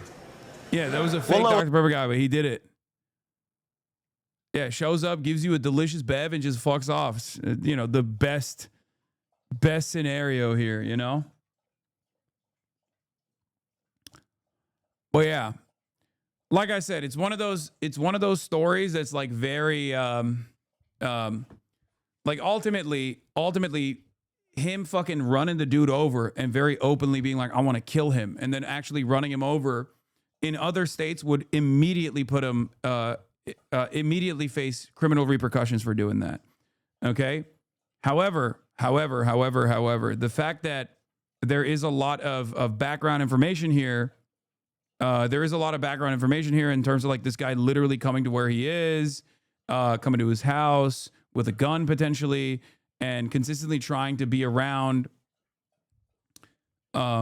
consistently trying to you know, physically involve himself with this content creator, no matter how fucking stupid or dumb or crazy or racist the content creator is, and clavicular is all of those things. It still doesn't make it all right. And so I don't know what like the legal repercussions will be, because the dude was very clearly a fucking stalker. Okay.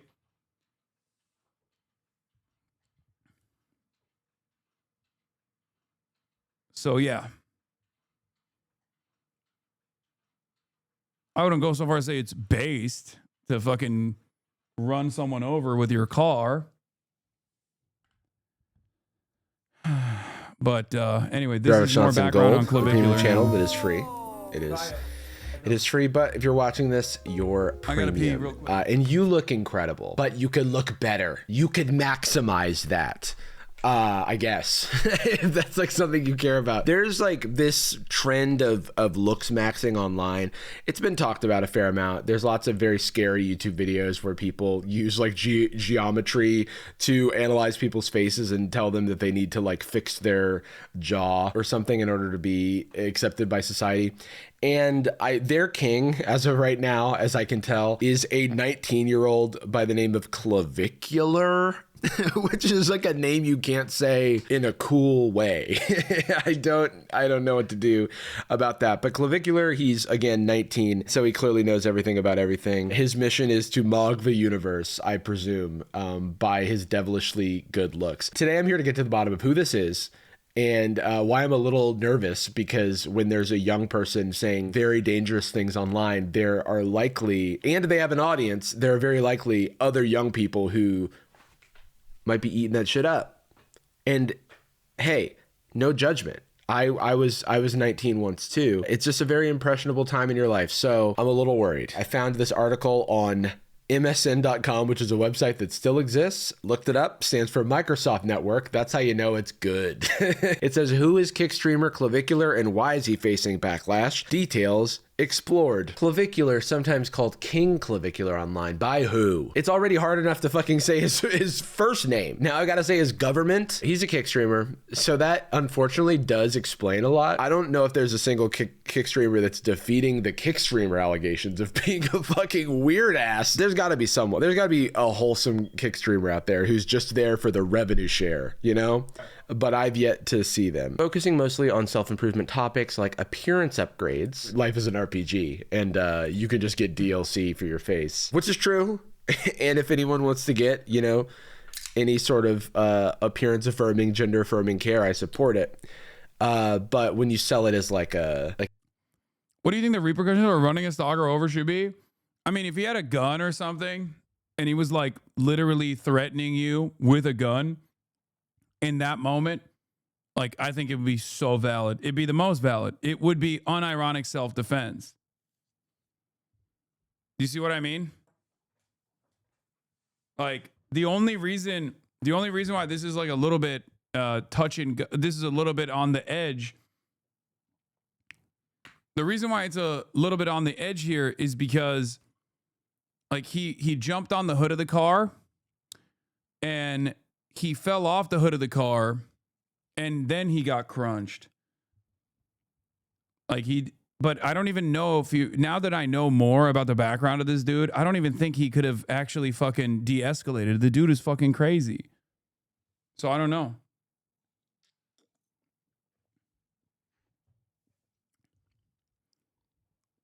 Like, if he hadn't openly admitted to wanting to kill him beforehand, and if he didn't say, I hope he's dead after, he would, I mean, he probably still is not going to get legal repercussions, I don't think. I mean, I'm not a lawyer, but it is Florida.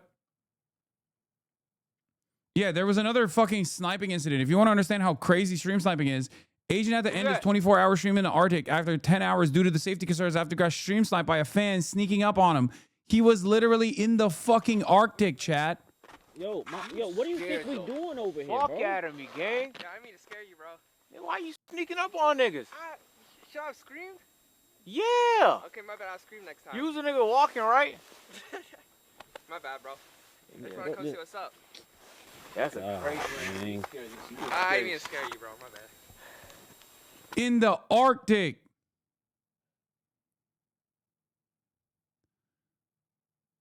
In the fucking Arctic tundra, bro. Yeah. Okay, my bad. I'll scream next time. You was a nigga walking, right? How is that even fucking possible? What's up? That's a crazy thing. I didn't mean to scare you, bro. My bad.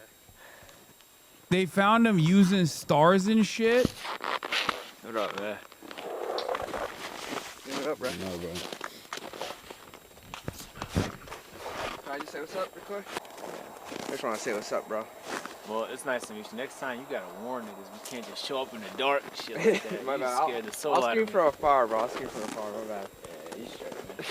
As much as I would love to thug out the cold, what I'm more disappointed by is the fact that I don't know who could show up at night, gang.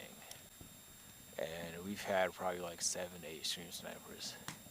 And it's not like they got bad intentions. They're just, you know, but being out in the open with a knife as defense and like anybody could show up all night while I'm trying to sleep is like... Brother, that is one of the most insane stream sniping situations I've ever encountered. And as you guys know, this community is famous for taking photos of me in the middle of a fucking riot as cops are deploying stun grenades, okay? This is a whole different level. Like, talk about the effort placed on doing this. This is close to the city, though. Brother, what do you mean is still close to the city? You're making it seem like there's a Walmart behind him. He's in the fucking... He is in the Arctic.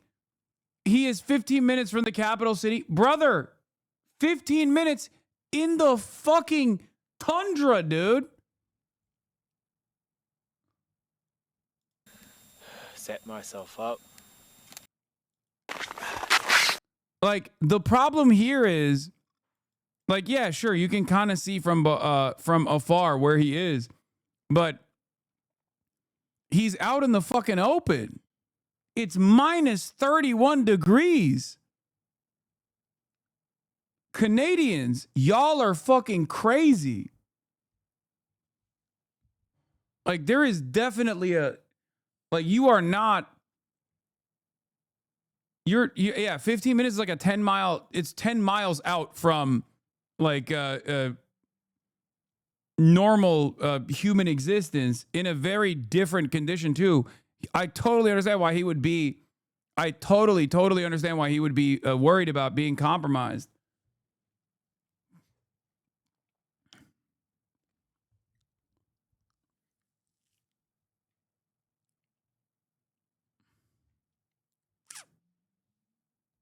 That shorts weather? What the fuck are you talking about? His polar bear knew the area. This is none of it. The capital is a small ass town, chat. The fuck you on? Yeah.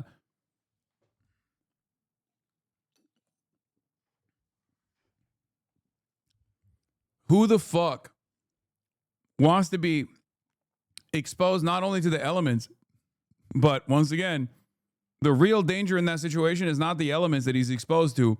It's the human beings that are in Nunavut that he doesn't fucking know about, who can just show up to his position. It's over at that point. I totally get why you would stop that.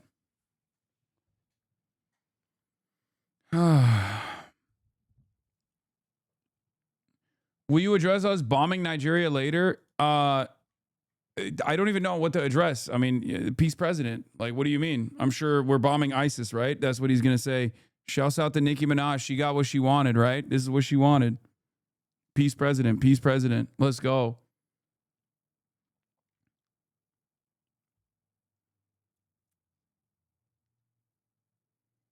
What? When did they bomb Nigeria? I mean, just a couple hours ago, I think. As an Alaska chatter, there are a lot of people living around there. Not much to do in the area, clearly. Yeah. Bro, it's crazy because it's like, dude, it's like fucking the meme, right? Or not the meme, but like the question, the hypothetical is like, oh, would you rather encounter a man in the woods or a bear? And it's like, objectively, the polar bear is I don't even know if there's polar bears around this area, probably not, but like, is the apex predator on the land, right? It's the fucking, you will not choose the bear in that situation, but honestly, man is still pretty fucking crazy here, okay? Because you don't know. Fuck no, a polar bear will kill you. They don't have polar bears here, right? Or the polar bears are hibernating?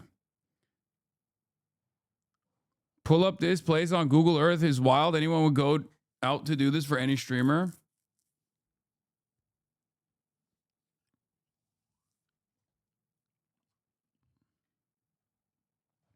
Yeah, polar bears will actively hunt human beings.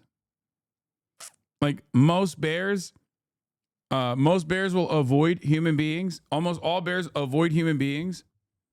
Or if they are, or what is it? The black bear is chill. In comparison, like a grizzly bear that can harm you. But most bears will try to avoid human beings. Polar bears do not. No, as someone who always talks about how I can vibe out a bear, I cannot vibe out a polar bear. That is not something that... Polar bears don't hibernate. They can smell you for like 30 miles and are hyper carnivores that hunt humans. Yeah. Yeah.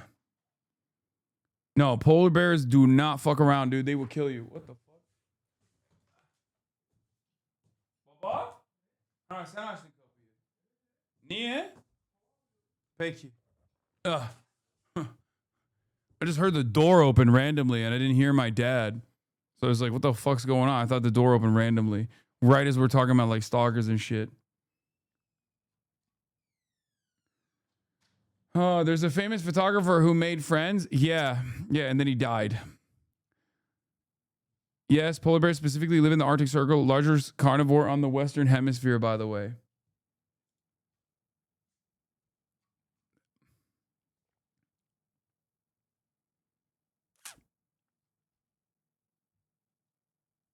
Did he not bring an armed guard because you shouldn't be out there without one? I don't think so, which is crazy. I would need a dude. If I were to do this kind of thing, first of all, I would never do it because this is way too uncomfortable and I hate that. Okay, I don't do this like, you know, outdoor boy shit. I think it's like this is the most Caucasian activity you can engage in. You know, I was a little bit confused when I saw that the stream sniper that pulled up seems to be not white. That was already shocking to me. I didn't know that none of it was like that. Okay. Number one, I think this is white people activity. Okay. Doing this kind of stuff. Number two, and yes, Murat style activity. Murat loves this shit. Murat does this shit all the time. Number two, if I were to, I don't know, have to do something similar to this, he's native. Oh, okay. That makes sense. Number two, actually, I don't even know. Do you know that? None of it is majority Inuit, so not surprising. Okay, that makes sense. Anyway, number two.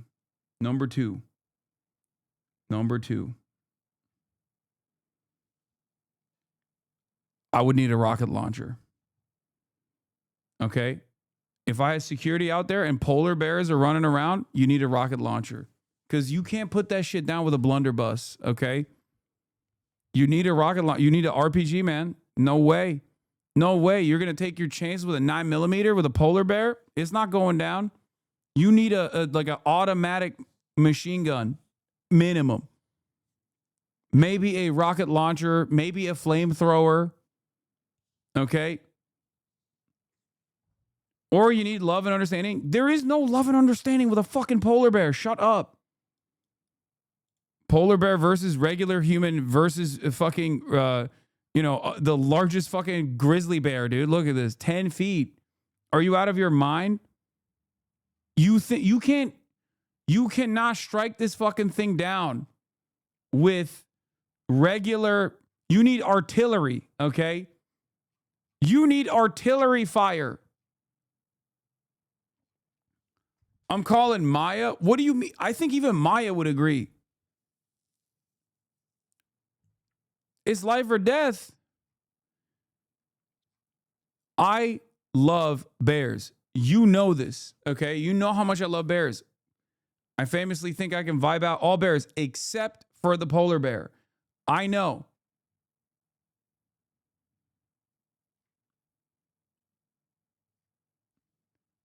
I would have I would need a 50 cal minimum. First side of the bear, I'm deploying a nuke. I don't care. Polar bears only. Every other type of bear, I can vibe out. Polar bears, no shot.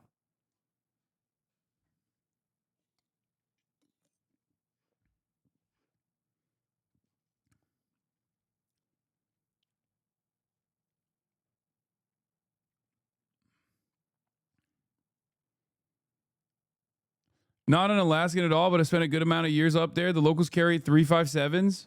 Is that good enough? You've just never seen polar bears? They're chill? No. Yeah.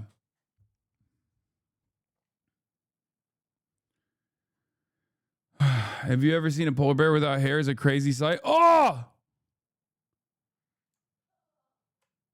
Wait, actually? Oh my God. Are you sure this is a polar bear that's shaved? Bro, that is terrifying.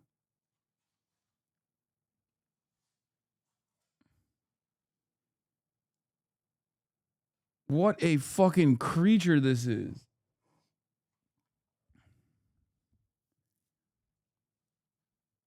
No, I'm pretty sure that's a different breed.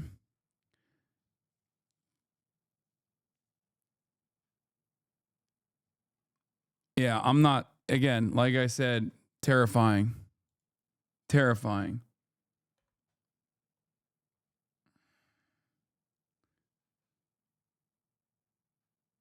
Come on, you'd look like that too shaven in 30 years. You know it. I know it.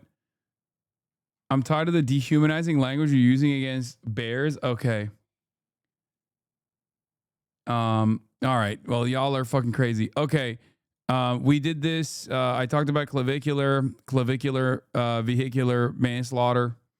This is the other thing I wanted to show you. This is an incredible fucking disrespectful AI video, but it's the one AI video that I think totally fucking nails the issues with AAA games. Good. You made it. That you, Peach? I see Toadsworth roped you into this too. The Monarch's job is never done, but we can talk more later. Bowser's castle should be just up ahead. I thought I smelled something burning. Focus M. Oh, it's not AI? I thought it was AI. Bowser's got the power stars, and you know what that means. I thought the voice was AI voice, so I thought it was AI. It's a Blender render. My mistake. I apologize for thinking it was AI. Yeah, trouble. Exactly. So watch your back. Oh, and if you find any... It's not AI. The hatred in this video is genuine. Yeah, no, that's... red coins out there, make sure to grab those too.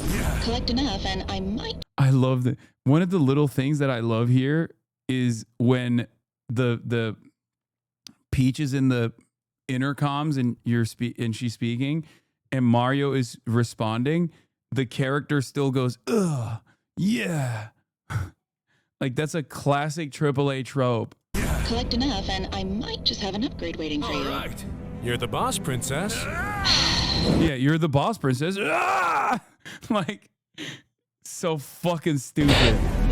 Okay, Mario. Time to party. All right. All right. Good. You made it. That you, Peach? I see Toadsworth roped you into this, too. The Monarch's job is never done, but we can talk more later. Bowser's castle should be just up ahead. I thought I smelled something. Oh. A mushroom. I should take a look at that. Oh my god, it's triggering I think me. I should go this way. A coin. This could be useful. Whoa. I'm Super Mario. The Goomba's head is exposed. If I can find a way to jump on it, it's game over. A mushroom.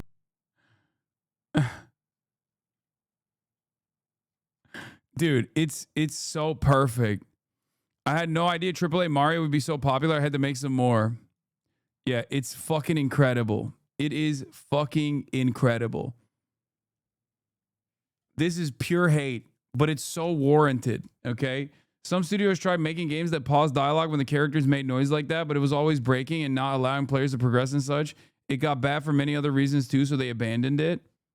This is what MGS actually is? No, it's not, okay? You're so wrong. MGS does have a hyper focus on cutscenes. Hideo Kojima tries to make his work into a cinematic experience, and I think he's very successful at doing this. The problem here is this is more so like, no disrespect, but this is more so a little bit in the same vein as like God of War, Spider-Man, like all these other games that have come out. All these other games that have come out that try to do you have to walk through this cutscene, you have to walk through here, you have to, like the games that like spoon feed you the fucking story, Assassin's Creed games, like they all have this exact same linear approach.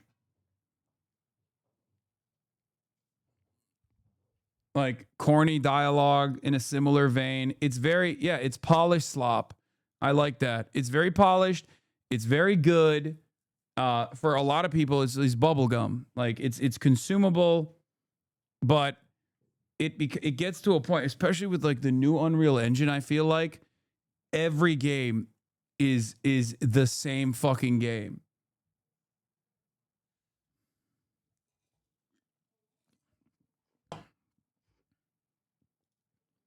Logs. Hey, brother, is this the first... Bro, chill. I don't know, man. I don't know.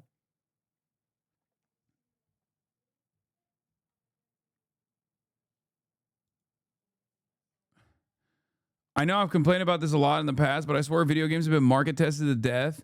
It says something that this is resonating so hard with so many people. When it's pointed out like this, it really highlights how milquetoast AAA games have become. Yes. 100%. And every like 5 years or so, they basically find like one new genre almost. Okay, you make it sound like it's a rampant problem. For AAA, it is a rampant problem. That's why I think Expedition 33 is a great example of a game that's like different, right? It's just like unique. It's very unique, and that's why I think it was very refreshing for a lot of people. Because it was Expedition 33 is this? No, fuck no, it wasn't. This is E33. Oh my lord, you guys are so stupid. Shut up. Every now and then, there's a game that comes out that doesn't do this, and that's why people actually laser in on it and really enjoy it and really enjoy playing it, okay? Expedition 33 is unironically one of those games that didn't do this kind of stuff at all. But here, I'll give you another example. As someone who loves roll slop, okay, as someone who loves From Software games, because From Software banged so hard with both Elden Ring and all these other, like, people started tuning into more From Software, like, earlier work, Every other game that's come out since From Software since Elden Ring basically has incorporated some kind of Elden Ring dynamic. In the last decade, this was the parry system. Okay, before Elden Ring, every fucking game's combat system turned into Arkham Asylum. I don't know which one actually was the first game that made the parry slop, but every game basically, like all the Assassin's Creed games, Witcher, and every single RPG that came out basically had the same combat system. You get surrounded by enemies and they come at you 2 at a time, 3 at a time, and you parry, you parry, you parry, you parry. Like, it's all like when they find something, when developers find something that like works and people like it, they add it on to their formula. Shadow of Mordor is another one, even though Shadow of Mordor actually did have a good formula, but they IP'd it. So now they don't have, no one else can actually put it in their games. Shadow of Mordor had something very cool. What is it called? Like the title system or something? The Nemesis system, where your villains that you kill, if you defeat them, the Nemesis system is one of the coolest things that I had seen. And they unironically turned that into, they IP'd it so no one else could actually put it in their games or incorporate it into their games, even though the Nemesis system is actually fucking awesome. Yeah, you would defeat certain enemies, certain like mini bosses, and they would work up through the ranks and basically become like stronger and stronger every time you fought them. And it would create like a little lore around them, which was very cool. Yeah, and if they killed you, they would gain even more power as well. Now Warner Brothers is doing fuck all with it, so it just doesn't exist in new games. Yeah, Warner Brothers basically patented the Nemesis system, and then they never used it again, ironically enough. Yeah, and they remember you. There's a little cutscene. You can make them insane and then let them kill you. Instant legendary. So that in and of itself is like a cool thing. But maybe if every game incorporated it, I would get annoyed with it. I don't know. So there is that too.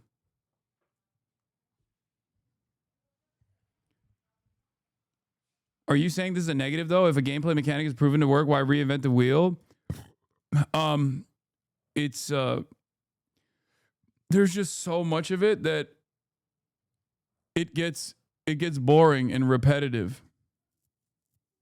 It's stale, it's oversaturated. And I literally used to dream of a gaming world that I now live in, and I never thought that it would turn into a nightmare. When I was younger, I loved RPGs, and I always thought to myself, why doesn't every game incorporate RPG elements into it? Every game, whether it's a first-person shooter, an action game, should all have a skill tree structure, should all have RPG elements baked into it. Now every game has RPG elements baked into it, and I fucking hate it, okay? I used to think, why can't every game have RPG elements and a sandbox style system where you can just like open world explore all the time? Now every game has that, and it fucking sucks, okay? Every game has skill trees, items, you know, all this shit, and many of those games also have like some semblance of like an open world, and it all sucks. Some of them still do it well, obviously when they have something unique to it. But yeah, it becomes lazy after a while. It's too formulaic. There's not a lot of passion put into it. Are you admitting that it's your fault games are like this? I mean, I'm not the only person who is this age that thought that, I suspect. Clearly, many developers also thought the same thing, and that's why they incorporated it. You have to remember, a lot of developers are my age and maybe a little bit older, so they probably also went through the same experiences that were like, oh my God, Grand Theft Auto 3. Like when it first came out, Grand Theft Auto 3, a lot of you guys don't understand. I'm 34 years old. When Grand Theft Auto 3 first came out, it was like that game, and maybe before that it was like Shenmue. Like there was like 3 games total that had an open world, okay? 3 games total on the planet that actually had an open world environment. with a third person third person camera. And then a lot of other video games started incorporating open world into it as well.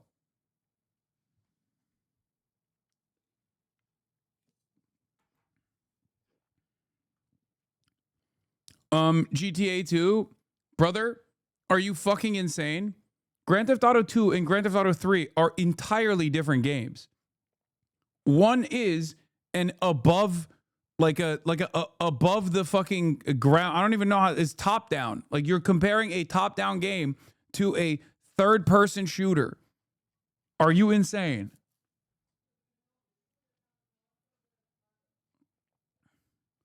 GTA 2 was a top down arcade style game where you could run over Girl Scouts. Okay. It was insane. That's the other thing. Grand Theft Auto has always been vicious. Yeah, I played Grand Theft Auto 2 as well. Yeah.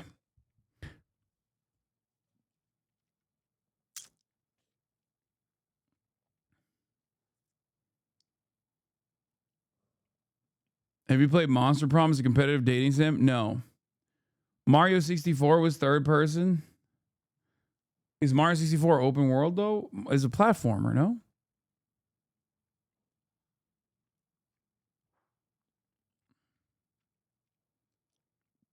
Damn, you really are a gamer? Who remembers Manhunt? I do. I remember it because everyone made such a big fuss about how scary it was and how like I think it was rated adult, right? It was one of the first games to actually been one of the first games to have been rated adult, other than Grand Theft Auto, with much controversy, because Grand Theft Auto had a hot coffee mod that they found out after the fact that wasn't even in the game, but it was in the files. So all the boomers that don't understand that slapped on the adult only sticker onto it for no reason instead of rated M for mature. But yeah, I played Manhunt. I used to also be a massive BioWare fan. Like I played all the BioWare games, okay? They were some of the most important games in my development, in my video game history, okay? I was a major BioWare fan, yes. I didn't like the Mass Effects that came after Mass Effect 1 and 2 as much, although I did play them. But KOTOR is the greatest, I think is one of the best games I've ever played in my entire life. KOTOR 1, KOTOR 2. I played Jade Empire. That was incredible too. Fuck, Jade Empire was so sick.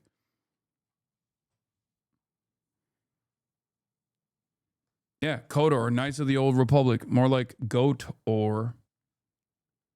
Yeah, Jade Empire is an incredible game too.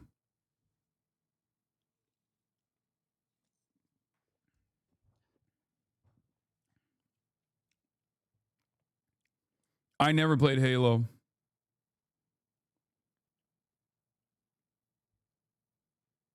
Yes, I played all the Command and Conquers. I played all the Red Alerts. I played all the fucking...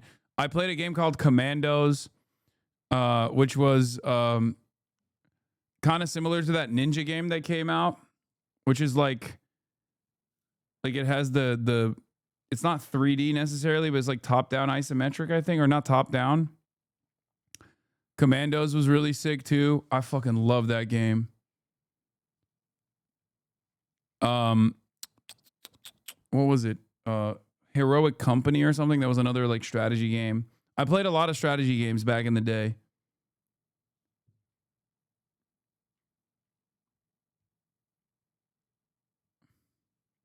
Red Alert, Command and Conquer, Tiberian Sun, Company of Heroes. That's the one I was thinking of. Company of Heroes, Stronghold. I never played StarCraft, but I played Warcraft. I played Warcraft 3. I played so many fucking games when I was growing up, dude, because everything was basically 1 lira because it was all black market.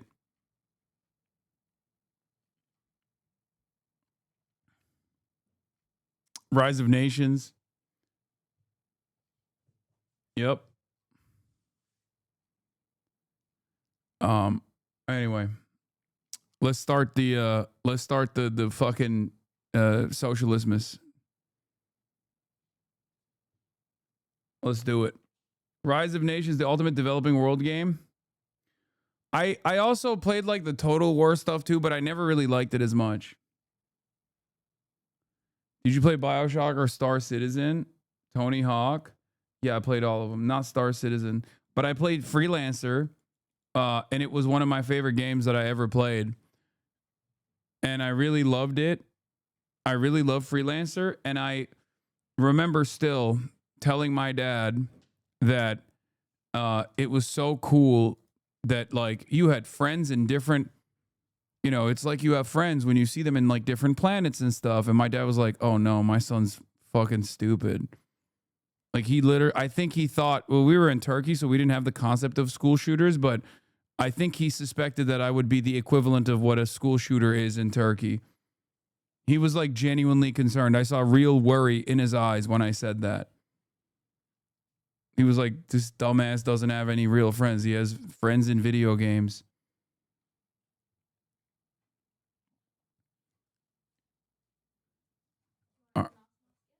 What? Oh, sure. Austin Ox sent me a gift, by the way, because it's Christmas. So let's see. See what it is. What the fuck? No. Ain't no way. Ain't no way he put me in the fucking Zor. Oh my God. Now I got two. He put my dumbass face on the classic New York Post Zoran after a campaign that promised high taxes, free stuff, hating Israel and vibes. Socialist Zoran Mamdani romped to victory last night and will become the 111th mayor of New York City. Yeah, technically he's not the 111th mayor of New York City, by the way. Technically he is the technically he's the 112th. Apparently they cooked the books. And they got the number wrong. They just don't want a brown boy winning, okay? They were like, oh no, that's too cool for him to be 111th. Okay. Thank you, Austin Ox. All right, so yes, I saw Trump bombed Africa. He bombed Nigeria. Everyone needs to calm down. We're not doing that right now. What we're doing instead is SOCIALIST-MAS. And this year, as a part of SOCIALIST-MAS, how are we going to do it? Is Frogan going to send me the... Okay. Okay, pinned messages, randomization tools. Google random number generator. Or wheel spin to make it fun. Okay. Number range is 2 to 2,561. Holy fuck. There's 2,561 submissions. Y'all are fucking broke, dude. Y'all are broke as fuck. What? Oh, there was even more. Okay, so you guys submitted. Oh, wait, it only goes up to... No, it won't go up to 2,561. Yeah. Yeah, I got to do a random number generator, unfortunately. The wheel spin doesn't do it. How many you picking? I don't know. I'm going to go by vibes. Okay, as I did last year, I'm going to go by vibes. And we are going to also incorporate a new thing this year where under, in the past, SOCIALIST-MAS, you guys, you guys sent in your submissions, your Amazon wish list, and I would, I would go through them randomly. Sometimes I click stuff from the chat too, even though I'm not doing that today. 2,561 submissions. Come on now. And I would go through them and I would just like buy some of the things within the realm of reason. This year, from what I understand, a lot of you motherfuckers are demanding PCs, full-blown PCs. Every year, shame dies in this community, okay? Every fucking year, shame dies in this community. Like, the first time we did SOCIALIST-MAS, everyone was like, oh, I don't know, like, I want breadcrumbs for my starving family, or I just recently had a child. It would be nice to have, like, diapers or whatever. And then the year after, it was like, it'd be nice to have a baby crib for my baby. It's fine. And now, every now and then, there would be someone who would just go crazy with it and be like, I want a PC. And because I rewarded that behavior, it seems, perhaps too much, all of you motherfuckers demanded PCs. Froga said, I've seen at least 700 Switch 2s. 700. What are we doing? Do you think I have Aiden Ross money? Even Aiden Ross is not giving 700 Switch 2s out. Do you think I have cryptocurrency gambling websites backing my fucking giveaways? No, this is just out of my pocket. Y'all are crazy. Okay? My newborn baby would love a PC. He loves the 5090. Thanks. Yeah. My newborn needs RAM. That'll be $10,000.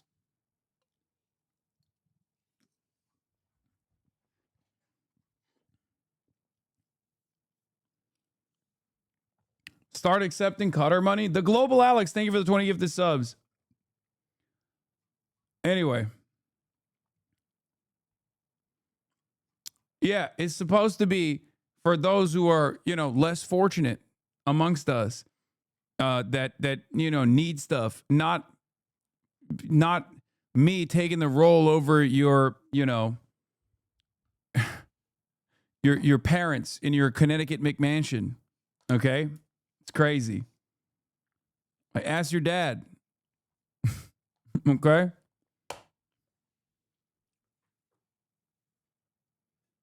Anyway, you're running a giveaway? No, it's not even a giveaway. It's not. It's just a thing that we do once a year.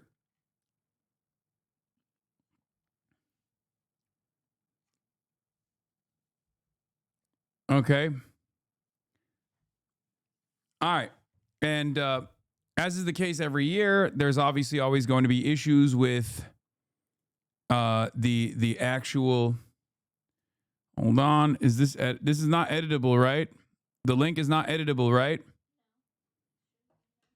Okay, just making sure. As I was saying, every year we also hold on. Every year we also go through people's lists, and then there's also a lot of fucking issues. Issues such as people asking for items that are simply not shippable, for example. Hopefully this year we will have less of that problem, but we shall see. Okay, I'm going to turn on Jay Schlatt's. Oh, the list of the link is editable? Okay, fuck. I don't want, I'm going to have to like, okay, good. Jay Schlatt Christmas music. Okay. Where is it? Where the fuck is it? The Christmas album.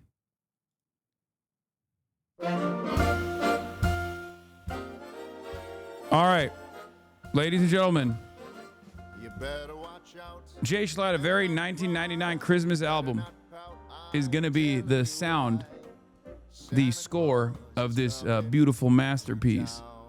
All right, you made the link non-editable, right? All right, sharing only. Okay, good. Nope, I can still delete it. Nope. Okay. Will people have a separate... Okay. Okay, the other thing that we're going to be doing this year... You have perms. Okay, got it. The other thing that we're going to be doing this year also is incorporating a new sequence. We're going to be doing naughty or nice lists. That's right. We're going to be taking a look on whether or not you have been naughty or nice, whether you are deserving of coal or you are deserving of the things that you put on your fucking wish list. Okay? Instead of just rolling a number and going to the list, since we have the chatter username, we can pull the username up to see if they've had mod actions to determine what / if they get anything, so there's an entertainment factor to it. Well, I'm going to be doing that for at least some of the people that I pull from numbers, and then we'll be doing log checks in general. That wasn't part of the deal, Hasi. Never mind. Don't worry about me. Oh, wait. Huh. A lot of chatters all of a sudden taking a very different attitude about this let me get the free shit. What happened?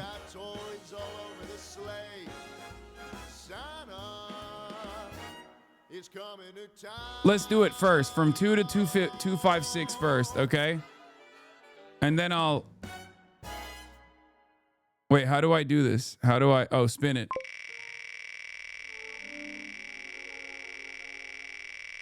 Wow.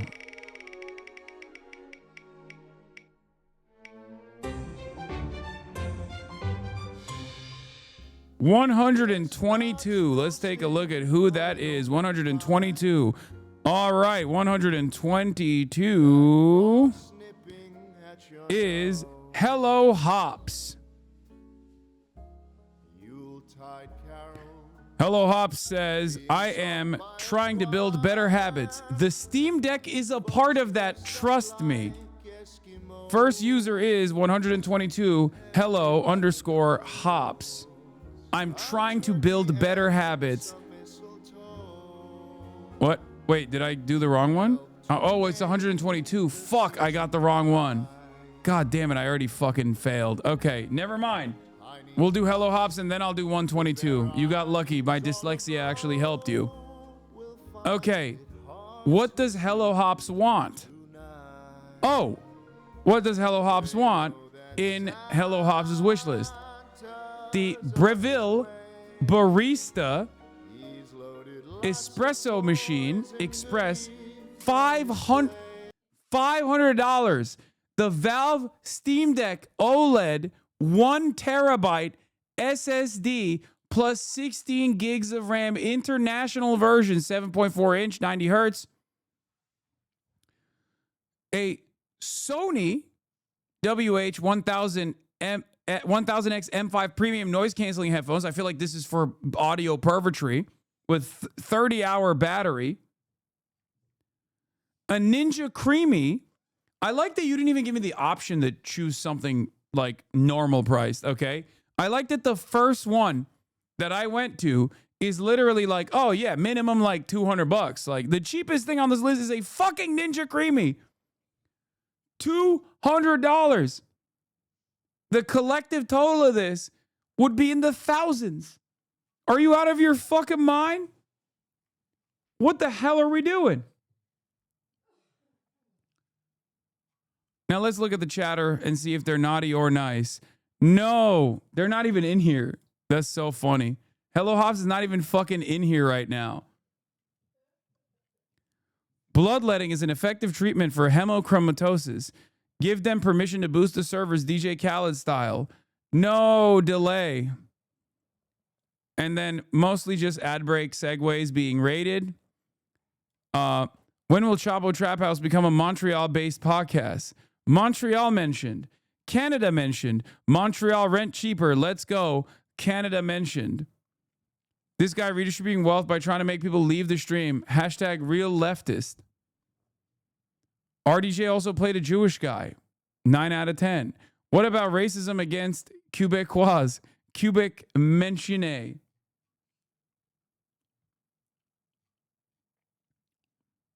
Montreal supremacy. Back from the dead like Brandon. Good night, big dog. Thank you. Canucks rise up. Matt Christman once waved the Canadian $10 in my face and called it money for babies.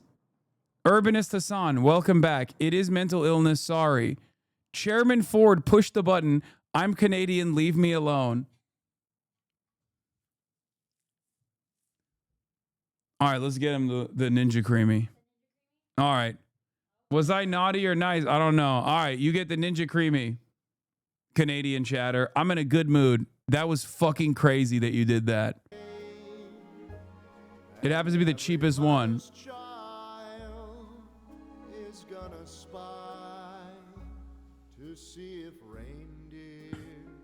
Crazy.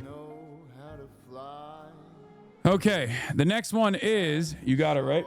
Did it work? Okay. Wait, are you not purchasing it right now? Okay. All right, let me know when it's let me know when it works.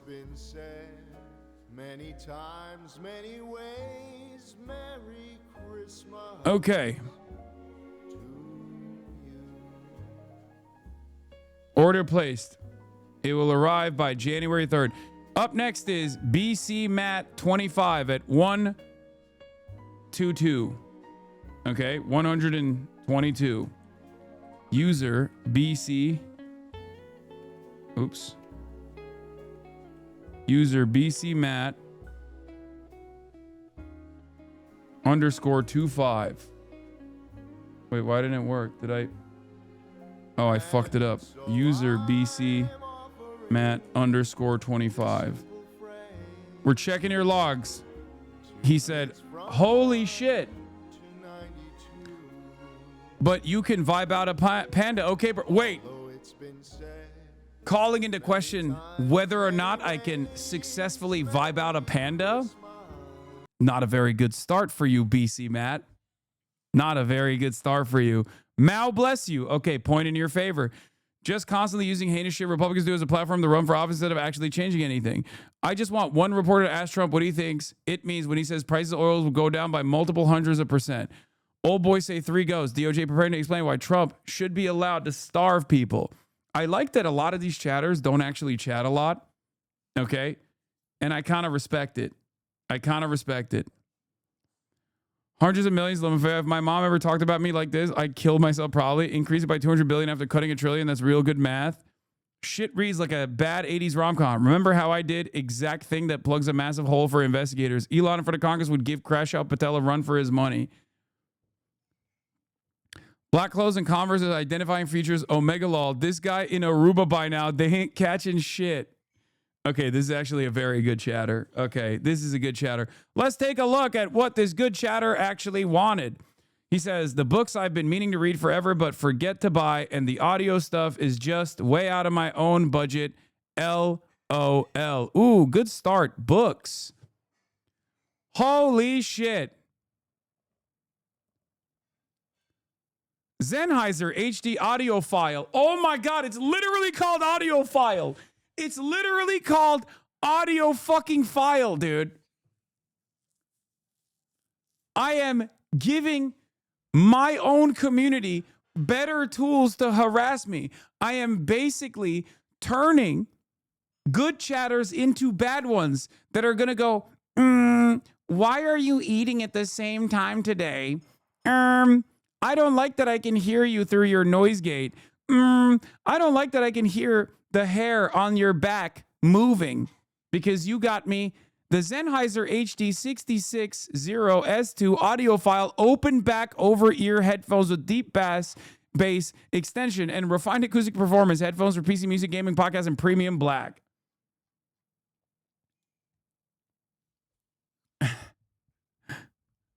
But it doesn't stop there. There is a Meze audio wired over the ear lightweight audio file open back earphones. There's also a chamber, large dual chamber, NZXT, a cyber power. Where are the books? Where are the fucking books? I got excited. They just added this shit to their list right now, Lamau.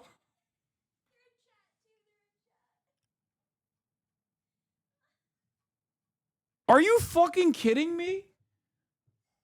No, don't do that. Don't do that. Come on.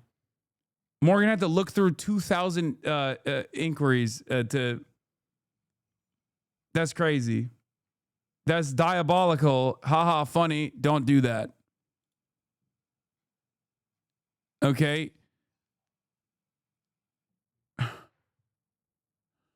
Gonna need to have people send in screenshots of what they want. That's crazy. That's crazy. Cole, chatter. Cole. Cole for you. You want Cole? Is that what you want? You were such a good chatter up until this moment, too.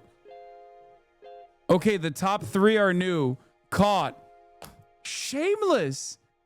Fucking shame. Not even subscribe, by the way. has never subscribed.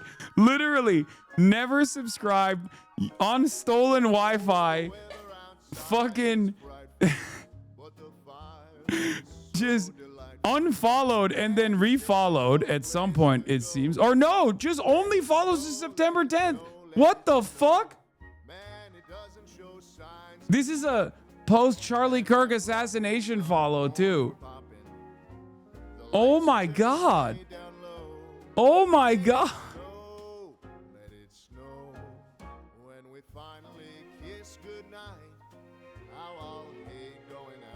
I'm going to send you a bag of clean, beautiful coal, chatter. That is shameless. Okay. Art of the deal.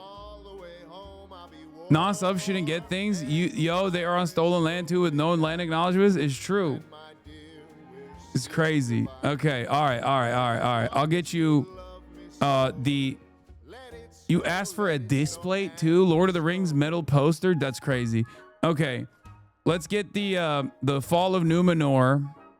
The Great Tales of the Middle-earth box set.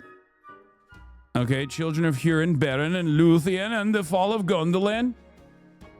And then, let me see. Okay, no, get him the Silmarillion as well. Get him the Silmarillion as well. And then that's it. You are too slow with this. Less talking, please. Brother, you know the whole point of this process isn't just to, like, you know, it's to have fun. It's not.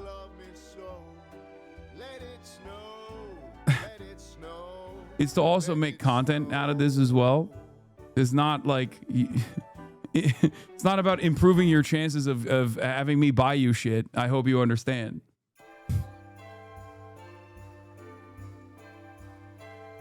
Okay, Great Tales cannot be shipped to a wishlist, chatter. You done goofed. The other ones are good though? Okay, the other ones are good. All right. There it is. Okay, generating. Because the number is too high for the Wheel of Fortune, we have to do a Google random number generator. And I'm starting now. 1,306. Okay.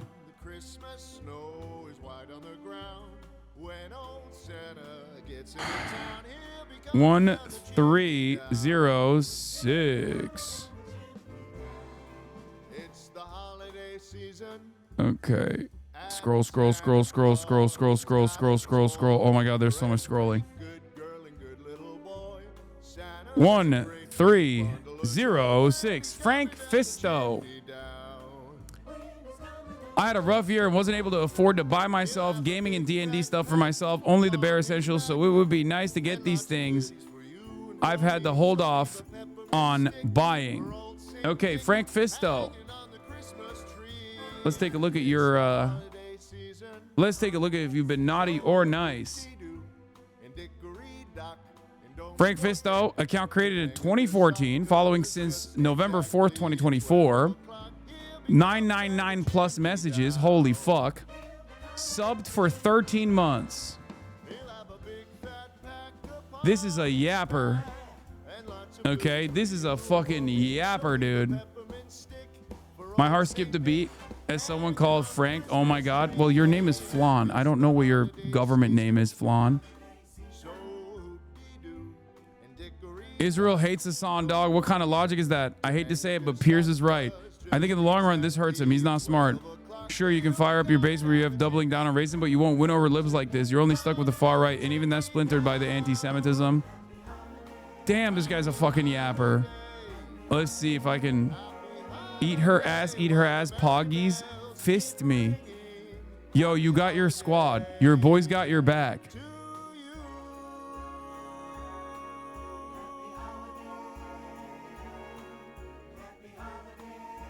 Mecha Dork got him.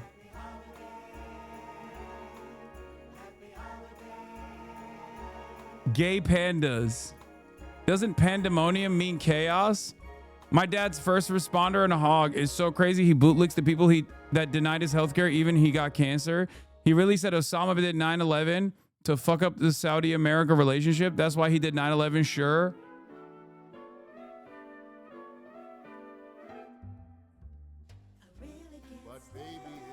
'18 mod actions and 2 mod comments. Collargate. I saw this on Reddit. How could you? Unbanned. I did a joke, and I should have made it more clear I was joking.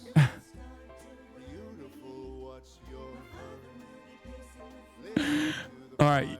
Naughty list. No, I'm kidding. I'm kidding. I'm kidding. Okay, let's see what you got on your list. We haven't even seen what you want yet.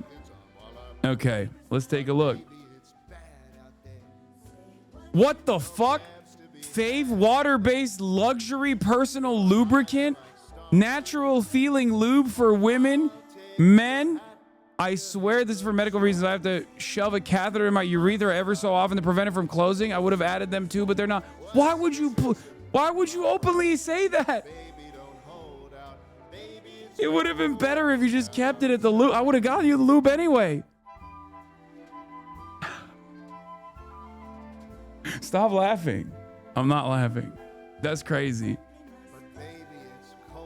Okay, we're definitely getting him the lube. Hasan, gaming is my life personalized t-shirt. Are you fucking kidding me? You know this is not for me. You're getting this for yourself. Fuck it, put the t-shirt in there too. Amazon Essentials. All right, we got to get him Donkey Kong Bonanza. And the classic encounters and the bundle of Dungeons and Dragons Handbook Core Rulebook. Classic Encounters Essential Set 65 iconic D&D miniatures bulk monsters and the bundle of Dungeons and Dragons 2024 Players Handbook Core Rulebook. Okay, that's good enough, I think. I hope your penis and your urethra is fine, chatter. Every time you shove a catheter in your urethra with the lube that you're using, think of me, okay? I hope you think of me and you say, thanks, Hasan. Two of them that can't be shipped? Which ones?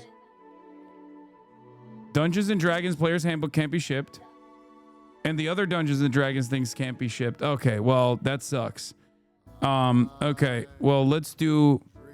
Fuck it, let's get him the curve monitor then. I'm sorry, we tried to get you the DND. Fuck it, double up on the lube. Yeah, fuck it. Get him the price equivalent of the lube. No, I'm just kidding. Why can't it ship? Amazon wishlist, chatter. Amazon wishlists are very complicated, and sometimes it just doesn't work. Look at the second two for a heartfelt one. Wait, what? Second two?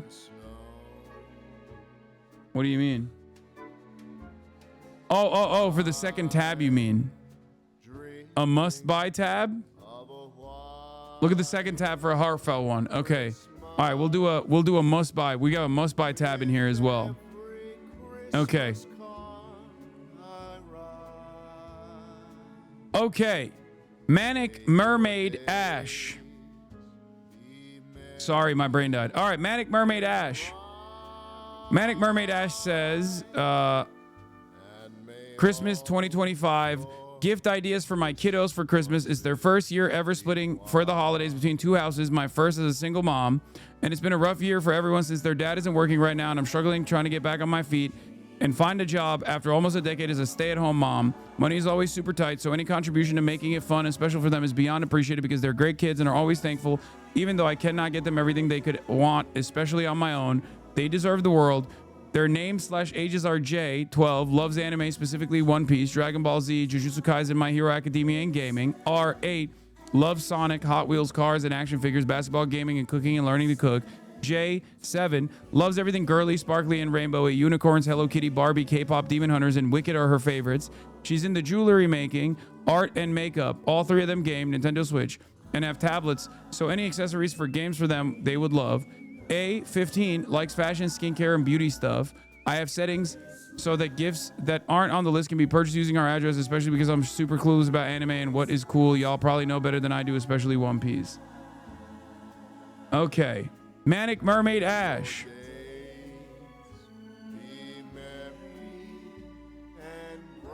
Let's just, I don't know, just get all of it. Like, not all, I mean, there's a lot here, but not all of it, but Yeah. Just like get like 4 or 5 of everything.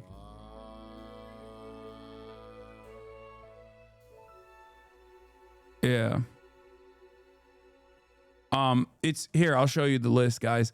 Barbie design activity locker, glow in the dark blanket for kids, Dragon Ball Z anime cartoon symbol patch, orange cuff beanie, silver buffalo Hello Kitty rainbow cloud, ceramic ramen noodle rice bowl with chopsticks. Kids prefer DC Batman plush. Casbow graphic hoodies for men, sweatshirt unisex. Okay, don't get that one. That one's not drip. I'm sorry. Batman interactive gauntlet with over 15 phrases. Sounds. Okay, that's cool. Barbie Dream Closet toy playset with clothes, that for sure. Lego Classic large creative brick box, also for sure. Barbie 40 doll dream house toy box and playmat. Lego Classic medium creative. Okay, we got one of the Lego Classics already. You don't have to get that one. Princess Peach Showtime US version.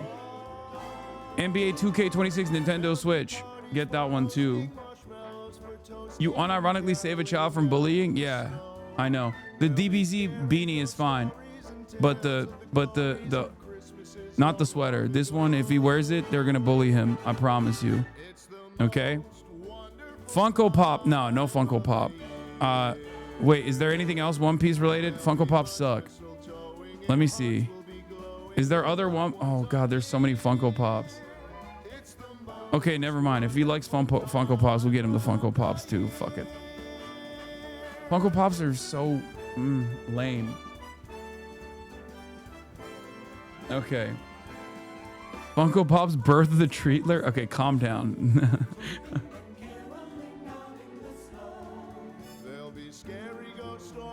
Bro just called a 10-year-old lame. Uncanny Brand Sonic the Hedgehog hot pot with ramen bowls for sure. Let's get that one. The Psycho Basketball Arcade Game Shoot Creator, that one's good too. Epic Chef Kitchen Wood, that one too. Winky Acrylic, this one too. Oh wow, they really love the Funko Pops in this household, it seems. Okay, well. Oh my God. Okay, this one's fine. It's for an 8-year-old. Let's get the Zip Up Sony Puffer too. Sonic Puffer, Sega Sonic Puffer. And the action figure. You think we got a good distribution here? Dragon Ball Z Goku, one of the shirts as well. Weeb keychains, One Piece gifts with straw hat. Okay, sure, that one too. And then Amazon Echo Dot Kid news model. Sure, let's do that one. Designed for kids. Let's get all 3 of the Echo Dots as well. And I think that's enough, right? All right. Barbie Dreamhouse Adventures as well for the Nintendo Switch. Merry Christmas Orange HasanAbi Primate Page. Oh, White Page. Merry Christmas White Page.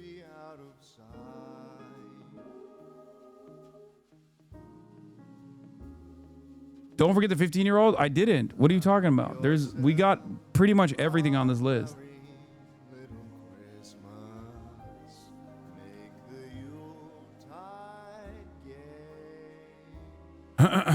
Okay. Let's get back to the random numbers now. Congratulations. Merry Christmas, Manic Mermaid Ash.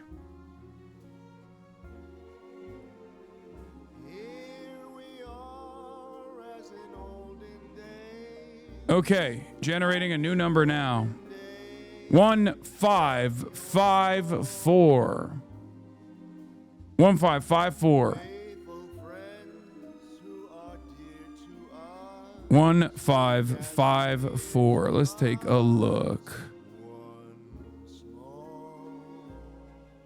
Where is it? Where is it? Where is it? Oh, there it is. Wallflower. Wallflower 5683. Let's see if you've been naughty or nice. I'm not a good chatter, says Wallflower. Before you even got picked. Before you even got picked, you already came in hot, not knowing whether you'd get picked or not. You came in hot. You said, nah, I'm not a good chatter. Fuck. What do you have to say for yourself right now before I look through your I'm just quiet. Oh my God, wait, no way. I'm just quiet. No, that doesn't mean you're a bad chatter. Sometimes the best chatters are the quiet ones. We love Hank Pecker. Get rid of a VIP. Sub for 5 months following since January 29th, 2022. Elwig. L, I just got here. Cat Game. Stalin.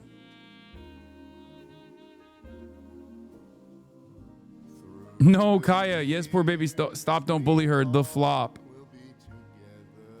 All right. Good chatter. Let's see what you wanted. Let's see what you said. I'm an architecture student and my 3D printer just broke. I use it a lot for my models and my projects, but I don't have the money to get a new one. Having 3D printer helps me out so much in my schoolwork. Wait, is this also your... Oh, no, this is a different... Okay. Having a 3D printer helps me out so much in my schoolwork. Okay, let's click on the list and let's see what you got on here. Oh, that's it. It's just a fucking 3D printer. Okay, yeah. Hopefully we can send it to you because... All right, boom. Anycubic Cobra 3 version 2 3D printer only. New upgrade AI cameras, improved auto leveling.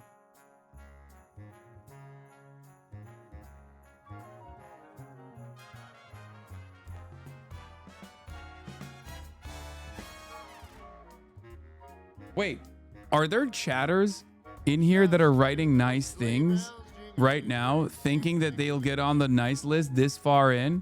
Big Ugly Anthony says, wow, that chatter is the GOAT. Kind of like how LeBron James is the GOAT of the NBA and no one has ever and will ever do it like him, except possibly Wemby, who is also cool because he's a Maoist. You think this kind of last second commenting is gonna save you when I look through your entire user history? The answer is yes. It will work, actually. It's a good start. It shows that you are invested in brown nosing, and I like that, as a matter of fact. Good job, chatter. Did it work? Boom! All right, that'll arrive by Tuesday. Congratulations, Wallflower. All right, moving up the list. Let's generate another number. 148, ladies and gentlemen, 148. Let's take a look at who is at 148. I just keep having to scroll through these fucking numbers. It's crazy.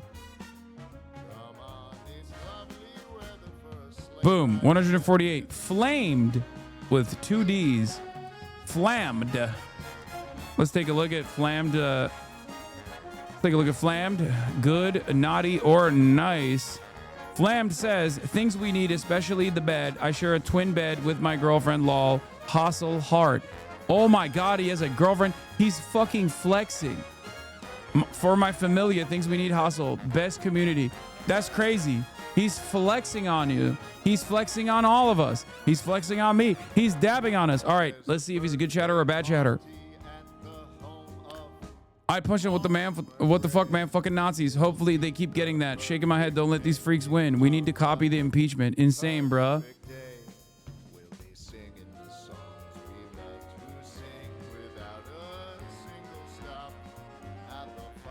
Dude, annoying AF. Subscribe for 38 months. Wow. Been a long time community member following since November 1st, 2020. Came in during the election. One mod action. Got timed out by Fossabot. That's it. That's it. Let me do something here. Oh, this doesn't populate all the... It doesn't load all of his messages, so I can't even see gaming. All right, that's a good chatter. That's a good chatter for sure. Okay, we got a Hisense 75-inch E6 Cinema Series. That's crazy. Shark Freestyle Max Cordless Upright Vacuum. Hexclad. LifeMent. Mellow Naturalista Classic 12-inch solid wood platform bed with wooden slats. Casper Sleep Element Full Mattress. Okay. Let's get the mattress and the wood platform. I don't know. Either works. So that you and your girlfriend can sleep and have sex on this bed And when you guys do, you should think of me. Okay? There you go. Think of me, chatter. We got one urethra catheter situation. They're going to have me on the TV anyway, you know? The HasanAbi broadcast stays on during sex. Okay?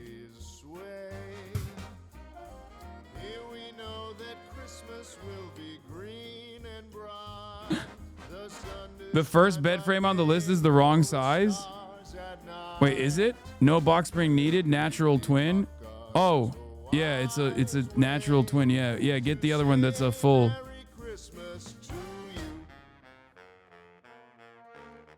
Brother, the HasanAbi broadcast doesn't even stay on during non-sex. Let's be real. What the fuck? Megaphonics, you're the worst person to say this. Megaphonics, who are you talking to?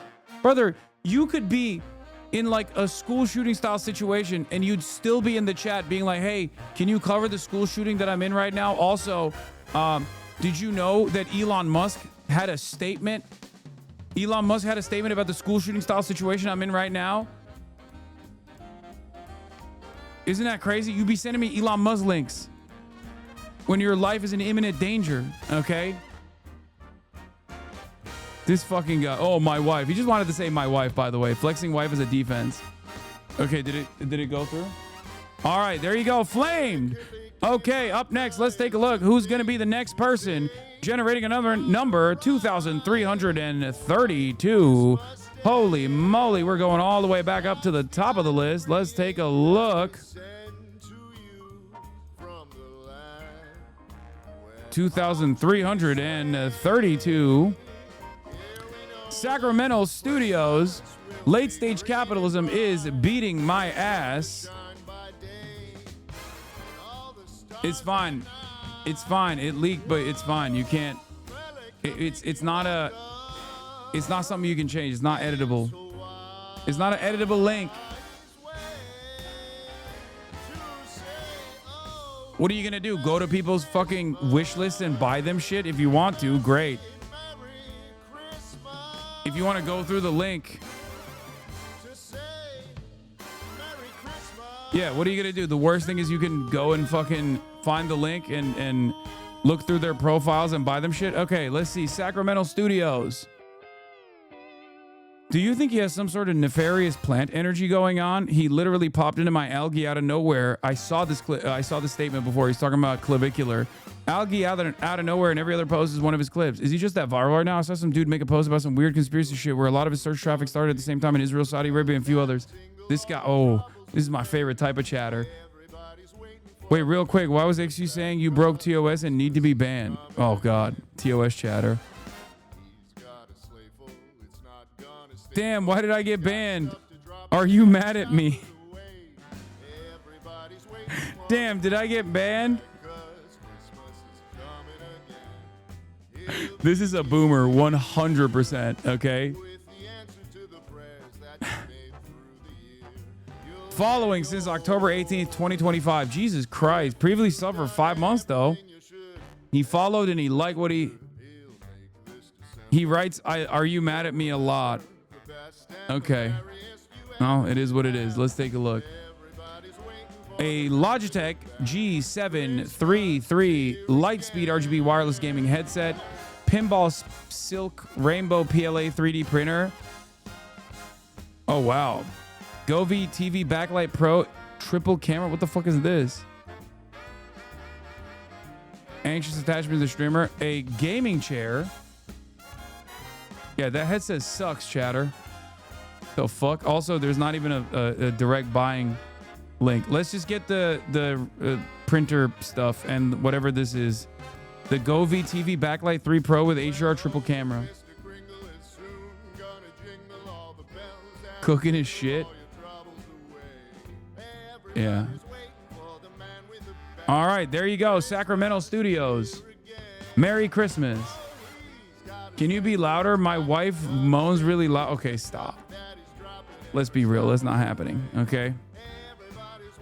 Let's be real. Even if you had a wife, she is not moaning really loud. Okay. With that kind of attitude. You're typing in the HasanAbi chat right now. You're typing in the Piker Broadcasting Service, which is sponsored by you, the viewers, for you, the viewers. Your voluntary contributions in the form of a subscription or a free one in the form of a Twitch Prime will allow my editorial independence. The Piker Broadcasting Service is sponsored by you and always will be for you. Thank you. Wait, you didn't put your address in correctly, Sacramento Studios? Okay, we'll reach out to you privately, but you fucked up. That will automatically put you in the naughty list, okay, in the future, just so you know. Okay, random number generator. Let's get back into it. Let's go. Janarin, thank you for the 10 gifted. Tech School Dropout, thank you for the 10 gifted. Caked Up Bot, thank you for the 10 gifted. And Kai Minutes, thank you for the 10 gifted. And Blonde Bob, thank you for the 10 gifted. 2071. Okay, let's take a look. Let's take a look. 2071. 2071. Matt Sarvi, thank you for the 10. Helter Skeleton, thank you for the 5. Blonde Bob, thank you for the 10. Chili Spider. Anxious Arachnid. You really like spiders, huh? To be an even bigger weeb than I already was, says Chili Spider. Let's take a look at Chili Spider.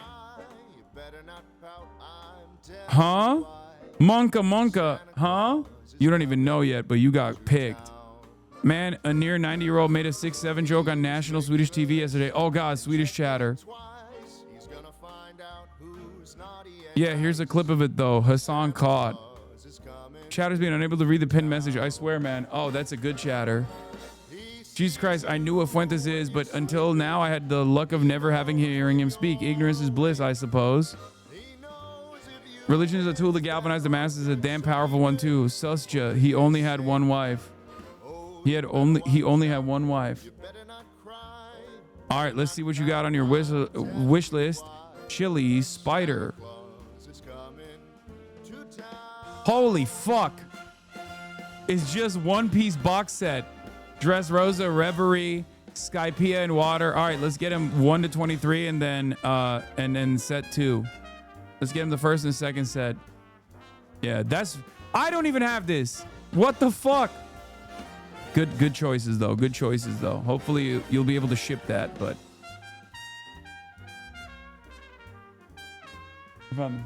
oh, yemeği yaptın mı? Eyvah. Okay. Here, give it to me. Good.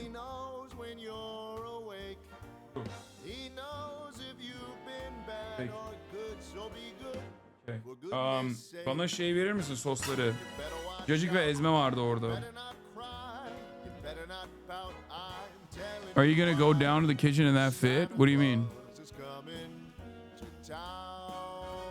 Okay. Ordered. You're good. Okay, Chili Spider, you're good. Generating a new number. 2295. 2295. Okay. What was wrong with my address, Sacramento Studios? I don't know. Frogan is reaching out to you. Or has reached out to you already. 2295. Let's take a look. 2295. Zor-El 21. Zor-El 21. Just some things that were on my wish list that I moved over to this list. Okay, what the fuck? Is this from your registry? What? Is this? Did you just get married or some shit? What the fuck?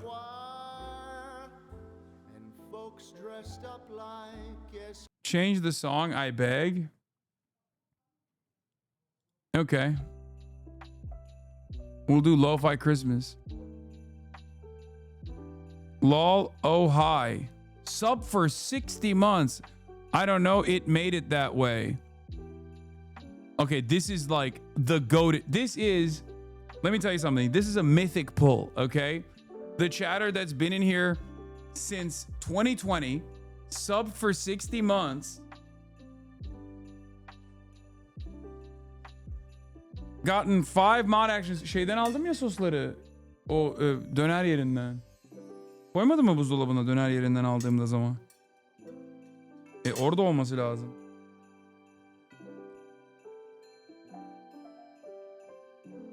W Japan. Wow, he's live. This is just like marginal reacts, nothing crazy. Okay?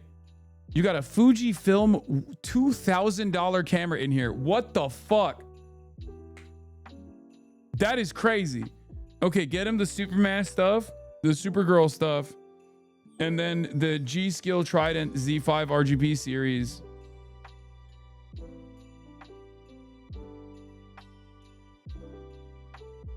Fucking RAM, dude. I feel like that's a... Get him the candle? Sure, get him the soy candle too. Get him the camera? Dude, the camera is $1,000. It's $2,000.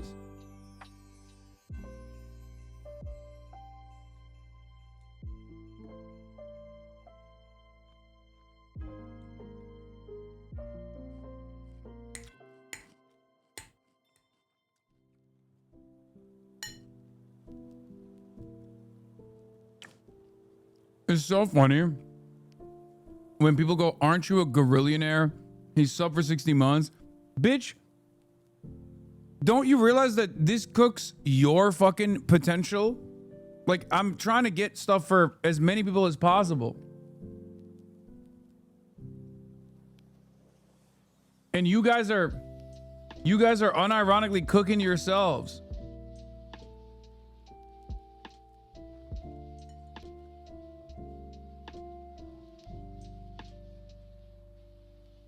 All right, you got it, Chatter.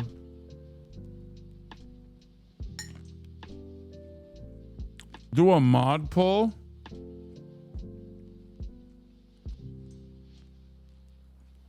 Lake McGroove. What the fuck?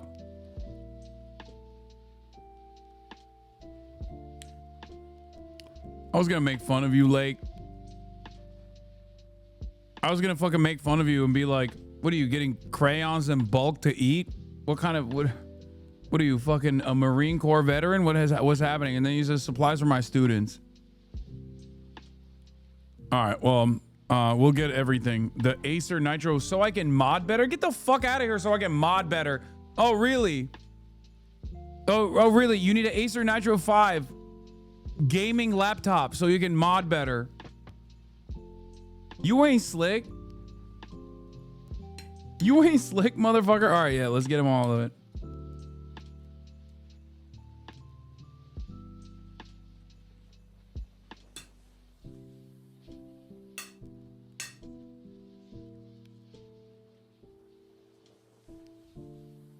Öyle mi? Onu ver, evet. O iyi. Daha iyi zaten diğerinden. Ha. İstemiyorum. Yeah, also chatters celebrating Lake McGroove getting that laptop don't realize that it's actually working against you. You're fucked. He's gonna ban you extra fast now. All right, next up is 2179. 2179. Let's take a look. 2179. I'm going the wrong way. Stop the count? What do you mean? Lake doesn't ban? Are you fucking out of your mind? He is literally the fastest gunslinger in the West. It doesn't leak anything, dumbasses. Stop saying it leaked. It's literally not an... It's a wish list.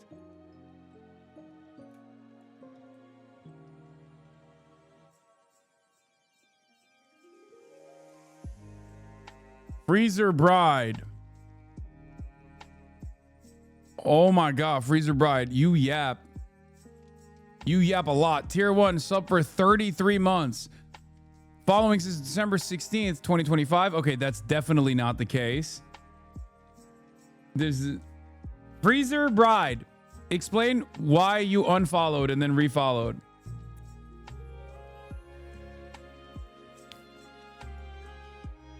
Huh? What happened?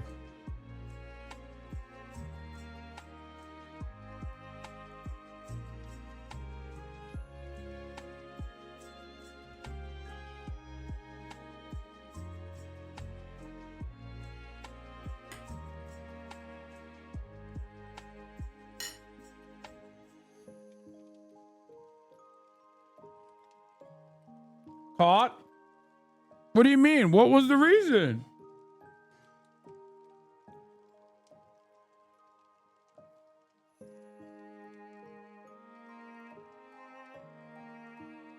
What was it? December 16th is when you refollowed. You fucking yap so much. I'm on mobile, sorry. I kind of had Hasan hater brain rot. I'm sorry, crying. Wait, what? No. Mostly just Fossa Boss spam. Wait, what is it? We gotta nail it. We gotta nail what it is.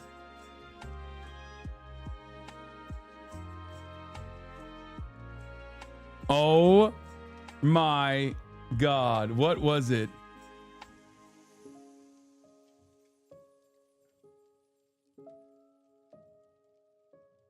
Oh God, you speak so much. You've been in here for so long and you've spoken so much.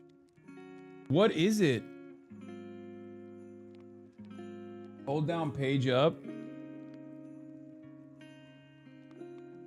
Like you came back and you came back with a vengeance. You were nonstop spamming. Okay, we identified it. Let's see where the big pause is. 9, 10,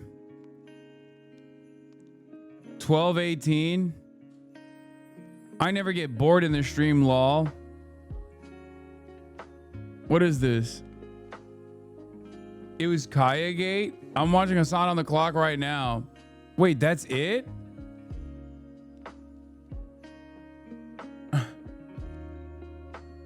That was it? Go higher, look before they left. This is it. This is like when they left. My brother sent me that electroshock picture this morning crying. Wait, but I don't understand. I had October 7 levers and I guess I had Shocktober 7 levers as well. But that doesn't make sense. You're like memeing about it.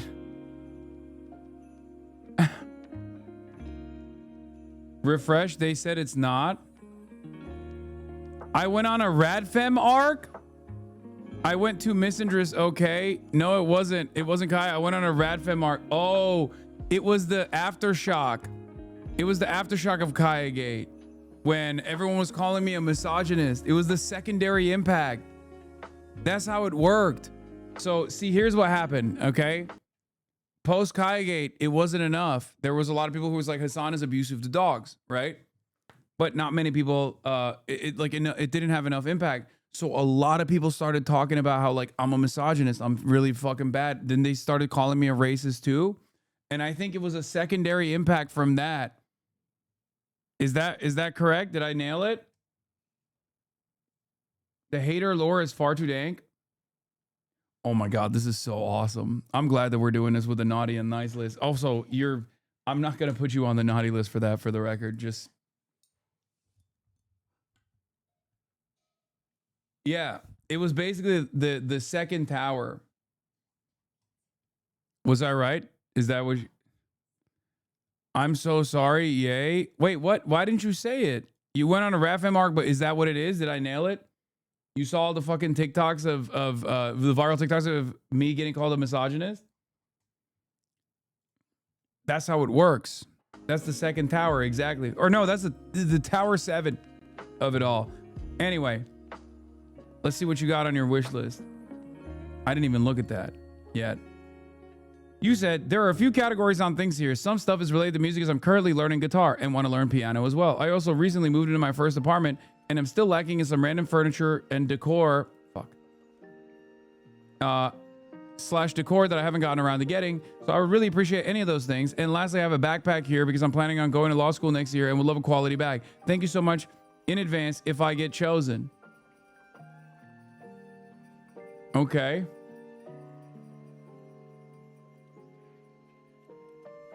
Whose idea was it to do the naughty and license? It was Frogan. Of course it was Frogan. It was a brilliant idea. She is the devil. Like, she literally is the most... It's so crazy how she tries to portray herself as like this halal person, but she literally finds the most insane scheming ass things to do. It's great content, but you have to be a little fucked up to be able to to be able to torture chatters like this.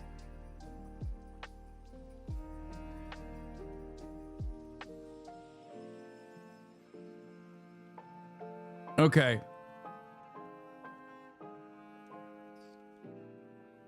This is so humiliating. This was the worst torture of my life. Okay, calm down. It's fine. What do you mean? Who cares? You're in good company. Okay. Laundry hamper. Let's get her that. Let's get the backpack too for law school. And let's get the Yamaha 61 key portable keyboard for beginners and the guitar, the 2 guitar accessories, including the power, pedal power.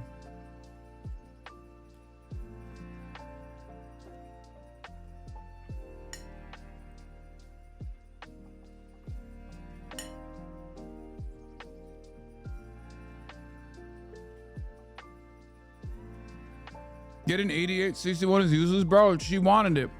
Fuck you mean? Why are you yucking her yum?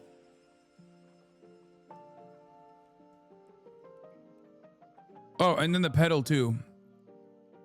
Yeah. She's getting the pedal. She's getting the pedal. Don't worry. All right, who's next? Oh, let's do one that's a must buy. Okay. Mini Coupe. Mini Coupe says, this is not my wish list, but a wish list for a nonprofit that I support called SOSA, Safe from Online Sex Abuse. What is this? They have a YouTube channel, SOSA Undercover, where a young woman partner with local law enforcement to run undercover sting operations where women in their 20s are decoys to catch child predators. They are way more legit than Chris Hansen and serve to protect children from online sexual predators and have even caught sex trafficking operations. Supporting them would mean a lot. Yeah, the only type of person I support in this field is Vitaly Z. Sorry, chatter. No, I'm just kidding. Supporting them would mean a lot in their communities. They're 100% sponsored by the people. Their community continue to run operations. All items are geared towards things they need for decoy rooms or personal things to have during ops. Love your channel. Love the movement. Keep doing you. God damn, that's sick.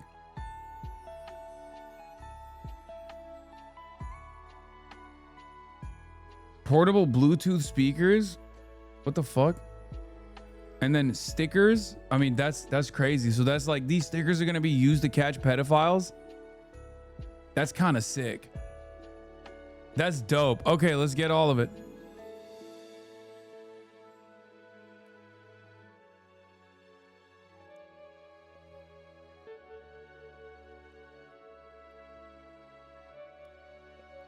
All right. Let's do another one. We did Mini Coupe. SOCIALIST-MAS. I'm a paraeducator who works in a special education class at a public school. My students love these. I planned to get them for Christmas, but I can't afford it. I live in Santa Barbara, but make less than 30K a year. Jesus Christ. The way we fucking treat our teachers is ridiculous. If there was any justice in this world, we would literally fucking expropriate all the funds from CEOs and give them to teachers. It's fucking annoying. All right. Yeah, NA moment.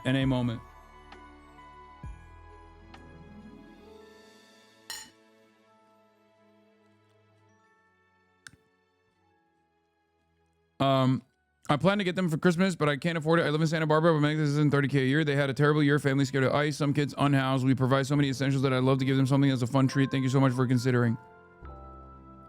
Aw. Oh, what the fuck? It's all cute ass shit. It's like T-Turtle plushies. What the hell? Okay, we gotta get them all. That's all that's all you want? These are meant to be belated Christmas presents for the special education class. I'm a paraeducator too. Oh my God.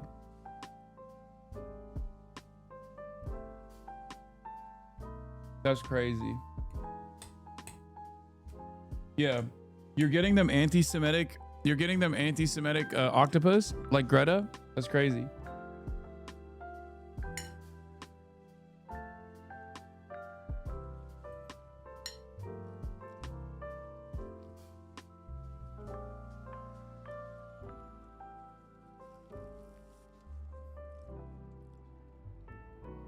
All right, we got it. Oh no, they are not anti-Semitic. No, they're not. I'm kidding. Oh my God, I'm kidding. I'm on the phone with my grandma and just tuned in. No, it's a joke. Remember when Greta was like saying Palestinian children should not die and they deserve to live. And then all the pro-Israel people were like trying to find something that they could pin on her to claim that she was anti-Semitic. And then they were like, look how anti-Semitically she's holding on to this octopus plushie, which was literally one of these plushies that she had. She's on the phone with her grandma. She can't hear you. Okay, well, God damn it. I can't make a damn joke. We have parents of these kids who are self-deporting and this shit is so sweet. Okay, all right. Well, now I feel extra bad that I even made a joke. Fuck! Okay. Hi, I run a cat rescue. Okay, this one is... Hi, I run a cat rescue in cats... I run a cat rescue in Boyle Heights. Oh, here we go. Here we go. The cat heads rise up. Oh my God. Okay, there is no current long-standing beef with the cats, so it's fine. Okay. Under different circumstances, who knows? You caught me at a good time, though. Visit nad.fan.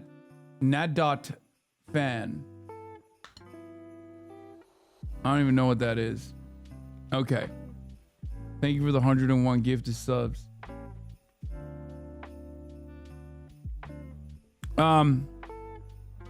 Is that a fucking cryptocurrency thing again? Nah, whatever. Suck my dick. Don't go there. Thank you for the money, though. Hi, I run a cat rescue I run a cat rescue in Boyle Heights. Boyle Heights Cats. And I also help community members secure free or low-cost spay and neuter services. I try to fix between 15 and 20 cats a week, but need help feeding on my fosters, food to distribute cat feeders, and getting trapping supplies. I started the rescue in 2021 and it helped my mental health and also helped me connect with my community members. Look at this. Fucking Curtis Sliwa is a HasanAbi head. You see this shit? You see this shit? Lemon-da. Cat scratching post. Animal trap cage cover. All right, let's get her the humane live animal trap. At least one. And then the 3 animal trap cage cover only cover trap cage. And then the gloves, and then the food. This is the highest priority. So we'll get four packs of the Fancy Feast poultry beef and Fancy Feast wet cat food. Yeah. Look at the tower. What do you mean? She put the priority, Brett. She put the fucking priority. A kitten would change your life. Yeah, in a bad way.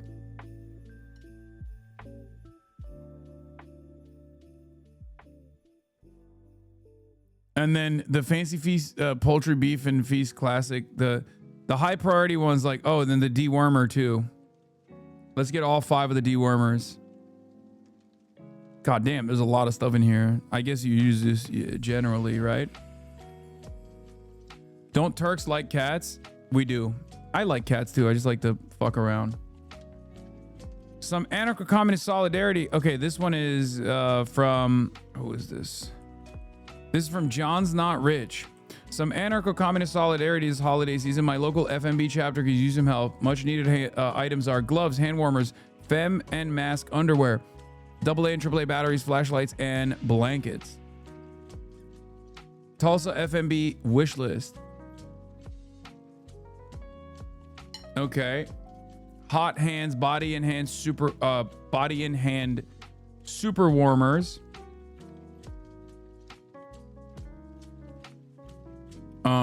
Let's get like a couple of those. I mean, by a couple I mean like 20, 30, or 20 is fine. And then all the other ones too. Like just put it all in there.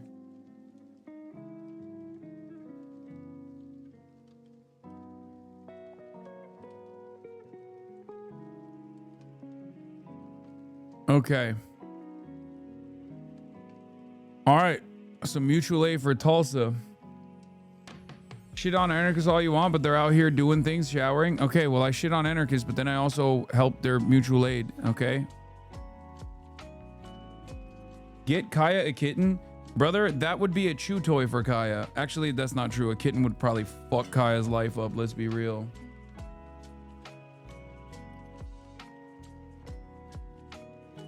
A cat would probably traumatize Kaya. Kaya would try to Kaya would try to play with the cat one time, and then the cat would just fucking destroy her.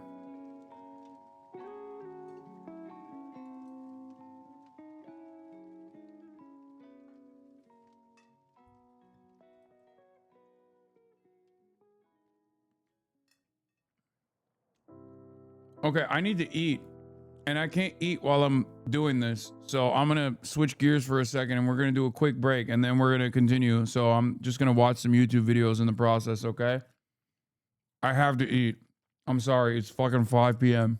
An objective good. So let's get back to Jarvis looking at the clavicular streamer. Or something that you need to fucking to be the guy. That's where I draw the line. Boosting confidence, changing daily habits. See, instead of playing games, see, this is the type of shit where I'm like, you don't have enough life experience to be giving life advice, but people take your advice because they think, I mean, a lot of times it's just because you're presenting as if you know everything, which is just not true. Me, never gonna see me presenting like I know everything. I don't know shit, dude. I barely know my own name. The only thing I know about this guy is that his claim to fame is that he like had this big glow up via getting face surgery, which is like, I mean, not a big surprise. I feel like a lot of celebrities do this. He's just crowdsourcing this type of thing from his audience. You have to be in the top percentile to even be looked at with a shred of romance. This is like loser mentality, right? Just like be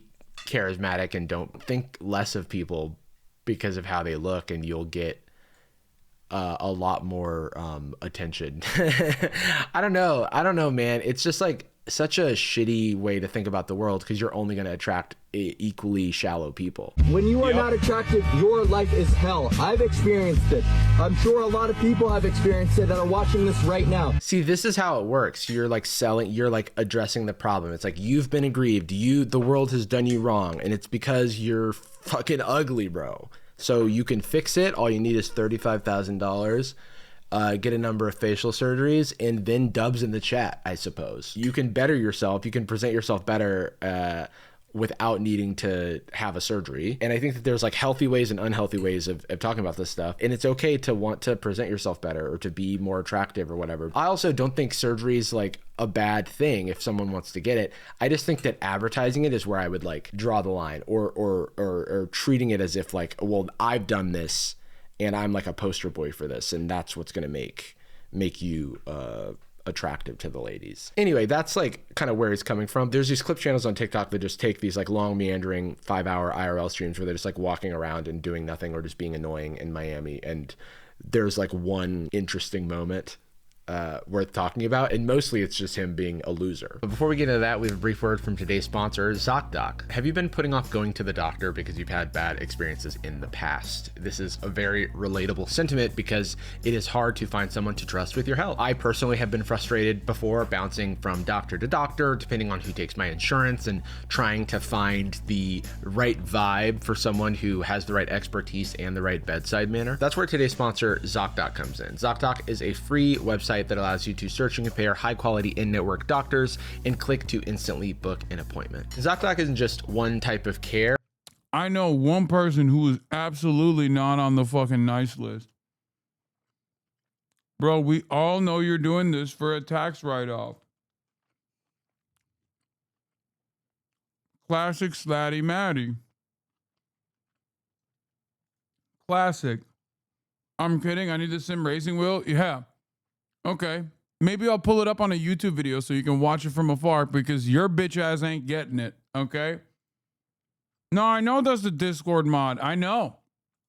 They have over 100,000 doctors across every specialty, from primary care to dental health, from eye care to urgent care to mental health. Really, the list goes on. I also want to mention that ZocDoc doesn't employ these doctors and medical professionals. It's simply a platform to get you connected and help you find the care that you need. I think that's pretty cool. You can look at verified patient reviews and filter for specialty, language, gender, really whatever you will need to feel comfortable and connect with your healthcare professional. I know that's something I've found helpful in the past and helps lower the barriers to actually getting me the care that I need. And the best part is you can see your doctor's actual appointment openings, choose a time that works for you, and click to instantly book a visit. ZocDoc appointments typically happen fast, often between 24 to 72 hours, and you can even score like a same-day appointment and get care ASAP. You don't even need to talk to anyone. You just make a few clicks and boom, you're there. You have to go though to the doctor. So stop putting off those doctor's appointments and use the QR code on screen. Click the link in the description or head on over to ZocDoc.com/Jarvis to find and instantly book a top-rated doctor today. How does ZocDoc Thanks make money? to I have ZocDoc no for idea. sponsoring this video. Now back to the video. The full stream is from Clavicular's Kick Stream, IRL in Miami with the boys. All credit goes to the boys. Excuse me, bro. Nah, Excuse me, bro. We're viral, so watch out. Yeah. What is that? Get the fuck out of here. Excuse me, we're viral. It's me when I have a disease. Yeah, you probably don't want to get near me. You might catch some of the virality. Yo, chat, give us some suggestions for the club that you want us to end tonight. We're gonna start with some outside segments. What do these children in the Kick Chat know about clubs in Miami? Are they even gonna let him in? He's like 19. Would you mind letting me in the club? I am viral, so watch out. You might catch. Nah, just joshing. I have a lot of views. No, just. I was scrubbing through this 5-hour live stream. I didn't know what I was looking at, but apparently, like, his friend walked up to these girls and may have like touched one of them inappropriately. I truly cannot tell what's happening from the camera, but that's what it's been reported as. Check this out. All right, bet. Wait, go Wando, this is movie quality. Oh my god. Oh, let's fucking go, bro. We're viral as fuck. Oh my god. I couldn't even tell what happened in this clip, but he's like harasses these women. And So is that dude like memeing, or is that how he is? Like, because I only know about Clavicular, right? I didn't know that there was also like people in his crew that are somehow even bigger goobers than he is. But I guess that's how these guys move usually, so it shouldn't have been that shocking. But he has like goons.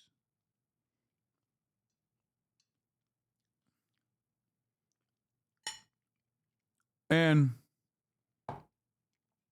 I guess it makes sense, because if you know how big of a goober he is, like obviously his goons are going to be even lower ranking.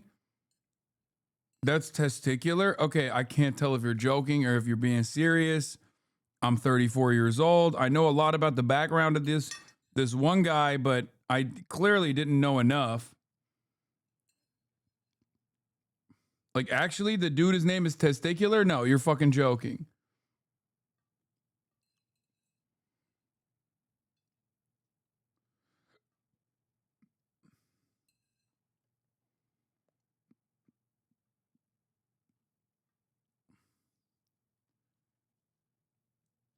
Testy for short? Okay, stop. Okay, that's a joke. No, he's not. The chat is like saying racist stuff. Big surprise. I'm not making this video about this random guy, but this is like the company he keeps, I guess. I'm not that into you, really.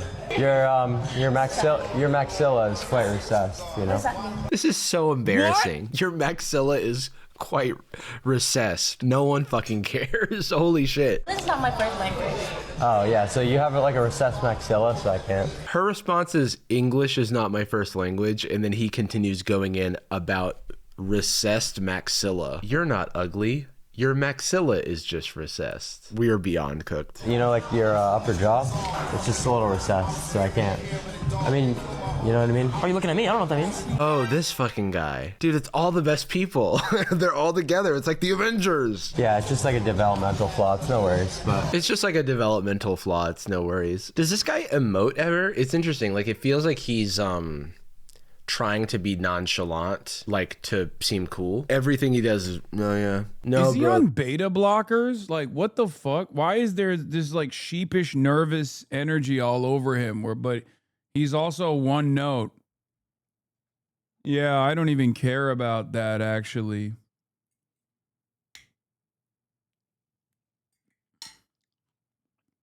That's crazy, bro. Chat, what club should we go to, chat? Oh, she's hot over there. Alright, can we call her? Oh, she's hot over there. I'm nonchalant, so that's cool. Fellas, this is how you should always be. Hello, you have a recessed maxilla and your Norwood line implies that you are not of maximal beauty efficiency. Dude, this is so ridiculous. Not into you. It's all good. You can go away. Yeah, I'm not attracted to you, so you can go away now. I really only want women near me I'm attracted to. Processed maxilla, maybe. Recessed, no chance. I would say I mog you by at least like 2 PSL. Easily.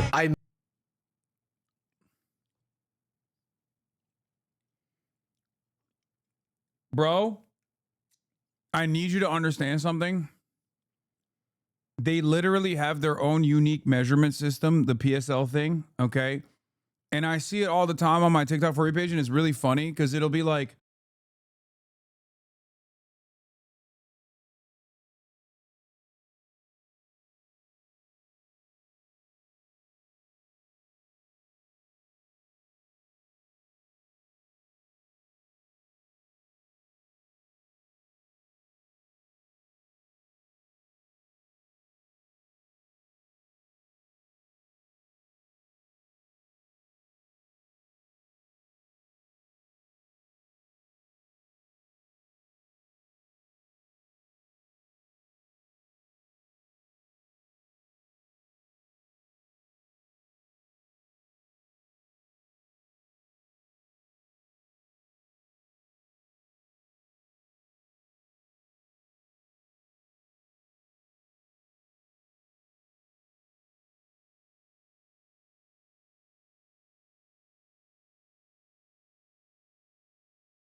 down because it creates behavior like this where you just like treat people like shit for content because you're not beholden to your fellow person in the room with you. You are actually beholden to the chat who's spamming dubs, you know? And also the N-word, by the way. I looked at some of these these Twitch streams and the amount of like N-words and disgraced German dictator dubs in the chat I was seeing was a little alarming to me. I would say roughly by like 4 or 5 points. It was stressing me out. Guys, I'm gonna do a Nick bomb right over here.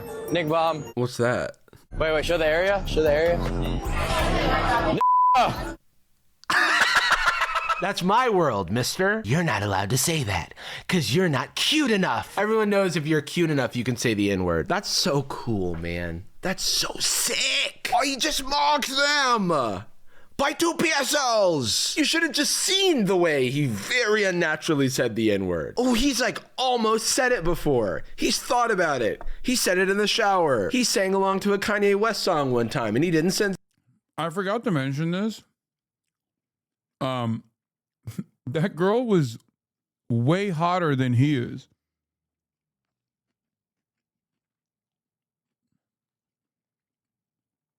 I know we moved past it because he was being so fucking strange and I just like kind of focused on that. But it's pretty funny that he also literally thought he was more attractive than her when objectively that's not the case.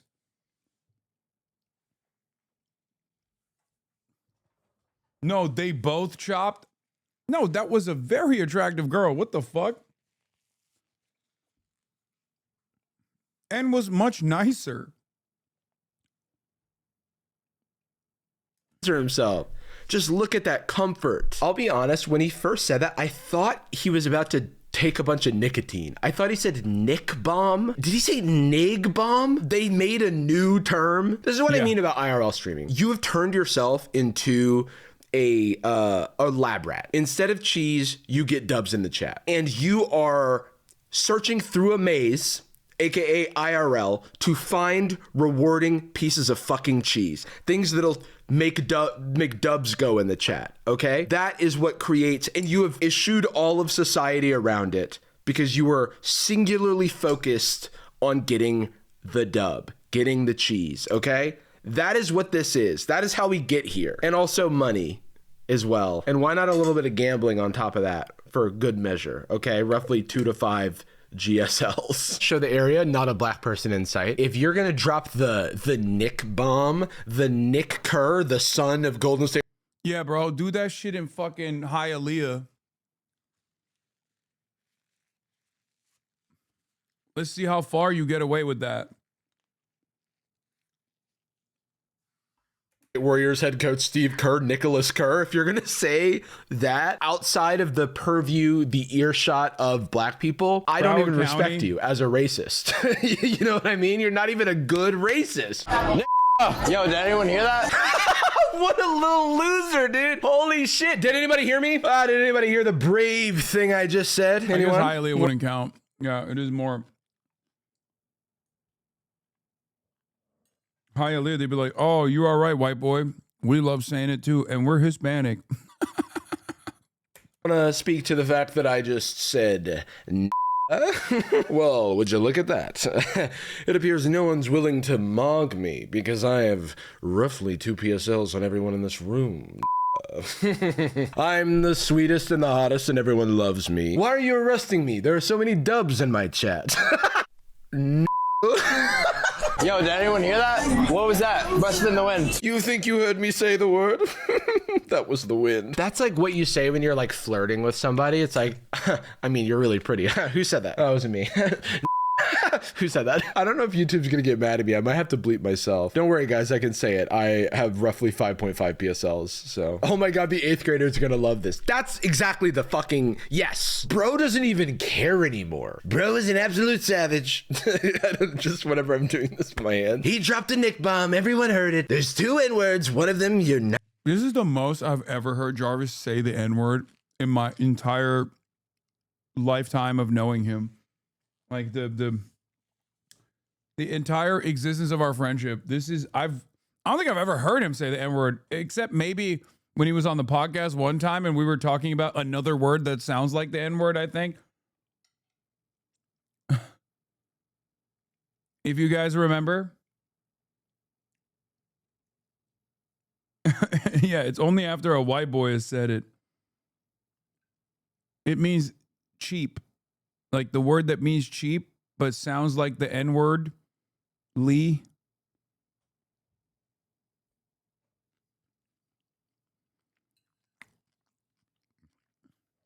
Not supposed to say. The other is Nick Bum. I finished shooting the video and then I realized this guy does not stop saying the N-word. So I just want to watch some more of these clips. Are you like mixed or are you just like... N-word Lee. I'm not going to say it.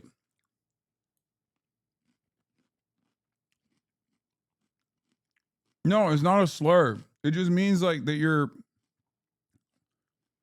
I think it's like it's a term to say like someone is cheap or something. I remember we looked it up. I'm pretty sure we looked it up on stream, not stream, but on the podcast. To be like, it sounds like it was it was racist in its intention when they first came up with it, but I don't think it was. Like, it's one of those words that I think literally, I think it's like so old that it's not even like it's before racism.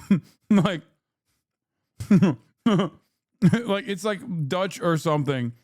And has nothing to do with like the N-word. It's like before the N-word was mass adopted.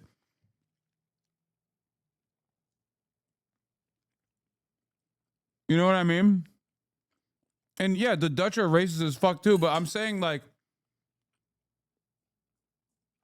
because the N-word came into common usage during chattel slavery.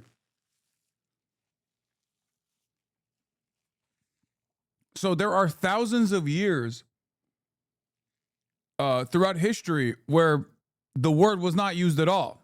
So there is low-key like a pre-N-word world where the word just wasn't, like, it didn't exist. Like, people were still racist, obviously. People were still terrible.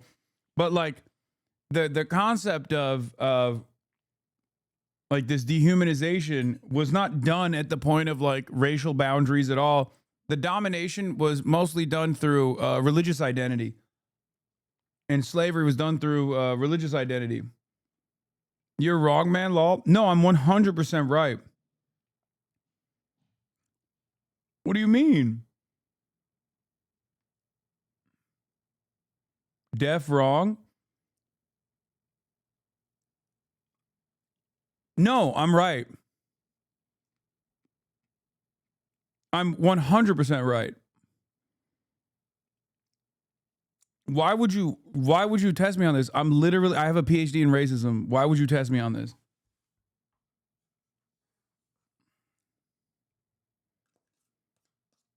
There is a world where there is a world pre-chattel slavery and the mass adoption of pre-chattel slavery where slavery was not done in a similar fashion and was not like considered like a heritable trait, okay?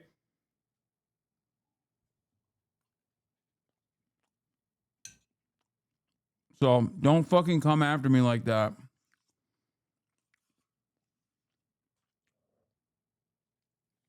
You're just like pure white. I'm pure white. Okay. So I was just wondering, like, what makes you like say like the N-word? Of course. Well, I just like it, you know. You just like it. So Yeah. By the way, this guy is being extremely respectful. you think white people can say the N-word? Like, you think that's acceptable? I think I can say the N-word. I think I can say it. Why you think it doesn't matter? Well, because I'm just kind of like a free-spirited guy. Like, I don't really think about like social constraints and shit like that. See, that's the thing. It's like, that's called being selfish. That's called... Nah, he's base, bro. He's so fucking cool, dude. He's so free-spirited, bro. not participating in society because your little lemmings will give you dubs in the chat, and so you don't have to behave to social norms. It's not noble to just be annoying. Of course I'm gonna say it, you know? Okay. Yes, his bodyguard is black. Yes, they do get off on that. Yes, I do think there's like a second racist reason for that.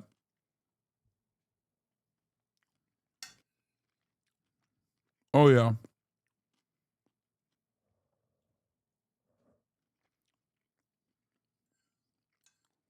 It's so fucking strange, dude.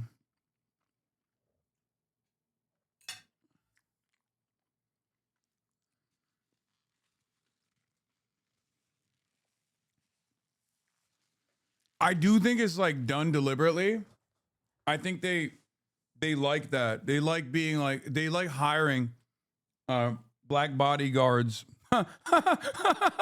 Someone said he's racist for an amazing reason.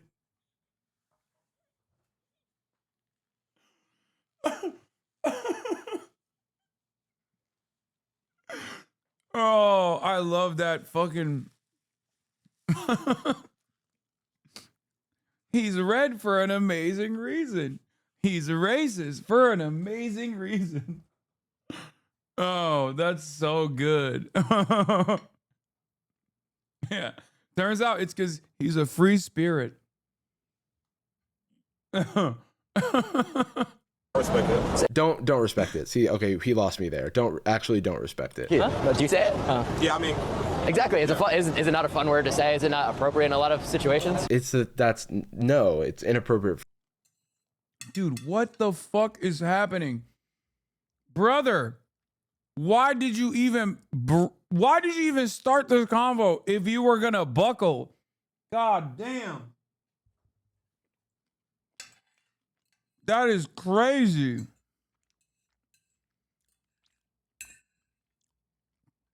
He said, yeah, I respect it.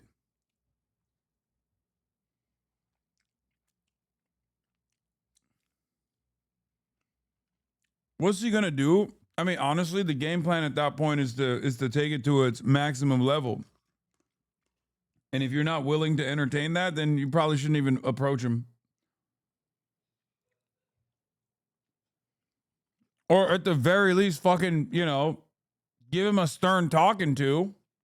For you to say it, it's like, this is not a discussion. This is not an argument. I want to be able to just have fun and just say whatever I want. It doesn't make you a hateful person to say it, but no, it kind of does when people tell you the hateful context that it's used in, and then you say, I don't care. I want to say it because it's fun for me. That makes you a bad person. Play gangster rap or some shit like that. He's got a booger in his nose, which I can relate to, but I feel like looks maxers may not enjoy that. They'd call it like a nasal maxima. Give me an excuse to say Dude, every time he does it, he looks around for approval or for shock or whatever, and no one fucking cares. It's the most embarrassing thing I've ever seen. Bro, it comes across so unnatural. Like, he doesn't have the fucking early 2000s John Cena energy, It just doesn't, it's bad. Like, you don't got the backwards trucker cap, long ass fucking FUBU shorts. You ain't got nothing. Like, you do not have the appropriate, we all know the word, I'm not gonna say it, but you know what I'm talking about. Okay, you know what I'm talking about. There's a very specific type of guy, a white guy, that existed in a very specific time frame, and the way to describe this white guy is basically the N-word with a W in front of it, and this man ain't it. Okay, it's just he's not. He is just simply saying it for shock factor, and it's so out of place. A professor of thugonomics, if you will. Yes, exactly. Now, it was weird when those guys were doing it too, but at least those guys have a little bit more swag. Like, it comes a little bit more natural. You know what I mean?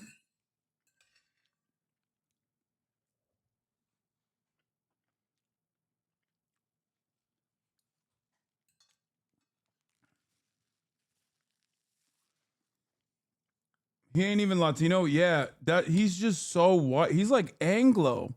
He's the most white.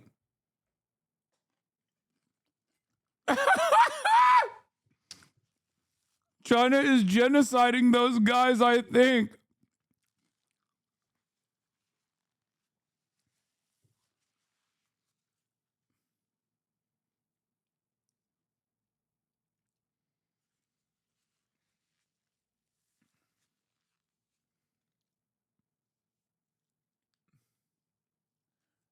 What is happening today, bro? Everybody's in the Christmas spirit. People got holiday spirit in the chat. People, chat is way funnier than usual. And he says it so much, yet he's still so uncomfortable saying it. That's what I like to say. As long as I can say because that's what I like to say. Me and my homies love to use that word. All right. All right. What else? What else? Airplane food's kind of crazy. Chat, I'm joining phase. I'm phase. It's just like cringe. It's really embarrassing, man. Bro says it like he's from Holland, dude. Like, doesn't he say it like he's like European and doesn't speak English quite well? But it doesn't even sound like the word. It sounds like Joy Boy's other word, the way he's saying it. You know, I'm not going to say it because we're too close to someone slinging the N-word around. But like the God name for Joy Boy. You know what I mean? Nika, the sun god.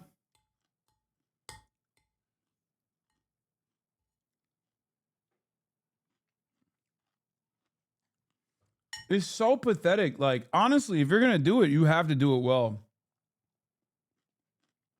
Am I crazy? Because you're putting it out there and you're doing it like a baby.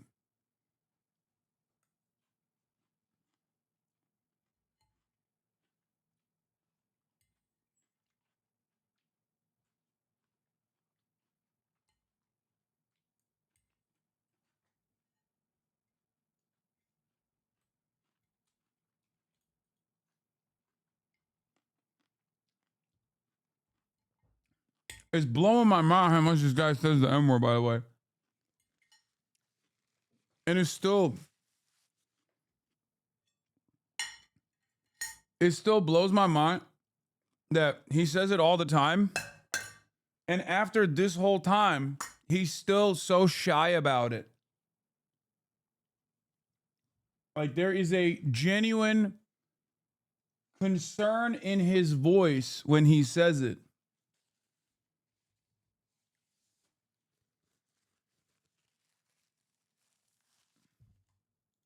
Have such an audience, you know, such a platform, and to have so much practice and to still sound so cringe saying the word. It's crazy.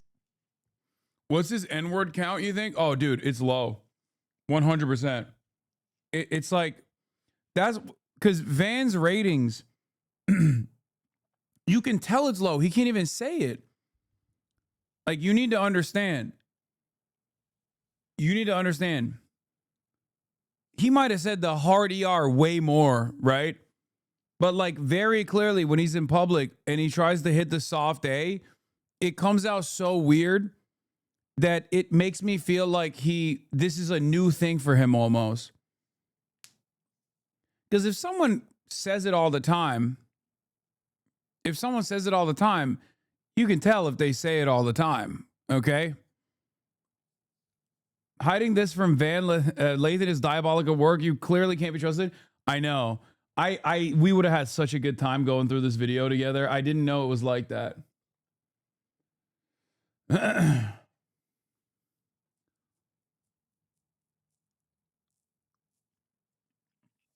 Yeah, he says it like Jackie Chan in fucking Rush Hour. Exactly. He unironically says it worse than Nick Fuentes. Like, Nick Fuentes very clearly says it all the time. This dude says it like he needs a permission slip. And he's like never said it before. It's still very strange when you hear Nick Fuentes say it too, because you're like, you are so white. I know he's like, you know, a quarter Mexican, but he is like he is so fucking white.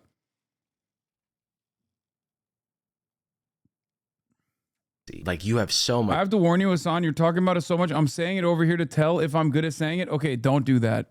That's crazy. Stop. Practice. We know you say it all the time, and you still can't pull it off. I obviously had to say the N-word because of how ridiculous that was. And also, guys, just lol at the N-word, okay? Honestly, guys, just lol at the N-word. Can I get some dubs in the chat for the lolling at the N-word? Can I get some LPSL dub 6-7 N-words in the chat? My clavies, that's what I call you guys. I'm not allowed to smile or laugh or experience emotions, but I do love saying the N-word because that's like cool. A dude called me out. He's like, oh, Clav, why do you gotta say the N-word? It's like, because it gets me views. Why would I not? Why would I not say it? Okay. Right. And that's why I don't respect you. Right. That's why, because you have like no sort of, you follow the winds of clout and you have no like morals or scruples about you. And that's like something that I think is a little required for me to have respect for a person. So it's like, I'm not outraged. I just think you're a loser. Not really a hateful guy at all whatsoever. I'm just abusing an unpatched method. Oh my God, he thinks he's so clever. It's not unpatched. It's that you're just a loser and you've outed yourself as such. And he's like, I have this crazy method. It's called like being a loser. And it's crazy how much like people just let you like do loser shit if you like out yourself as a loser. And it's like, yeah, no, we just know you're a loser. And that's kind of that's the end of it. It's like, notice he's saying it like in front of white people. Like even when he was pressed by the black guy, he didn't say it. I don't think he even said it in that moment, but when he's like shouting it out, he's like doing so at a restaurant. He's like, get a shot of all the white people here at this restaurant. Yeah, they're not going to stop me from dropping a nick bomb or whatever the hell he called it. So, you know, the barrier to entry is up here. That's why the views are so good if you say the N-word on the internet. It's crazy to describe this as you think you've cracked. I can't believe he's educating children. Like, he's literally telling kids, you should go out and say the N-word and you'll get clout.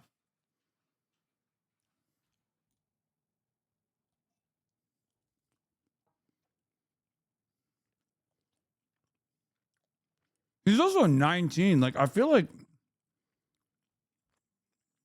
he's mentally stunted.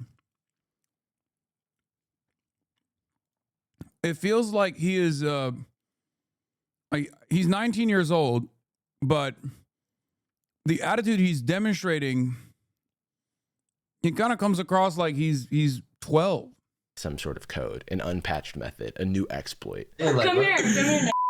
Come here. Okay, this is cringe. The N-word's ruined forever. Come here. Another 19-year-old saying the N-word is what ruined you. I just had to look up who this person was because they used their whole government here. So I just Googled it. I guess this is how it works, right? You need the most cringe people alive to use the word, and then they'll realize that only losers do it. And, I mean, it's that's kind of how it worked.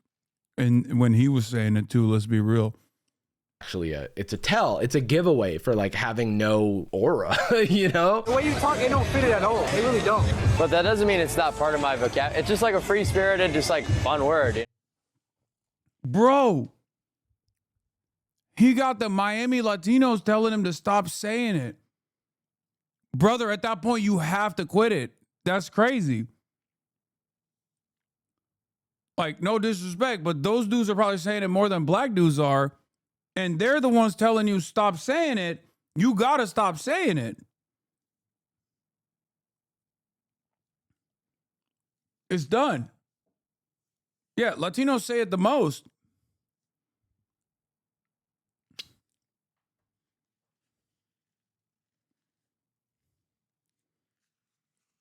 It's over. It's over. They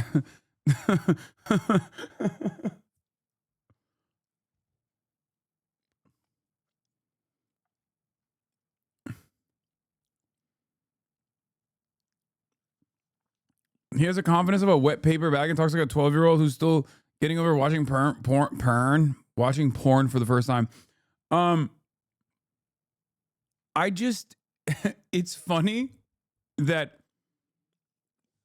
I wasn't the only one who noticed this, though, that he just comes across as very insecure when he's slinging it, so it looks really unnatural, that other people have approached him in public to be like, hey, man, I love saying the N-word. And I actually am an enjoyer when white people say the N-word. But honestly, like, the form of it is really bad. Like, the way you're doing it is kind of, you know, it just seems so nervous. There's this, like, nervous energy surrounding it. Maybe you should, like, try to fling it when you're, you know, sitting at home by yourself so you can get better at it.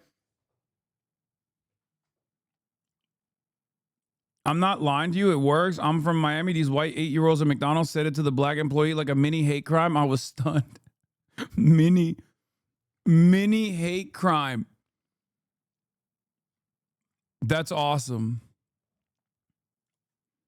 Okay, this is the second time he's used free-spirited to describe the way he uses the N-word. They gotta take away the internet for some of these people, man. I just broke up with my girlfriend, L girlfriend, W fucking community. I just broke up with my girlfriend, L girlfriend, W chat, actually. 6'7". Me and Wanda are gonna cold approach W. Fucking rowdy kid. Everyone spam L girlfriend in the chat. Wait, this is the guy who just like harassed women in the previous chat and was a little bit cringe, actually. I'll say it. W cold approach, L girlfriend. I don't know why I keep doing it. They're saying L girlfriend. I'm getting calls. 2 PSLs. 2 pumpkin spice lattes, please. This is the type of thing that it's like, you know, based on the communication style, Honestly, that only young girlfriend people are or enjoying ex-girlfriend this. There's now. no like adult man with a 401k spamming L girlfriend in the chat, you know? And I think that that's when it becomes problematic because these are not role models, unfortunately. I want for there to be lots of great role models online for young boys, and I hate to say it, but this is not one of them. Can we get like an L role model in the chat, actually? Look what my fucking chat is recommending. Like, I swear, I'm not, the chat is the worst thing ever. Fuck the chatter. Okay, so his chat's like trolling him or whatever, and then he like goes off on his chat. I do not know how much of this is earnest or not. There's a lot of clips that I think are memes of him talking about drug use to LooksMax, and like I don't want to show those clips because I do think they'll get they'll get flagged on YouTube. But even like as a bit, it's concerning, you know, because someone's gonna not know the ironic joke. That's the problem with like irony poisoning, is that like people just don't know for real what you're talking about. The issue with this stuff is that I can't tell what's real and what's not. There's so many like things that are just done for engagement. Clip channels take and they just run, or like it's a vehicle for him to, you know, get a ton of eyeballs. But he does these collabs with very objectionable characters, and it's like, what are we doing? Well, it's very obvious. Like I said, it's cheese, okay? It's clout poisoning, and it's being lasered in on things that will make you money, get dubs in the chat. And it's a very hollow way to live your life, and I hope that he gets help. All right, I hope that he sees the light. But the problem is, I don't know what to do with kids like this, right? Like, you are so far down this path, and you've kind of only been rewarded so far. Like, even shit like this feels like bait. I got invited to a Peter Thiel party. You think that's gonna be a Diddy party? Probably. Whew. Billionaires, they get a little creepy. I don't want to get diddied. Hey, anybody that's working a lot after they make like $100 million has some mental issues. I don't know who this guy is, the Santa Cruz guy, but he has a point. Yeah, he's right. But then even this, I'm like, this type of shit just feels like bait. Like, I just don't, if it's not bait, it's concerning. If it is bait, it's still concerning because you feel like that is something, you feel like you need to do this to continue to raise your profile. None of it's necessary. There's lots of people who are just attractive and don't make it their whole personality. It's kind of crazy what can happen when you just be normal and attractive. You can go far. And also, you don't need to be attractive. And also, beauty is in the eye of the beholder, and there's no objectivity to it. Obsessing over this type of stuff is a fast track to things like body dysmorphia and disorders and disordered behaviors. Talk to your doctor, talk to your therapist, talk to your friends and family, talk to the people who love you. Don't become so isolated online. I mean, we did spend like 2 hours earlier today going through the exact types of brain rot that exists in these spaces. And I'm glad we did that. And then I also told you like what the main concern is. Because there are a lot of young people that watch this shit and get their notes from this guy. And it is very, very damaging. This becomes your value system because it doesn't end well.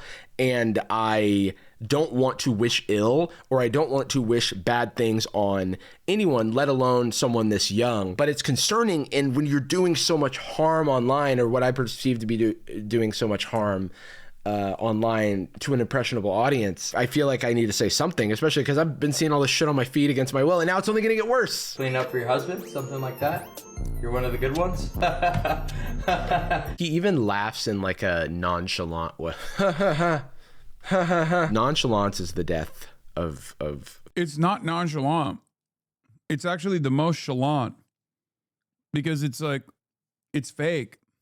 Like, he's trying to come across like he's above it all, but you can tell that he's like very deliberately trying to force it. Personality, all right? You're allowed to care. You're allowed to show emotions. When you're done smoking the cigarette, do you try to eat it after? What got you into the weed? Stress. What are you stressed about? The next meal? I'm the breadwinner. You're the breadwinner? What do you do to make your money? Suck guys off for McChickens? This type of thing, like this guy judging someone. Like, he's not even attempting. He's just not even attempting to be funny. What do you do? Suck guys off or make chickens? You're a whore. You're fat. You're fat and also slutty.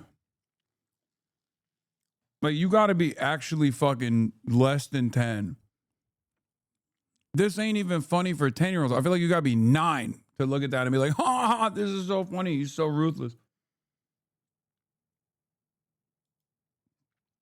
Y'all had Adapt on Fear and 14 years, over half of my life. I'd be lying if I said this didn't hurt, but it had to be done. Thank you to everyone who's been a part of this journey. The best is yet to come. Wait, what the fuck is going on?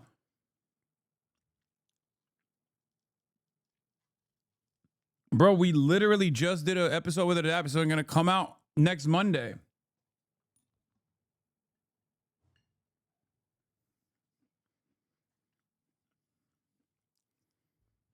What is going on? They all left?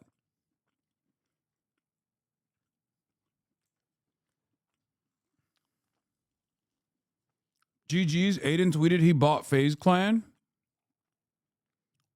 Yeah, I saw Cutie tweet about it, but that's nothing. Like, that's a meme.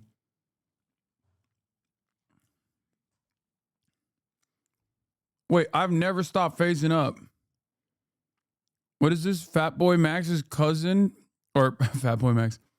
Black Boy Max's cousin, Fat Boy Dip, reveals FaZe try to make Max pay $20K a month or give a percentage of his income to stay in the FaZe guest house. He says, I'll give you one part. Gang, you see that little townhouse? You see that little townhouse that Max was in? And FaZe? They tried to make that nigga pay 20 bands a month. What the fuck? Or give a percentage of myself. What the fuck? But Max is such a good nigga. He just, yo, bro, I just want to. And now niggas like Max look crazy, look like egoed out niggas. No, that shit not cool though. Like, niggas taking shit on the chin, making him look like this nigga the ego monster. Niggas don't know the truth, bro. This guy's really cool, right? He was the one who was just like shitting on a bunch of like right-wing people after the Streamer Awards.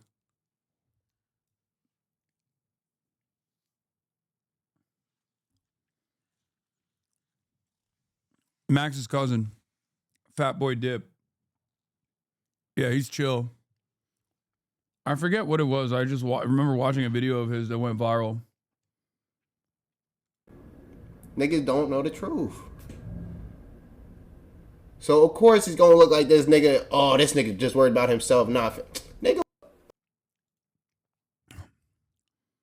Banks, I have nothing to do with what's going on in FaZe Clan right now. I left 4 months ago and I moved on with my life. I'm fortunate to see. Wishing everyone involved the best. If there's anything I can do to help, I'm here. Nobody loves FaZe more than me. You know what's crazy? I haven't asked anybody about what the fuck's going on. I mean, I knew that there was, you know, some shenanigans afoot, but I didn't know. Like, I didn't even ask them. And I genuinely have no idea. Like, I feel like I'm on the outside. Normally when stuff like this happens, I usually know what's going on. But I have no idea. And as someone who is phased up, for basically the last decade or so, it's kind of making me phase down a little bit. I'm not going to lie. I know I've always told you guys, never phase down, always phase up, but kind of feels like it's we're phasing down a little bit. No, I don't think it's a bit. I don't think it's a bit at all. I don't think it's a bit at all, actually. Is Norm Finkelstein in phase still? I don't think so, man. I think phase Fink, he's out. Yeah, Adapt would not. This is the craziest. Adapt would not tweet this out for a meme. Left at FaZe Clan, 14 years old, however my life. I'd be lying if I said this didn't hurt, but it had to be done. Why is Banks being blamed? I don't know. I feel like people blame Banks for a lot of stuff. His approval ratings are very down. But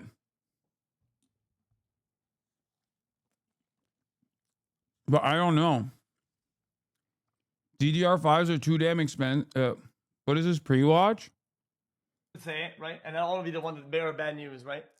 But this whole phase thing, like, it's gonna come to a halt very soon once the pressure is turned up. Because reality is, you guys have no equity in this, right? You're under no contract, right? And soon enough, one way or the other, one of you guys is gonna want more, right? And it's gonna break the cohesion of the group. You guys are getting you guys are getting rolled now, low key. I'll be surprised if this shit lasts. No, he's not pre-watching it. No, I can tell you that I don't think that's the case.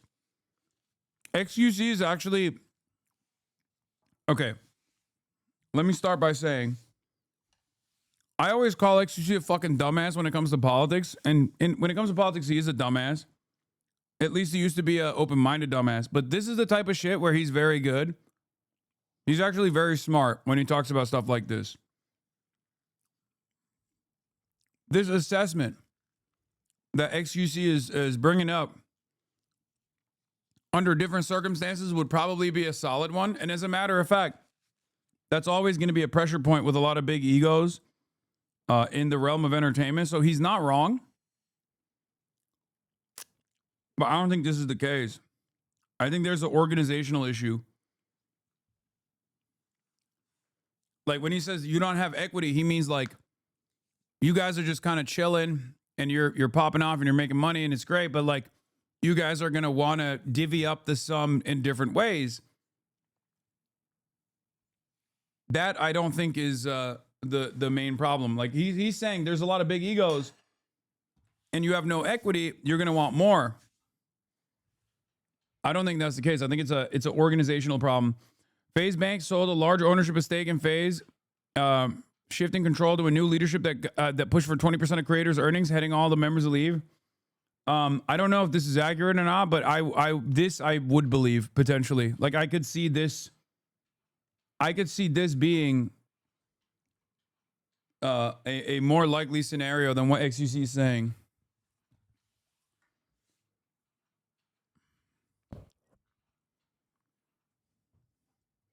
Banks wanted XUC to buy FaZe when it was on the stock market for like 12 million. That is a Kick Champ tweet. I don't know how true that is. I don't know if this is the case at all, but I'm saying that I could see that being the case more than what XUC is saying, which is like, more than what XUC is suggesting, which is big egos wanting a bigger piece of the pie or something like that. Last another year. We're not even talking about equity. Fuck all that. We're trying to see if we fucking can make some money.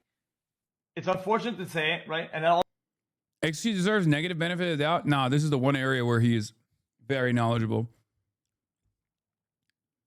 If there's one area where XUC is very knowledgeable, it's shit like this. This is his whole life. What are you talking about? It's like this and Overwatch. If you ask him about fucking Overwatch, like playing Winston, he's going to be one of the best in the world. He's going to tell you everything you need to know. This, like organizations, like streamer culture, that sort of stuff, he is the most knowledgeable, one of the most knowledgeable people. At the end of the day, he literally was one of the biggest content creators on the planet for years.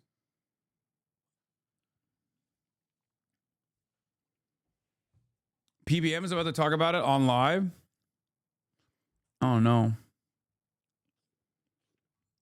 But I think it's an org-related problem, like with ownership. If I were to guess, I would say that it's like possibly org-related. But I don't know. I don't know what the fuck's going on. It's strange. I never thought Adat would leave FaZe. That's crazy. Like you said, he's spent over half of his life on FaZe, dude. He's been at FaZe for 14 years. He's 28. You understand?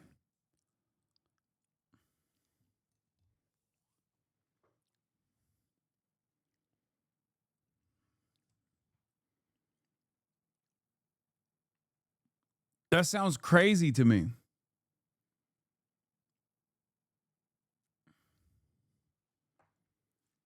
When Adapt joined FaZe, I was 10. Yeah.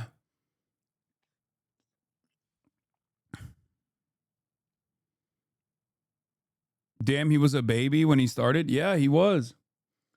And not once did he ever fake a trick shot, dude. The stream is titled The Truth.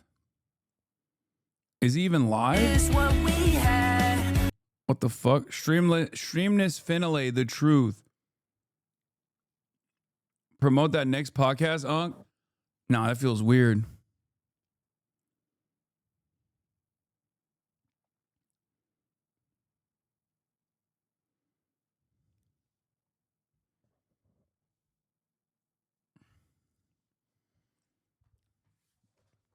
This is all bait. They're going to add Max back. I don't think so, dude. I don't think so at all. They all left UAW this week too. You mean UTA? Dog. In this weird world, for a brief moment, FaZe Clan was a part of the United Auto Workers in your mind? Like they actually left the United Auto Workers, UAW.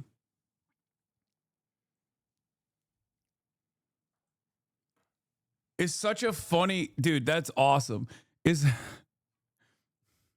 Yeah, everybody's phasing up, dude. Sean Fain, more like Sean FaZe, the great chairman, phasing the fuck up. What's up, guys? We're phasing the fuck up at the Dearborn Ford factory, Ford facility. I'm here with my man, Sean Fain.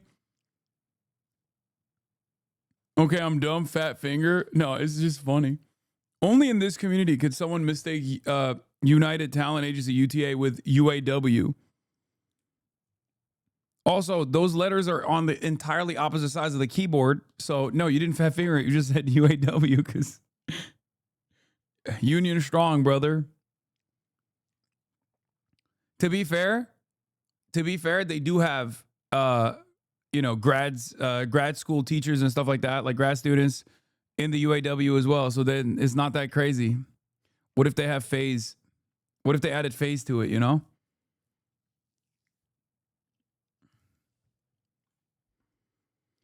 Will you ever collab with Nephew again? Nah, now that he's not on FaZe, dude, it's over. I won't be. Of course I will, dude. Damn, Max has 50,000 people already waiting in 7 minutes. Holy shit. This is why when people were fucking accusing these guys of botting, like the FaZe guys of botting, I was like, I don't think you understand how much like the next generation and TikTokers, like TikTok induced drama and real eyeballs that come along with it, with this kind of stuff. You're wash freaky, Unc. I mean, this is a big impact. Moment. Start the stream forehead. Why you got a fascist on my screen? I don't know. This is his entry. This is Blackboy Max's like loading screen. I'm 25 and I never hear people talk about these guys. Am I too old? Yes. I see the future too like Cleo. Lost on Mars. Once more, once more, once more. She evil like a motherfucker, I don't even fucking no more. I said to him, 30 for 30, they don't want to compete no more. Cardi, thank you for that sub. League Hoppo, thank you for the sub. Spongers, thank you for the sub. Mason, I don't think I've ever watched one of these guys' streams actually, except for like Jason when he flew out of that plane, when he jumped out of that plane. This is kind of funny. I don't watch anybody. I don't watch anybody's streams in general, so it's like.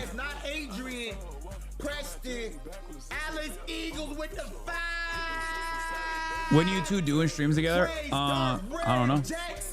Not your sister. Rayon. Bro, missing out on some gas. Picking that fucking chat. Yo, what's good, Nate? What's good? Weapons was good. Donation was good. My money was good. Plex was good. Mark was good. Hey, Car was good. Limit. Wave, Jerry. What if I started my stream like this next time? Sleep, Flame Ox, Big C, Cole, Zay, Rock Out, Word Act, Brayon. I'm too old for this. Cavo, Han Dizzy, Rare Zart, Six Brazy, God knows, Mo Hoops, Clutch. Thank you for that fucking fire. It's called roll call. All right. I don't have aura like that, okay? I'm unk. I'm chunk. I'm chopped unk. I don't have aura. I can't be an aura streamer. Look at me. I'm wearing a fucking... He doesn't even have any Christmas gear on. You know what I mean? It's the day of Christmas. I'm over here looking like Santa Claus. It's good. Hope y'all been good, bro. You have never once said my username? Yosarian. Merry Christmas, first of all. If you don't have a family, you feel me? I want to let you know I love you. We love you. You feel me? If you do have a family, make sure you tell them you love them. Bro, he loves me. me. Good ass day. He loves us, chat. And yeah, bro. Happy holidays. It was an amazing year. 2025 was probably the best year of my life yet. And it's just gonna keep getting better. I appreciate y'all. You feel me? I hope y'all had an amazing year too. I'm parasocial now. Obviously, a lot of big news happening the last 24 hours. I know a lot of people are looking to me for my thoughts, as these are my boys and I went through the process first. As I said before, I want to be respectful of sensitive information. At the same time, as you all know, in this business, he's got a script. Conversations often take place with assistant staffers and other people who aren't required to keep secrets, and everybody talks when something like this happens. He has a... Bro, he has a script and a soundboard! I can share a little more of what led to my own departure and what I think may have been the feelings of my bros. Bro, he has a soundboard and he has a script. I got nothing. I joined FaZe Clan last year. I joined FaZe Clan last year, 2024 February.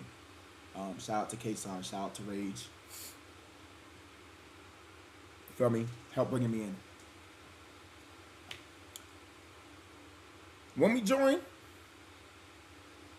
brotherhood. Bros, good time, great vibes. We all some young kids. It's just like, damn, we coming around. And now we around niggas who, damn, niggas was watching niggas on the screen before we was in this position. You feel me? We in a position now where it's like, damn, where did Banks touch you? That's crazy. Do something amazing. I appreciate the fuck out of you not having a soundboard. Everything was smooth. Y'all know we was in Miami, then we went to LA. You know? Good times. Shit was cool for the most part. Hiccups here and there, but nothing where it's like ever be a major issue. I'm gonna mute alerts for this so I could just talk. As y'all know, Subathon happened. Even when we had our little issues, it was never, damn, this is not something that would, this is something that would break up, something that would potentially be a huge issue. You get what I'm saying? We was good. Y'all know, if you was there for 2024, say me, nigga. Bro, y'all know, bro. Then, FaZemas 1 happened. Everything's still smooth. As I know, FaZemas last year, 2024, was great vibes. We had a good time. But if y'all can recall, there was a stream later on into the month where I'm not even going to specifically name names, because if you was there, you was there. It's not the most big deal. But we had a sponsor. There was a sponsor for that day. And niggas didn't end up doing the sponsor. Game night. Yes, if you was there, you was there. Boom. Niggas didn't end up doing the sponsor. There was difficulties with the sponsor. Yeah.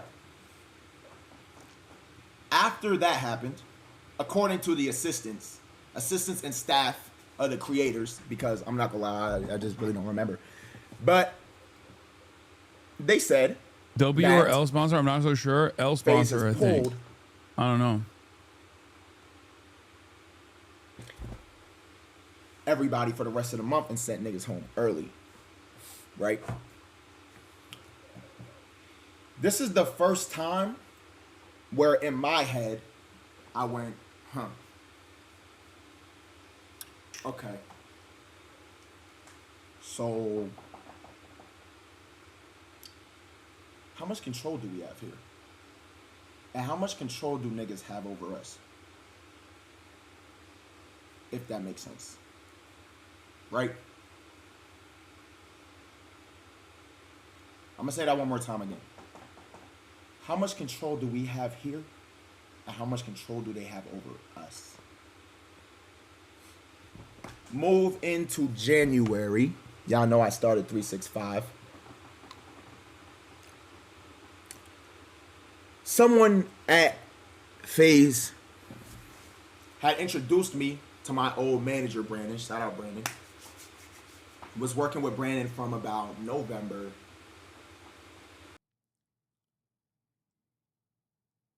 The fuck?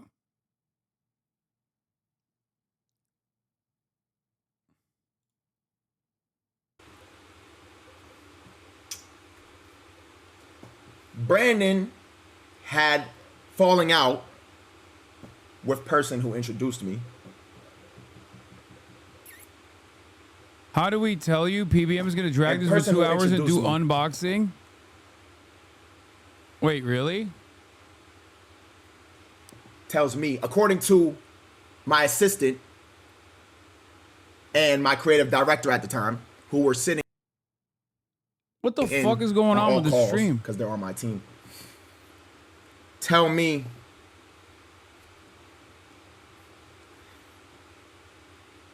he has 90K I have to viewers. fire my manager and get rid of him, or I can't be here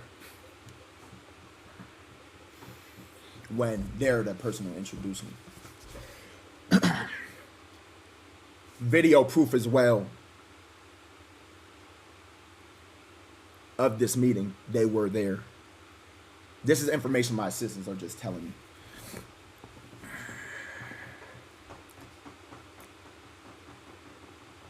I can hear the rain in the background. After that happens, I stayed.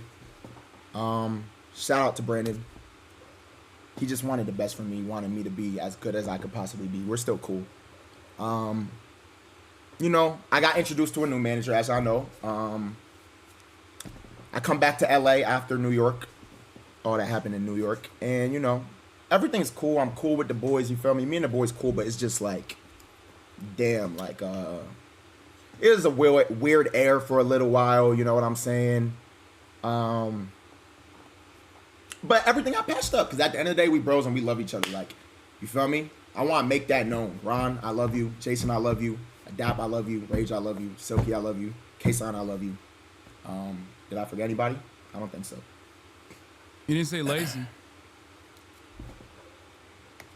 Merry Christmas to y'all as well. I texted him though.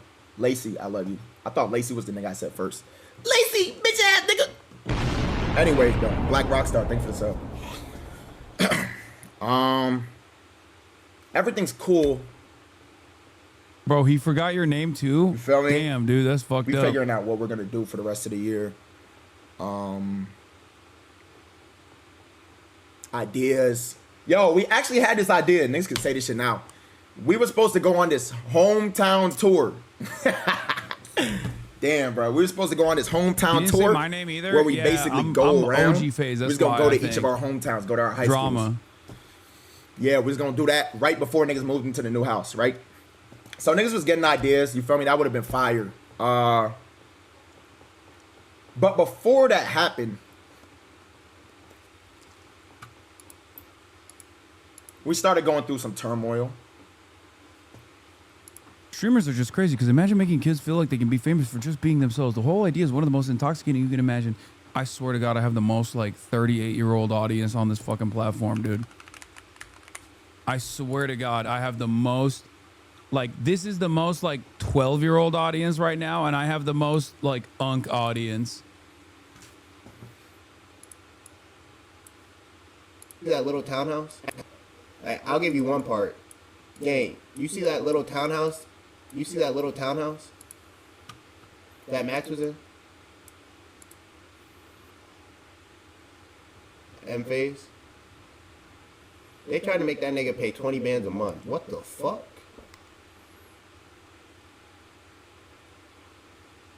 Or give a percentage of myself. What the fuck? But Max is such a good nigga, he just, yo, bro, I just want to. And now niggas like Max look crazy, look like egoed out niggas. No, that shit not cool though. Like niggas taking shit on the chin, making him look like this nigga the ego monster. Niggas don't know the truth, bro. Niggas don't know the truth. Now, as I know, FBD worked for me. It's my cousin. Now he streams now. He worked for me. He sat in meetings and he heard these things for his own ears. From me, free man. He's allowed to say whatever he wants as he feels. But as y'all know, I signed the phase in 2024. So at the end of the day, I signed papers. There's certain things I can and can't say. He has a non-disparagement, probably. You ain't signed that. Phase no When I workers' left rights. Yeah. It is pretty crazy that like these orgs don't have better. I mean, it's crazy that like because I guess the talent is so young. Because the talent is so young in general that they straight up lock them into shitty contracts, I guess. I don't know. I've never been a part of an organization. Y'all remember the day? Y'all remember this day?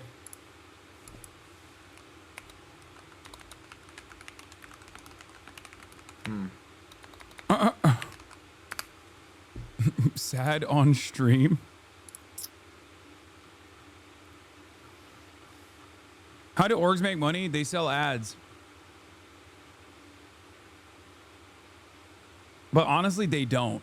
But the way they what stream was I in? A blue hoodie. Do we have that? I don't know if we have that.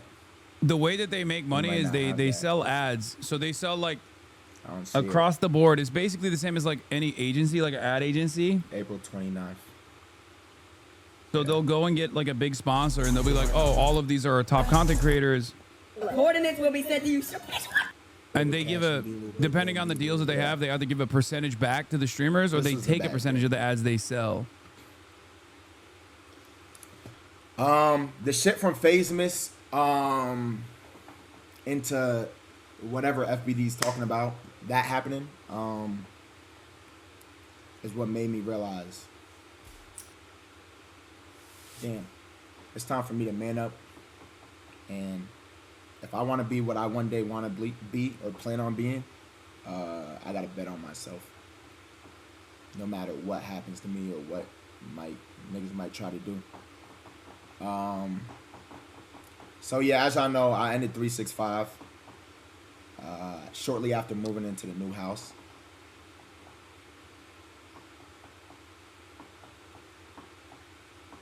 I'm gonna be honest, bro, like me ending 365 gang, I was just burnt, bro. There's too much going on behind the scenes shit.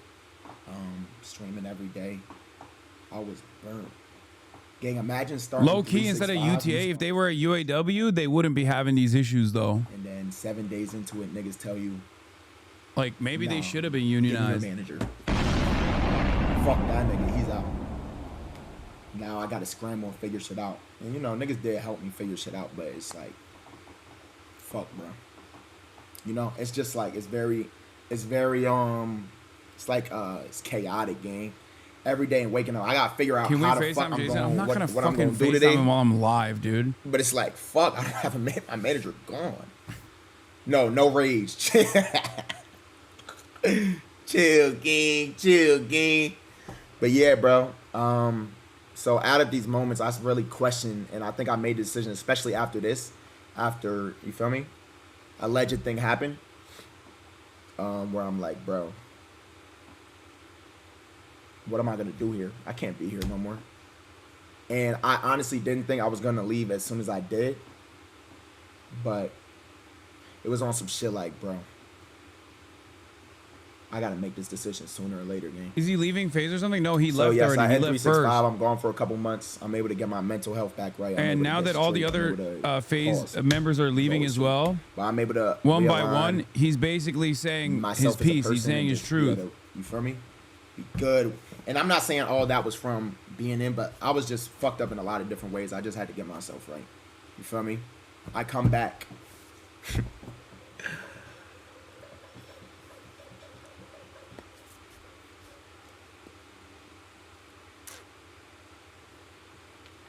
I'm missing one piece. Sorry to rewind the story to fuck y'all up.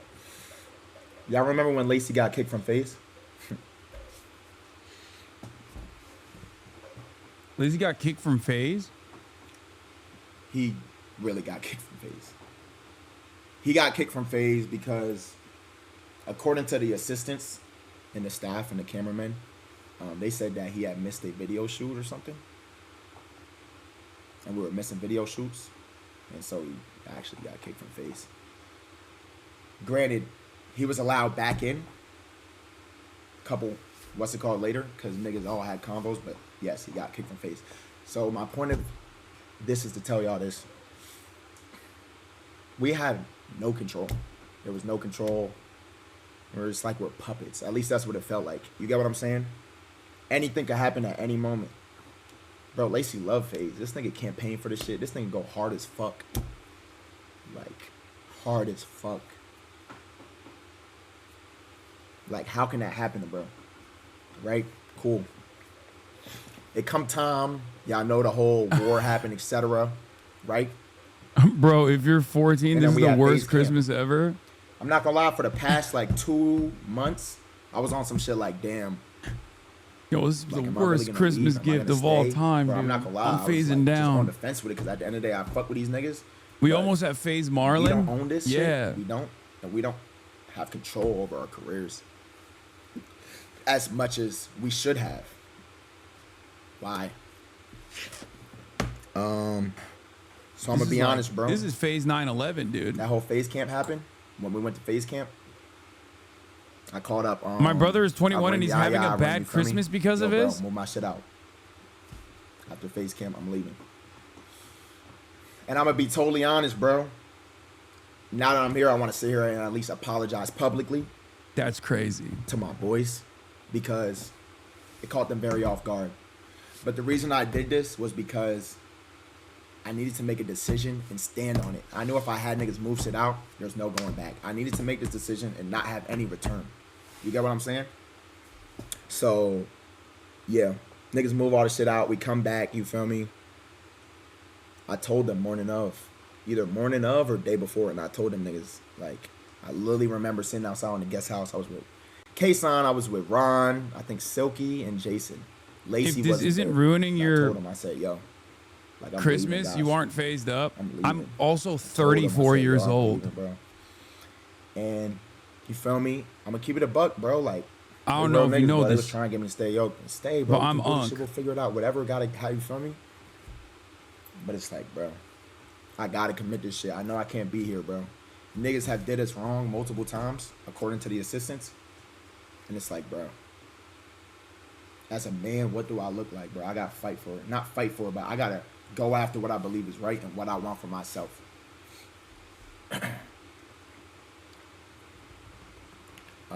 So I left. The reason I apologized to them is one, because how short notice it was, and also how I left. Y'all know I was in the white room.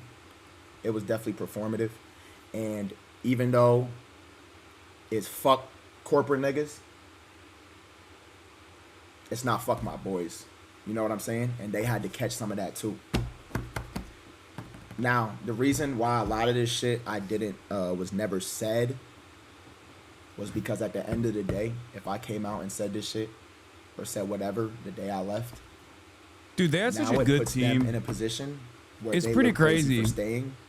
When like they had a And at the bunch end of the day, great if they wanted to talent. stay, they want to stay. You feel me? Like, What they needed that's was their career. FaZe Marks, Doesn't FaZe matter. Carl. That's why I still do shit with these niggas, because it's like, whatever. Actually. You want to be there, you want to be there. It's not, bro, that doesn't have to do anything. That has nothing to do with me. I It's freed wild myself. that they Hopefully like can they figure all this shit out blew one the day. fuck up. You feel me? Or if the shit work and Agent everything's says they're smooth, likely going to everything's make their smooth. own org now. I hope they do. When I left, I got told niggas that was there. I'm not talking about the boys. Niggas who work. Dude, imagine they do a I got co-op. told it'd be the worst decision of my life. I got told I would KMS without being in this shit. You feel me? And I just want to say, I think you called us a while back. No, I didn't thank call this. A while God that I bet on myself. You feel me? Like that I bet on myself and that I just believed in what the fuck I'm trying to do and who I want to be. Because, like I said, a lot of this shit I want to be a good example for y'all, or like just be a good example of what you can be. I want y'all to be dreamers, bro. Dream as big as you possibly Cutie's chain can, looks bro. stupid now. You feel Okay, me? dude. But yeah, so I left. You feel me? It's I know crazy there's a how lot of much we turmoil, talked about niggas FaZe with a starting dap. Just saying whatever. And then now he's not even a part of it. I don't know what the fuck day, we're. bro, because I had to talk with somebody. I'm not gonna say who the FaZe member is, but I had to talk with him. He said, bro, please, bro, just, you feel me? He said, let us rock. Like, you know what I'm saying? We got what we got going on. And I'm like, you know what? You right, bro. Like, I don't want to fuck up nothing y'all got going on, bro. Nothing. Because it's like, it don't have to be. Niggas can all be cool, bro. You know what I'm saying? At the end of the day, the business side is the business side. But, bro, I don't want to, you feel me? So I didn't. But as you know, not everyone who left, Ron, Lacey, Jason, Silk, Adapt left FaZe. Yeah, that was crazy. Cutie left too. Yeah. Okay. Shut up, chatters.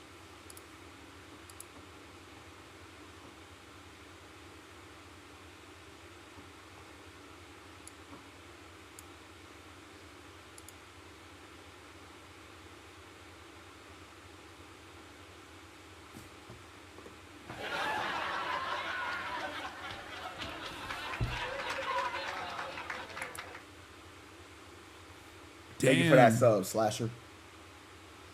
Damn.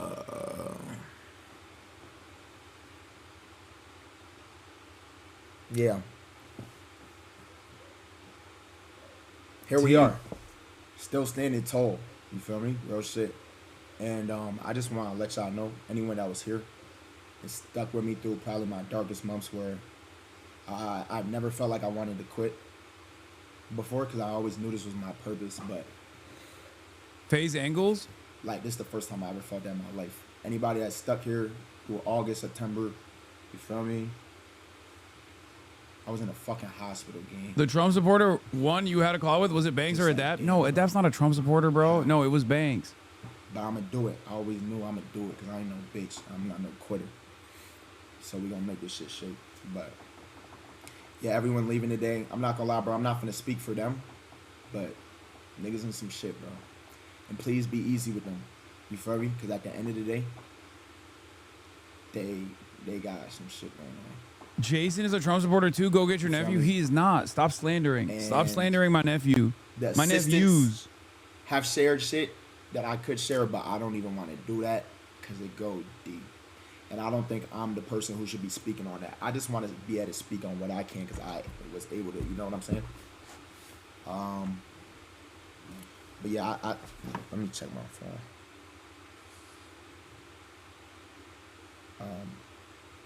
I think we're good for the most part. Hasan tweet, can you send it?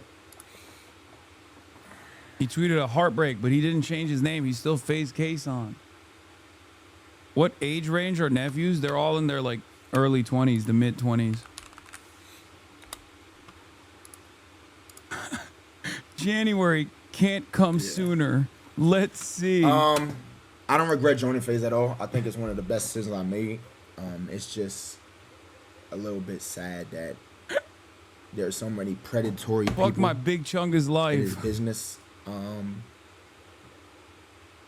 as well as people that really will pitch a life in a certain way and have totally opposite intentions. You feel me? I mean, look, the reality is, it's not all that sad at the end of the day. I mean, it's obviously doesn't feel too great right now, but all these guys are great content creators. They're all friends. They're going to be fine. They're going to be better. I mean, look at Max. Max left before anybody else did for one reason or another. And he has only blown up further in the process. So the reality is all of those other guys, like, they were more beneficial to be on board with FaZe than the benefits that FaZe was giving them. Let's be real. As much as I say, you know, FaZe up, all this stuff, the reality of the matter is they got these guys early on. They saw something in them. They were all very talented. They were all very good. They had a great relationship as well with one another. But the thing is, they're not even like game streamers, so they're not even locked into like a video game. In the past, most of the people, like with TSM, with FaZe in the past as well, they were video game streamers. So they had their ups and downs. If the game was like no longer as poppin' or as relevant, they would lose their audiences. But these guys are making original content. And that was not only new for FaZe, but that was just like new for orgs in general. Some of the other organizations were trying to do that as well. But like, they're lifestyle content creators. So there's unlimited potential for every single person, right? So for them, they can just keep doing whatever they're doing. And they can do it on their own with more editorial creativity, with more editorial independence. They can continue collaborating with one another. Like at most, they just don't have like the YouTube, but that's it. And that was probably more so an obligation that you have to do for FaZe than, what is this? Lacey's mom shares her opinion on Lacey, Stable, Ronaldo, Jason, Wayne, and Silky officially leaving FaZe Clan. These guys don't need FaZe. FaZe needs 100%. Chat, listen. These guys do not need FaZe. W Lacey's mom, but she's right. That's 100% true. FaZe needs these guys. That scared the shit out of me. Shit! Mom, that was the hardest bar you've ever dropped. It's true. Oh my God, this is, I assume this is Lacey's brother, but this is literally, what the fuck? It's like freaking me out how similar they look to one another in sound. Right, it's true. Because these Bro even has the head dent. What is going on? guys brought FaZe back around and about. So She's right. She's like, W Lacey's mom. Lacey's mom be like, united they bargain, but divided they beg. You know? Phasers of the world, unite. You have nothing to lose but your chains type shit.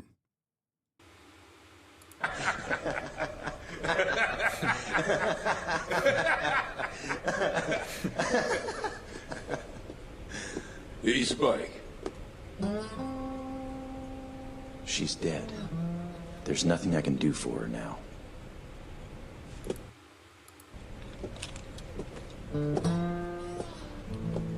What anime is this? Cowboy Bebop? Come on, man. That's a classic. Bro, niggas on Twitter acting like KC3 invented anime, nigga. Fuck, nigga. Oh my gosh, bro. I hate Twitter niggas, bro. Holy shit. Shout out for Kai for fucking with anime, though. There's a lot of great This is a distraction from the files. Yeah, FaZe dropped this bomb. FaZe dropped this bomb to distract everybody from the Epstein files, I think. You're right. I agree. Yeah. My life. All my life. That's what's up. Without y'all and God, I'm nothing. And everyone that was here and stuck around despite whatever niggas was saying, like, whatever was going on, I appreciate y'all. Real shit. I love y'all. And I owe y'all the world. And I'm going to keep going. I'm never going to quit on y'all.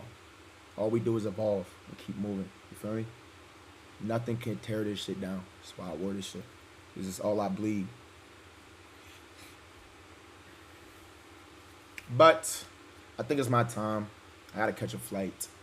I love you guys. The fuck? Not everything's what it seems, gang. You know that. Unc, ain't it Not past your everything's what it bedtime? seems. And sometimes you gotta look between the lines, cause. Are you joining FaZe Clan? Fuck no. Not after this. But y'all have a good ass night. Merry Christmas. Why I'll are see you on the glazing FaZe so 31st. hard? You know a lot of FaZe communities hate your ass, right? Every time you're mentioned, the chat spans fuck Hasan, especially the Trump supporter FaZe guys like Kason and Lacey. Kason even called you the R word a few years ago. Dude, you know this is like the maximum parasocial thing that you could possibly do, right? I don't know if you understand this, but I know these dudes in real life.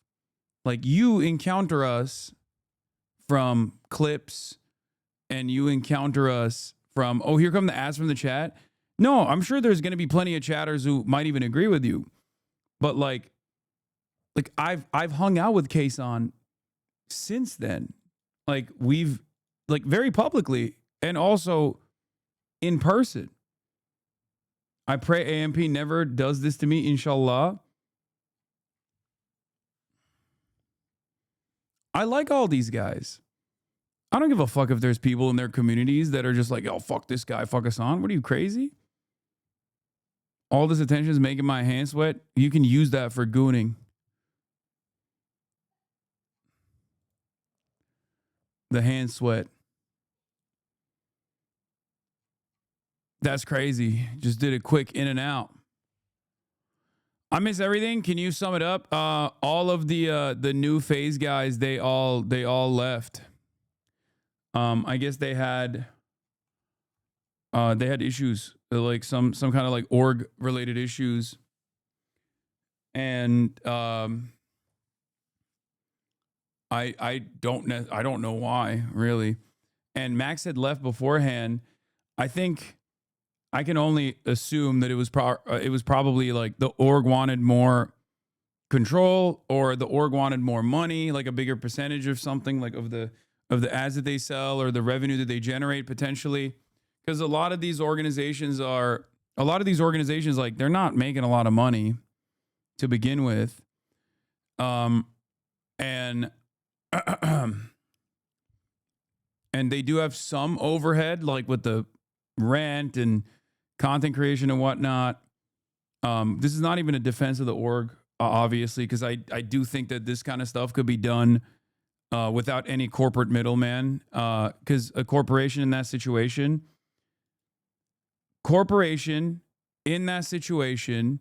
is straight up just a money-making operation. Like, the corporation's entire goal is to make money. It's to generate revenue. They don't do anything, right? Because the entire product is them. The entire product is Max, it's Jason, it's Lacey, it's Ron, it's Silky.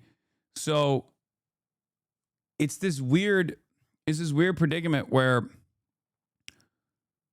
like, it's even more in your face than the productive aspect that labor can only provide. Labor provides value. Not to get all socialist with it, but without labor, there is no value, right? Your bosses can't sit around and work in the factory floor by themselves and generate the same yield, generate the same output. And so when the organization demands more, like when the bosses basically demand more from the content creators, they're like, well, I don't need to do that, because they can do it on their own.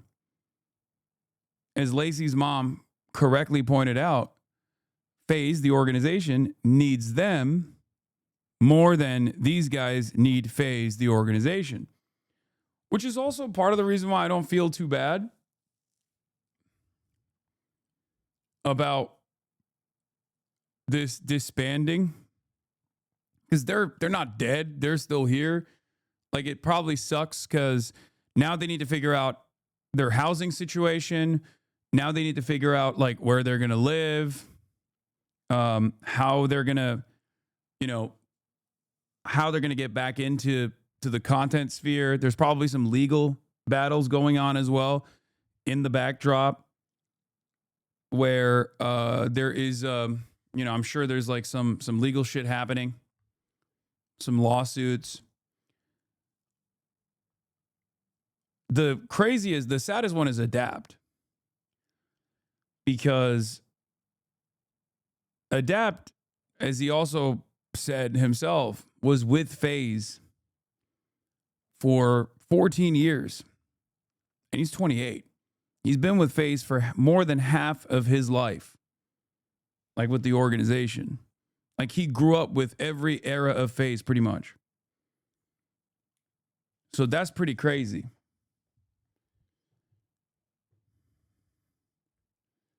Good bulk of the revenue, aka viewers, are tied to the products, aka streamers. The overlords don't even have that tether where the content creators and their fans do, so the product can leave and take the revenue with it. Hope that makes sense. Exactly. Like the thing is, like if you were working at a factory, you have less mobility. You can't just get everybody else that works at the factory and then find another factory to work at altogether, or like build your own factory. Whereas in this situation with streaming, the orgs offer way less in terms of upfront capital, upfront revenue, and the necessary tools. Because people can do Twitch streaming from their living room, from their houses, from anywhere really, as long as you have a camera.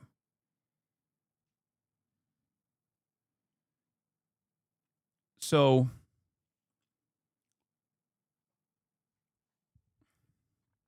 for that reason, they could just basically create their own they could create their own friend group even, without even like significant revenue distribution, where everybody just like makes their own money and they get together and make content, and that'll be it. They can do a cooperative structure if they wanted to. So yeah, it's perfectly fine. Serious question, would these guys be successful without the agencies who bring them sponsors, ad contracts, and the management, or do I misunderstand? Yes, they would. 100%.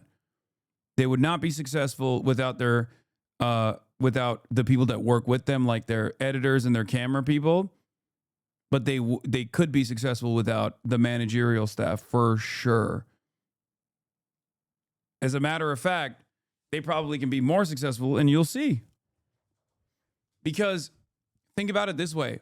I've never been in an agency ever in my entire career. I've never wanted to be a part of, like, I'm rep by WME. I have a manager, but I never really got too much out of the WME relationship regardless, and I never needed it, but they can still do that, right? TYT is not an agency. I was working for TYT as a worker. That's a little bit different.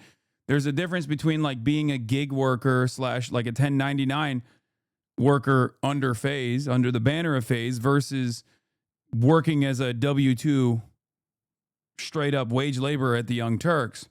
So FaZe in and of itself basically operates like an ad agency, and ad agencies would love to get these guys on board anyway and take a 10% or maybe a little bit more than that off the top for every ad campaign that they sell. And even then, the breakdown mocked every other TYT show, but nobody's ready for that combo. It's true. Thank you. And you should be celebrated for saying it. And it's not like people haven't asked me. Organizations wanted me to join many, many times over.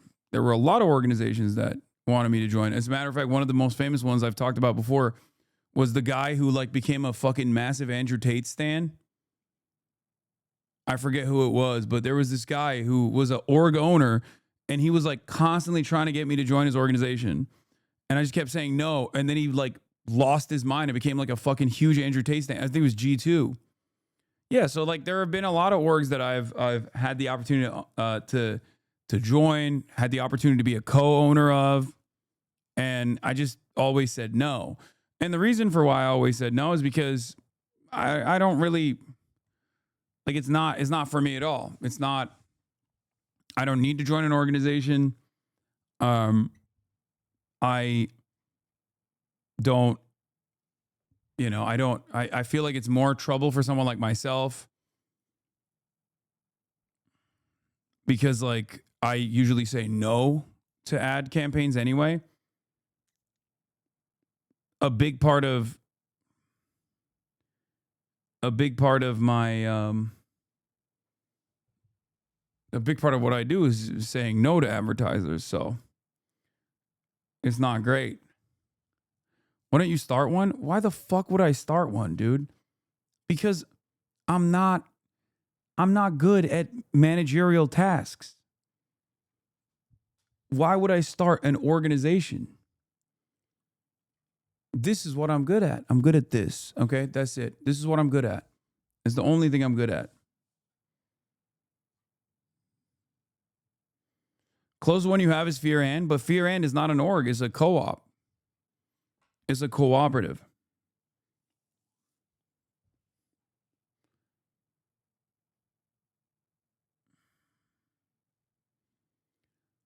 And I do think that for guys like this, for Max and for everybody else, they are already so talented on their own. And Max's departure, I think, might have even given the other guys some confidence too. Because like his departure and what is this? We good off phase. What the fuck does this have to do with anything? Israel's Arab population is growing and flourishing. The anti-Israel crowd hates facts and data. What the fuck? Co-founder of FaZe Clan? Wait, what? What the fuck? Hey, yo.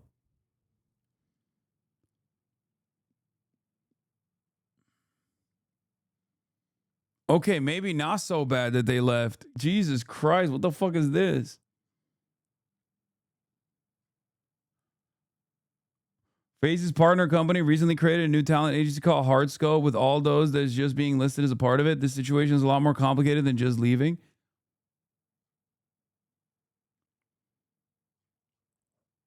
I mean, dude, I'm phasing the fuck down now. Holy shit. I didn't know it was like that. Oh, wait, I do know it's like that. Yeah, FaZe Apex is Palestinian. And he's one of the OG founding members of FaZe. I think this guy's on the corporate side. Check his profile banner.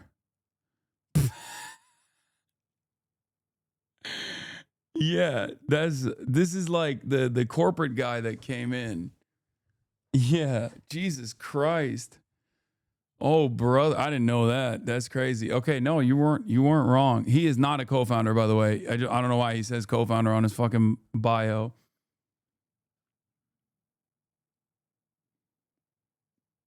PBD type banner, Patrick Bet David.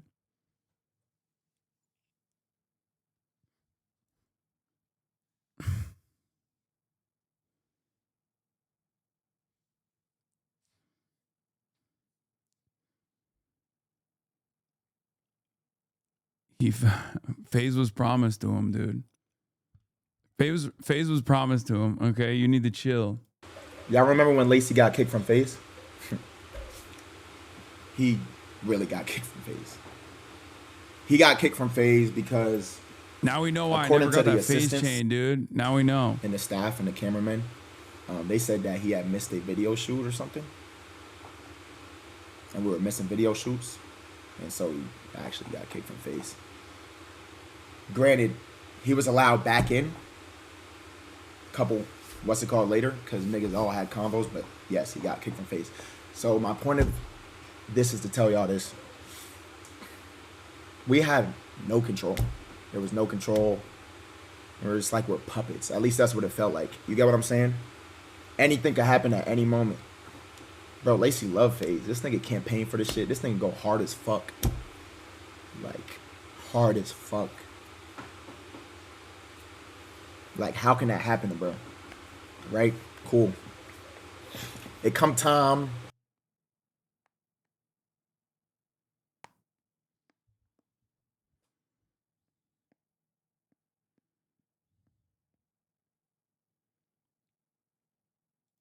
Fat Boy dip with more. They do funny money, and now they're just doing funny money towards everyone, but I don't want to talk about the niggas' business, but they did some weird shit, chat. They done some weird shit because he's still part of some shit, so I'm not going to talk about everything. But all I'm going to say is,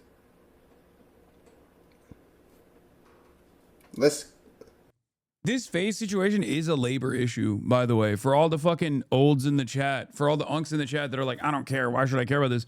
But it quite literally is a direct issue with not having any autonomy in a workplace. I know it sounds stupid because they're like 20 and they're multimillionaires and shit. So you're like, oh, well, who gives a fuck? Oh, woe is me. I work in a fucking Amazon distribution facility. And I understand what you're saying, but it's no different than when players have contracts. It's no different than when I try to explain to people like the basketball players union is the reason why the contracts are as good as they are. Because you also have to remember, if LeBron is making $40 million a year, someone is making money off of him that's a lot wealthier than that. You know what I mean? There's a billionaire on top of that is like giving him that salary that's making even more than that. Okay. There's always a person who owns the team. So in this situation, it's no different. It's not dissimilar than a high earner wage employee taking issue with a contract that they're getting. But it's still the same exact dynamic between labor and bosses. Corporation wants more from the labor. In this circumstance, the laborer is the content creator. And clearly they had some sort of dispute around that. I assume they wanted if was it Fat Boy Dip who worked with Max is saying this, and I assume it's because it's like, let's have it like this. Let me make it simple for you. How do I put this in like terms that is like understanding? Because again, I don't want niggas in FaZe to feel crazy that they're still in FaZe, like where it's like forcing them to leave. That's why I didn't even say nothing to begin with, because I don't want niggas to feel like, damn, I gotta leave now. You feel me? But basically, it's like, how you gonna go off of faith, and then when it's time for like you get paid because shit didn't go out in your favor, you try to R-word the niggas that turned you up.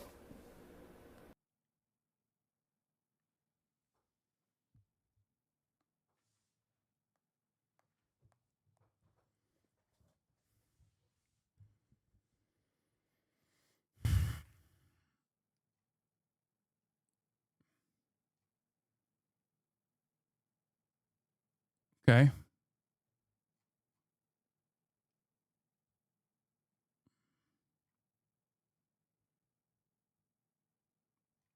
On Christmas. All right, listen. I'm gonna end it here, but I'm gonna do more Socialism-mas tomorrow. Okay. I need a refund. FaZe Clan, worst Christmas ever.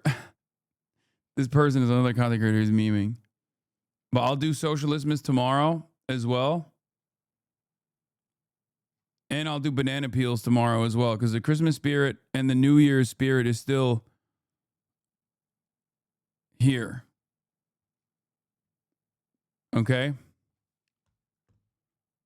Please put Nigeria on topics. Yes, I'm going to talk about Nigeria tomorrow. Okay? Yes, of course. I'm gonna do news as well, and then we'll do BANANAPEELS as well. But I'm tired, and it's been 8 hours, and I'm also distraught with this FaZe Clan news. You know what I mean? I really can't be alone right now. No, anyway.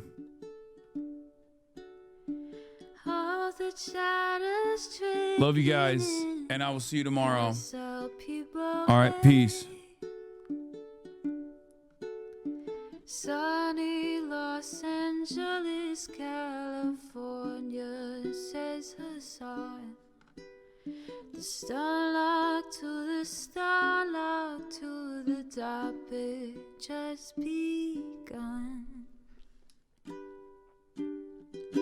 There he is again, Hasan is streaming. Hasan is streaming. There he is again, Hasan is streaming. Hasan is streaming. Reviewing the P.O. box, Uncle Uger's face. Sudden Discord agitprop, great names take embrace. Tiny Bernie Sanders, LGBTQ Air Force. The whole left at your fingertips, Ane at your door. H3 crowded debate, the Young Turks online show. 3 full fucking years of this, plenty more to go. 90-day fiance talks of champagne bourgeoisie. A Trump rally live reaction, a mass riot at DC. There he is again, Hasan is streaming. Hasan is streaming. There he is again, Hasan is streaming. Hasan is streaming. Reading live stream fair comments, Austin show chat advice. And all the ways the right-wing pipeline can suck you in online. JCS react, Lord frame gets broken, cover blown. A full-blown mass pandemic, monster streaming at your home. Total radicalization coming out to find.